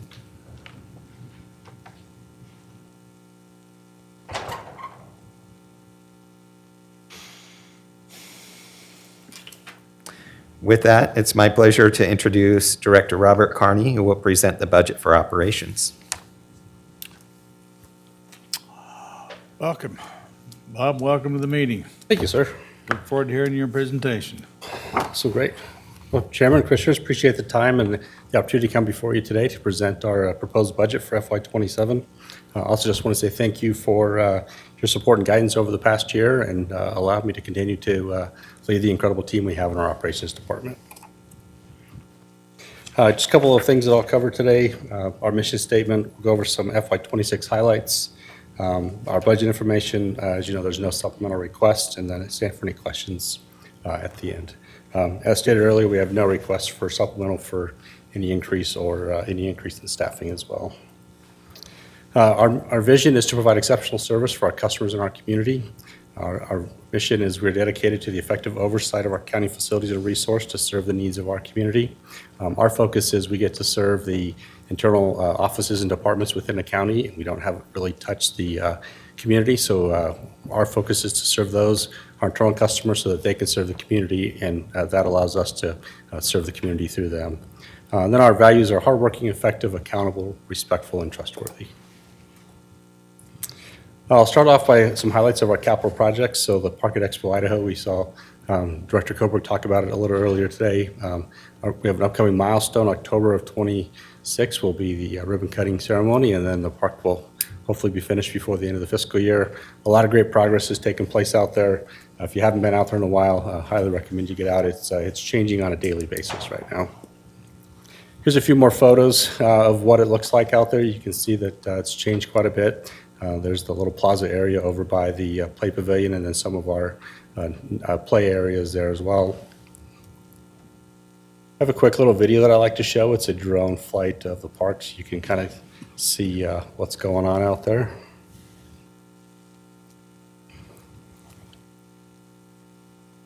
So you can see here the play pavilion area is taking shape. A lot of the natural play areas coming together. The little climbing wall and seating area is in place.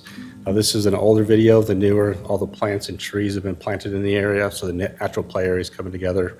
They have the large playground equipment in place as well. So it's really taking shape. The panels will go up here, I think if not this week, next week on the exterior of the play pavilion itself. Pretty neat structures, one of the tallest this side of the Mississippi, so excited to see it open and see the kids playing out in this area. Next, it'll move into kind of the restored wetlands area. This is a cool space out there. A lot of the natural areas and native things that were planted, a lot of native plugs will go in there. The floodplains opened up, so our stormwater basin, as well as some of the irrigation water, is tied over and flowing through those areas. So it's neat to see it actually working as designed. The skate pavilion's coming together. Of course, the roller derby ring's in. The entire pump track is been poured down, is in place. And so it's neat to get out and see that. And then we're working on the actual skating bowl itself now. The park's coming together. Like I said, if you go out there, it seems like every day it's changing. Josh just grabbed me this morning and told me that I need to get out and see it because of the progress they've made since last week. Another capital project is the jail expansion. It's been underway and moving along well. They have the tiling of the canal was completed in time. They're doing a lot of the site prep out there right now and getting ready to work on the connecting corridor into the jail. And then our modular kitchen will get delivered sometime in December, and we can get that set up and ready to go so they can start the renovation inside the kitchen itself. Capital projects is a list of our capital projects that are currently going. We have 44 active projects, like I said, around $120 million. So a variety of facilities. We actually have quite a bit going on at the courthouse, so our courthouse team and our project management team has been very busy down here. And I'm sure you probably see it if you walk in the front door, you can see some of the railings and sidewalks and those kind of things that are taking place around the facility. Of those projects, the majority of the funding is still from ARPA, and then we have some that are CIP funded, and then a portion of it that comes out of the operations capital improvement line. So far in FY26, we've completed 18 projects for a total of about $12.5 million. That's an active list that we'll continue to add to as we work through our process with our capital projects. And we have quite a few that are really close to being closed out, so excited to get those done so we can move on to some of the other projects that we have on the list. Next, we'll go to staffing. Our turnover rate for FY25 was 15.9%. That's right in line with what the rest of the county looks like. The biggest portion of that, so 40% of our turnover was in our specialized craft areas, so our electricians and our HVAC journeymen. We compete pretty heavily with, of course, Micron and Meta, and when they're paying $20 above the standard rate plus per diem, it's really hard to get positions filled. You can see on there, we had one applicant for our HVAC and one applicant for our electrical position. It actually changed over the weekend. We had one more apply for each, so we doubled it, which is exciting. The good thing is we had a former employee that's looking to come back on the electrical side, so we're excited to hopefully get him back to work for us. And then the applicant for our HVAC position actually is a very qualified candidate, so we're going to interview him, and we'll see where that goes. So that's our largest area of turnover. If we didn't have that competing components there with Micron and Meta, I think our turnover rate would be much lower than what it shows there. On average for our positions, we're typically getting about 15 or 20 candidates. So you can see for the specialty trades, much less activity. And of those candidates, about 25% meet our general requirements.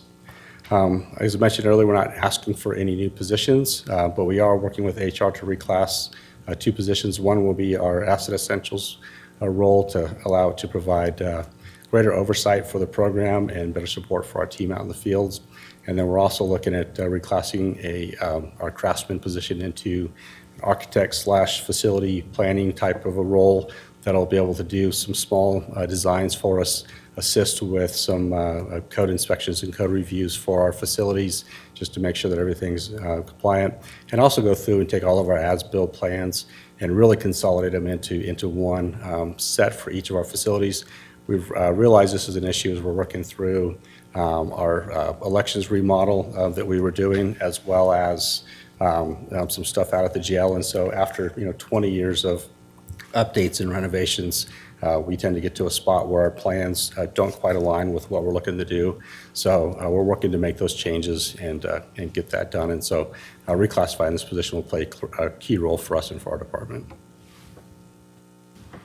On our training and development, we use OSHA 10 as kind of our established safety guidelines. County's not governed by OSHA, but they have great safety guidelines, and so all of our team gets an OSHA 10 certification. Quite a few have received an OSHA 30 certification, so it's just a really heavy focus on training for our team. We've partnered with HR to do an internal training for developing future leaders within our department. We have a strong collaboration with risk management and our insurance brokers, so they've done an awesome job helping us get an online training program set up that we can send out each month to our team, so they're assigned different trainings based on their roles within our department. And then we also are able to, with our training, we have toolbox talks, and so each of our teams gets a folder, and each week we cover the same safety topic amongst all of our teams. And so that collaboration with risk and with our insurance brokers has been a huge help for us, so we appreciate that. And then just standardizing training across our departments. And then we've also been expanding our technical training to improve efficiencies and to help reduce cost. And I'll talk a little bit about some of those cost savings here in a few minutes. One of the areas that we're dealing with from a cost standpoint, some of the challenges that our service contracts are up about 20% since FY24 or 2024. So it's pretty significant when you look at the total amount of our service contracts. So we've been doing a lot to figure out ways internally to reduce our costs. Some of that's through working with Idaho Power with lighting upgrades. The PV systems that were installed, photovoltaic systems, have reduced some of our energy costs.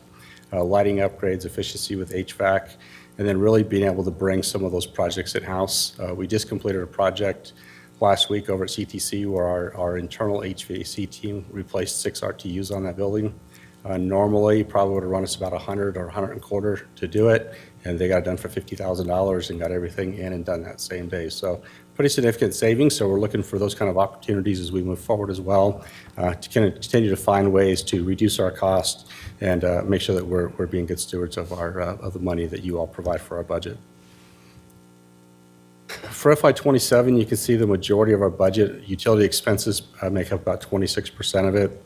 Cleaning services, a little about 1.5 million. Department supplies, building repairs, special contracts, and grounds maintenance. That chews up about $6 million of our $7 million operating budget. So those areas alone take up a pretty big chunk of it. On the special service contracts, that's our parking agreement with like the car park. They make up quite a bit of that. And then our lease with Idaho Power for the gravel lot back behind the facility. Another area that we pay attention to, of course, is the producer price index and consumer price index. The producer price index is up 6%. So last time it was up 6%, we saw a pretty significant increase in inflation. So hopefully that will stave off, but we are starting to see some of that impact in the parts and pieces that we need to buy to maintain our facilities.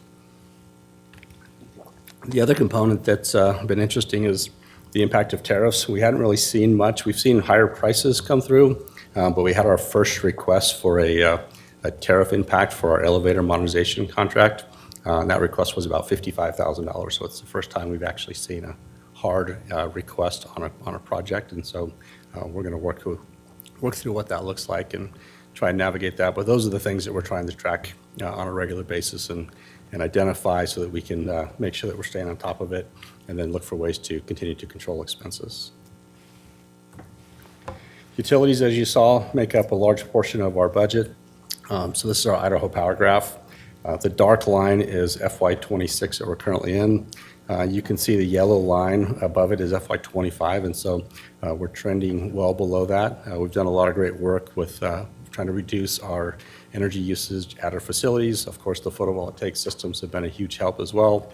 I'm proud to say that the weed and pest facility, we're covering 100% of that utility cost of that facility. That system's putting out about 106 or 107% of what we expected it to, so it's able to offset the cost completely for that facility. Some of our savings that we've done, we went back and looked at a 5-year look, so FY21 to FY25. We've brought in $331,000 in our Idaho Power incentives. Total savings on our electricity in that area is about $291,000. So it comes out to about an annual average savings of $125,000. One of the things that we see on a regular basis is rate increase. So over the last 5 years, the average has been about 4.3%, which is $64,000 annually. And so we've been able to do a great job of offsetting those expenses and really trying to dive into it. Selena O'Neill, our former energy manager who recently retired, did a great job navigating the Idaho Power incentives. Of course, our project management team would identify projects where we had opportunities for incentives and would work with Selena and our sustainability specialist as well. And of course, our team in the field, whether it's our journeymen, our leadership team, our site supervisors, and our staff in the field that's actually doing the work, they all play a key role in this. We actually meet on a quarterly basis with our groups to look at energy cost for each of our facilities. We dive into water usage and so on, so we can track the trends. And if we see things are out of alignment, then our team's able to go in and look at whether it's setbacks at night, holdbacks on HVAC systems and equipment, lighting in areas. We've done a lot of lighting upgrades using one-time savings in our budget to help offset those costs, which is also reducing our labor on the other side, which is great. Now we get to shift that labor into other areas. So just a great team effort to really find these savings, which is why I'm able to come today and not have to ask for any new funding. So very proud of the team for that. Intermountain gas is another one. You can see in this graph, we're down quite a bit. That black line is FY26, or the current year that we're in. You can see some spikes in there and some trends. This one by far is the most volatile that we have, and you'll see on this next slide some of the issues and challenges that we face with it. So again, over the last 5 years, in FY24 and 24, we added 2 new facilities, a Corners facility and the treatment court. Total usage between those buildings was 1.65 million kilowatt hours. We've been able to offset the majority of that, so the total increase with adding those two buildings was only 253,000 kilowatts. So it does have an impact on cost, but by saving a little over 1 million kilowatts out there, it's allowed us to lower and offset that increase that we see on a regular basis. And so the funding that the board provided a few years ago for that facility is covering the expenses and allowing us to not have to deal with the increases that we see on a regular basis. For natural gas, as I mentioned, is very volatile. So in FY21, we saw a 46% increase. FY22 and 23 followed with a decrease, then another increase, and so it's been up and down and up and down. It's like a roller coaster ride. This year we're showing a 12% decrease, and then 6% from Intermountain Gas. Of course, we had a much mild winter, so we've got to be conscious of that. We don't know what next year will bring, but as you can see, our gas prices just go up and down, and very difficult to manage and forecast what it's going to be like 18 months from now. On the water side, we've done a great job with putting together an irrigation program to reduce our water usage out at our facilities, as well as those quarterly meetings I mentioned. We've been able to get out and look at trends at our facilities. So if we see high water usage on a weekend, when it's normally not staffed during those times, and we know that there's some leaks, we've actually found some leaks that were deep in the ground in valves, and it never actually bubbled up to the surface, but we're able to see it on the reporting that we have. So our sustainability specialists did a great job, Jennifer, in finding those. Our team went out and did some research to address them. And so when we look at it, we took our total CCF for our facilities down about 13,000 CCF, which is about 748 gallons per CCF. So roughly 10 million gallons in savings annually. And when you think about it's a large number of water that we saved, the impact to the bill is pretty mild, only about $30,000 annually for that savings. Where we really notice the impact, though, is on the sewer side. City of Boise and West Boise Sewer, it's based off of our winter water usage. And so if we're using irrigation in the shoulder seasons at all, or we have a leak, we're actually charged for that sewer expense.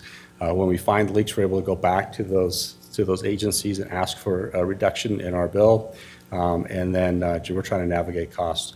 From FY21 to FY25, rates went up 80%. So we went from $11.89 per CCF to $21.57 per CCF. And so that's a significant increase.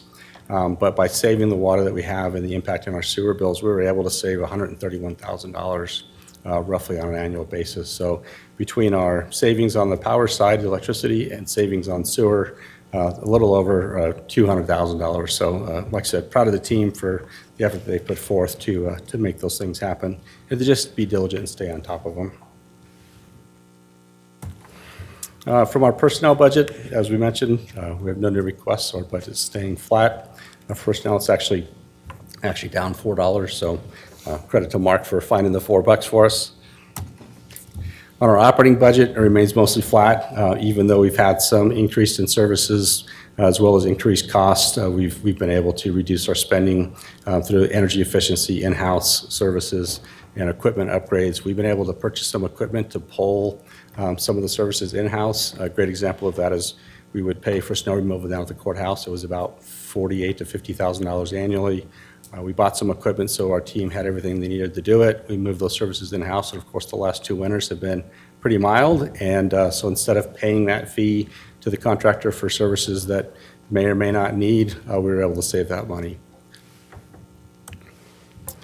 On our operating budget, we do a lot with, we call it a wish list, but it's really a risk, needs, and wants assessment for all of our facilities. We've identified over 120 plus items. A lot of these are smaller items that don't come out of our asset essential system, usually between $15,000 and $50,000. Some can be a little bit more, but we identified about $5 to $6 million in total project value for these smaller items that need to get done. And on the right-hand side, you can see kind of a list of some of those items that we've already worked through and are addressing, and then some of the stuff that's getting ready to take place here. Simple things like asphalt repair out of the facility to a new trash compactor out at the jail. The old one's old and falling apart. So being able to look for one-time savings in our budget. This year's a great example of that. Our utility bills are down partially because of the mild winter that we had. So we're able to take some of that savings and put it over into these items to chip away at them and make sure that we don't have our facilities come into disrepair. Asset Essentials, we spoke about this a little bit last year. It's our new facility, dude. It's an upgrade in that system. Since we've employed it, we're right about a year now. We've had 12,000 work orders complete, or created, 11,000 have been completed. We're tracking over 1,700 assets now. The data that we're seeing coming out of it is what we expect, which is great. We had some challenges with our facility due system and actually getting the information that we needed. Over 900 preventative maintenance schedules have been created within the system. Our labor and construction costs are tracked now for our projects as well in there.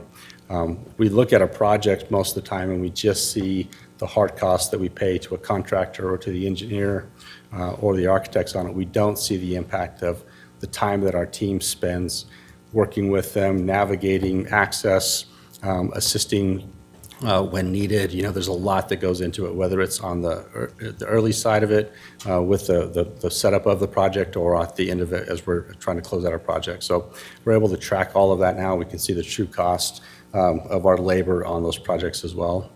And then expanded use. Barber Park started using it, and then we're working with Helen and her team out at Expo to get them on board as well. And then we'll work with them to include the park as well. The park's going to have quite a bit of preventative maintenance activities and inspections that'll need to get done. So we'll be able to get all that loaded into the system. The county already owns the system, which is great, so they'll be able to just jump on board and start using it.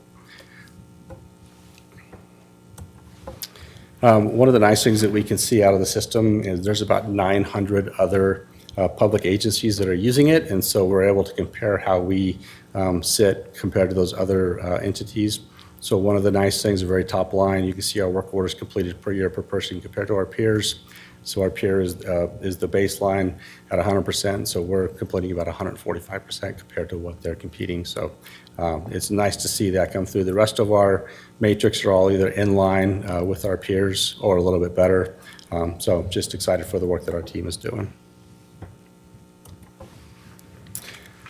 Parking, the board's asked me to look at market analysis for parking. So we engaged with the Car Park, who's our service provider. They do all of the downtown parking through Park Boy. We asked them for a market analysis for surface lot monthly parking, garage monthly parking. And so through that analysis, it looks like it's about $150 a month for surface parking, $175 a month for regular parking, our garage parking, and then $3 an hour is what they charge downtown. First hour is free. So compared to the courthouse complex, of course, the courthouse itself is lower than that.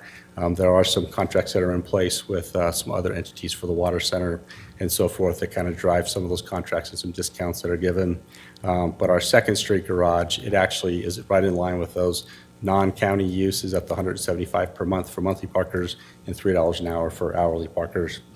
So that's right in line. The one area at the courthouse is, of course, we charge $1 an hour with the first hour free. So it's certainly an area where we're definitely significantly under the market and could be an opportunity if the board chooses to look at some potential revenue options to maybe have it become self-sustaining, where it can do all the maintenance and repair, parking upgrades and so forth, or even an opportunity to offset employee parking and actually not have to charge employees to park down at the courthouse complex, kind of like we do at all the rest of our facilities. We have 37 facilities and 36 of them we don't charge for parking except for down at the courthouse. Of course, the parking down at the courthouse is a little more challenging and a little more limited than what we see at some of our other facilities, but it could just be an opportunity for further discussion if the board chooses.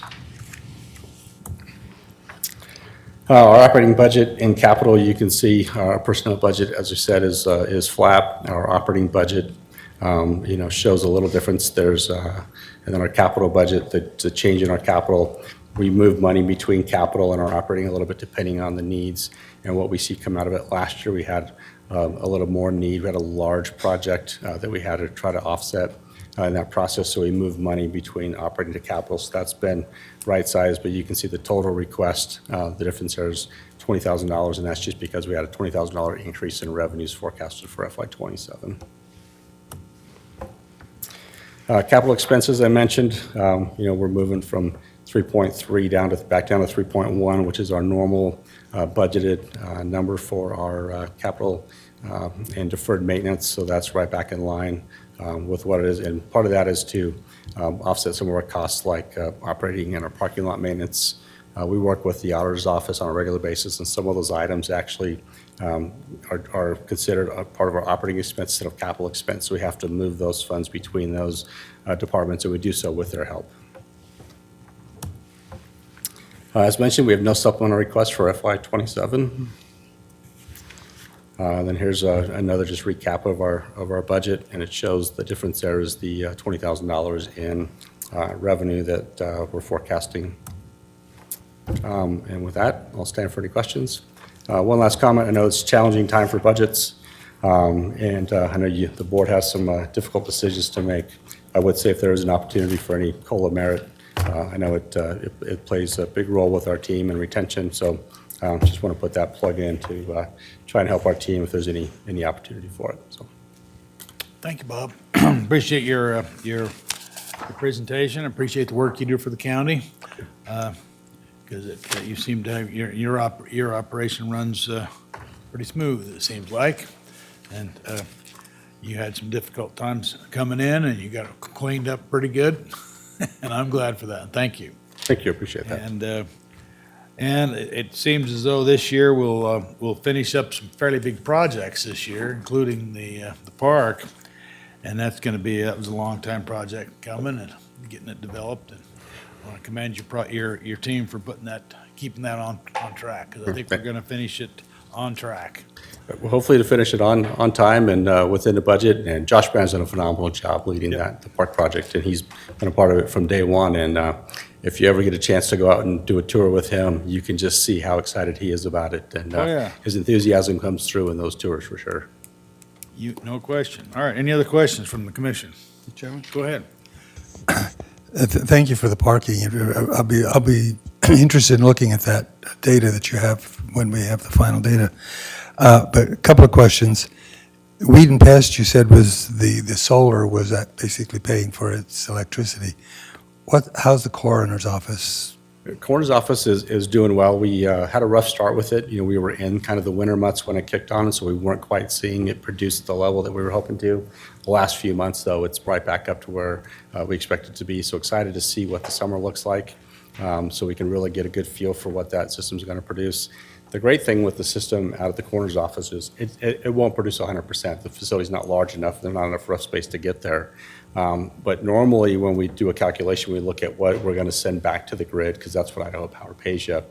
We're actually using 100% of what we're generating. So if you sell back to the grid, you get less. You might get 3.5 or 4 cents per kilowatt hour. Because we're paying for at usage, we're getting 9 to 13 cents because of peak demand. And so we're actually going to save a lot more money than we initially anticipated with it. Because when we first looked at that project, we looked at it from a standpoint of how much Idaho Power would pay us to sell it back to the grid instead of how much we would save in use. So excited to see what those numbers look like this summer when we see the higher production levels. Thank you. Thank you for your diligence on that. One more question. On the water, you've reduced, was that 10 million gallons? 10 million gallons, yeah. So it's roughly 13,000, a little over 13,000 CCF. So that 13,000 times 748 gallons, which is how many gallons are in a CCF, equates to roughly 10 million gallons. A lot of that is based on irrigation. We went from watering, we were watering sites every day. Some sites we had it where they were watering it for an extended period of time. Well, instead of it soaking in, it would just run off. And so now we're just wasting water that's going, down into the drain. So Cody Smith and our team wrote a program. So every site is set up the same way. And we water 3 days a week, sometimes 4, depending on the site. And we do what they call a chasing cycle. So if we're going to water for 40 minutes, we'll water 20 minutes, water all the way through, let the water soak in, and then water again. And so it really allows us to get the water in the area where we need it and help keep our landscapes healthy, and then reduce the amount of water that we're using out of those sites. And so that's a big portion of it. And then again, we had some leaks at facilities that we didn't know were there until we started looking at the data in depth like we did. And so we were able to find a couple of leaks. Elder had a leak, Benjamin had a leak. The Benjamin leak, we think's been there for quite a while. Brass valve in the ground. Nothing ever came up to the surface, so it just continued to leak down in that space. And so once we were able to identify it, we had the valve replaced, the leak's done. We saw a steep drop off at that facility. And so those are the kind of things where the water side and the sewer side, as it leaks all winter long, we're then charged for the sewer side. So our team's done a great job of identifying those items, really being able to pull those daily activity reports for all of our facilities and dive into them. And so it's been a pretty significant savings. We see it on both sides. Thank you. One more question on water. The landscaping, have you contemplated looking at different kinds of landscaping that would actually save water? Yeah, Commissioner Daley, so we're actually, we have a project that we're looking at right now. We actually have a design meeting tomorrow. So the berms out at the Elder facility all the way around the complex, very challenging from a landscaping standpoint, from a water standpoint as well. Water runs down the berm, again, goes to the parking lot, so it's kind of a waste. So we're working with a design company right now to actually remove all of the berms and go to like a zero-scape type of a setup where it'll be rocked with some low-maintenance plants that'll be in there. So we'll go to a drip system instead of an irrigated system. That change alone will save significantly on the water usage out there, as well as the maintenance.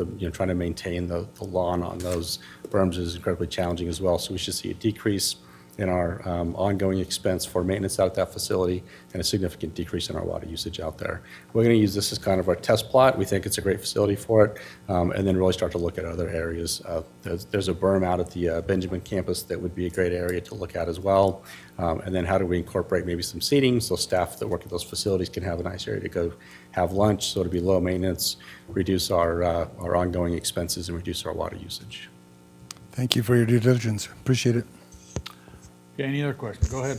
How about the fountain in front of the courthouse? Fountain in front of the courthouse, of course, it's been shut off for quite a while. As you know, we were losing about 900 gallons a day, so another great example of the water savings out there. We're working with Hummel Architects. They've come up with a waterless design for there. We're talking about just capping off the pond instead of demoing it and filling it. That'll save us on some money in that process. And then they have a pretty neat design that I look forward to bringing in front of the board for final approval before we move forward. But it's got a cool concept, really kind of updates that front area, creates kind of a pathway through, some seating, great photo opportunities. I see a lot of people out at the pond taking pictures that come down to get married. So I think just a great opportunity to really enhance the front of the courthouse there and actually provide some benefit too. And then, again, save on the expense and the water usage for the pond. Any other questions? All right. Well, thank you. I appreciate your presentation. I appreciate all the hard work you do for the county and for the citizens of this community. Thank you very much. Appreciate it. Thank you. Okay. Does the clerk want to wrap it up for today? Yes, sir, that's a wrap. We'll be back here tomorrow at 1 o'clock, unless there's anything else the board would like to do. The first one out the gate tomorrow is the prosecutor's office. Okay, we'll adjourn this budget meetings until 1 o'clock tomorrow. Thank you, sir. That's 1 o'clock.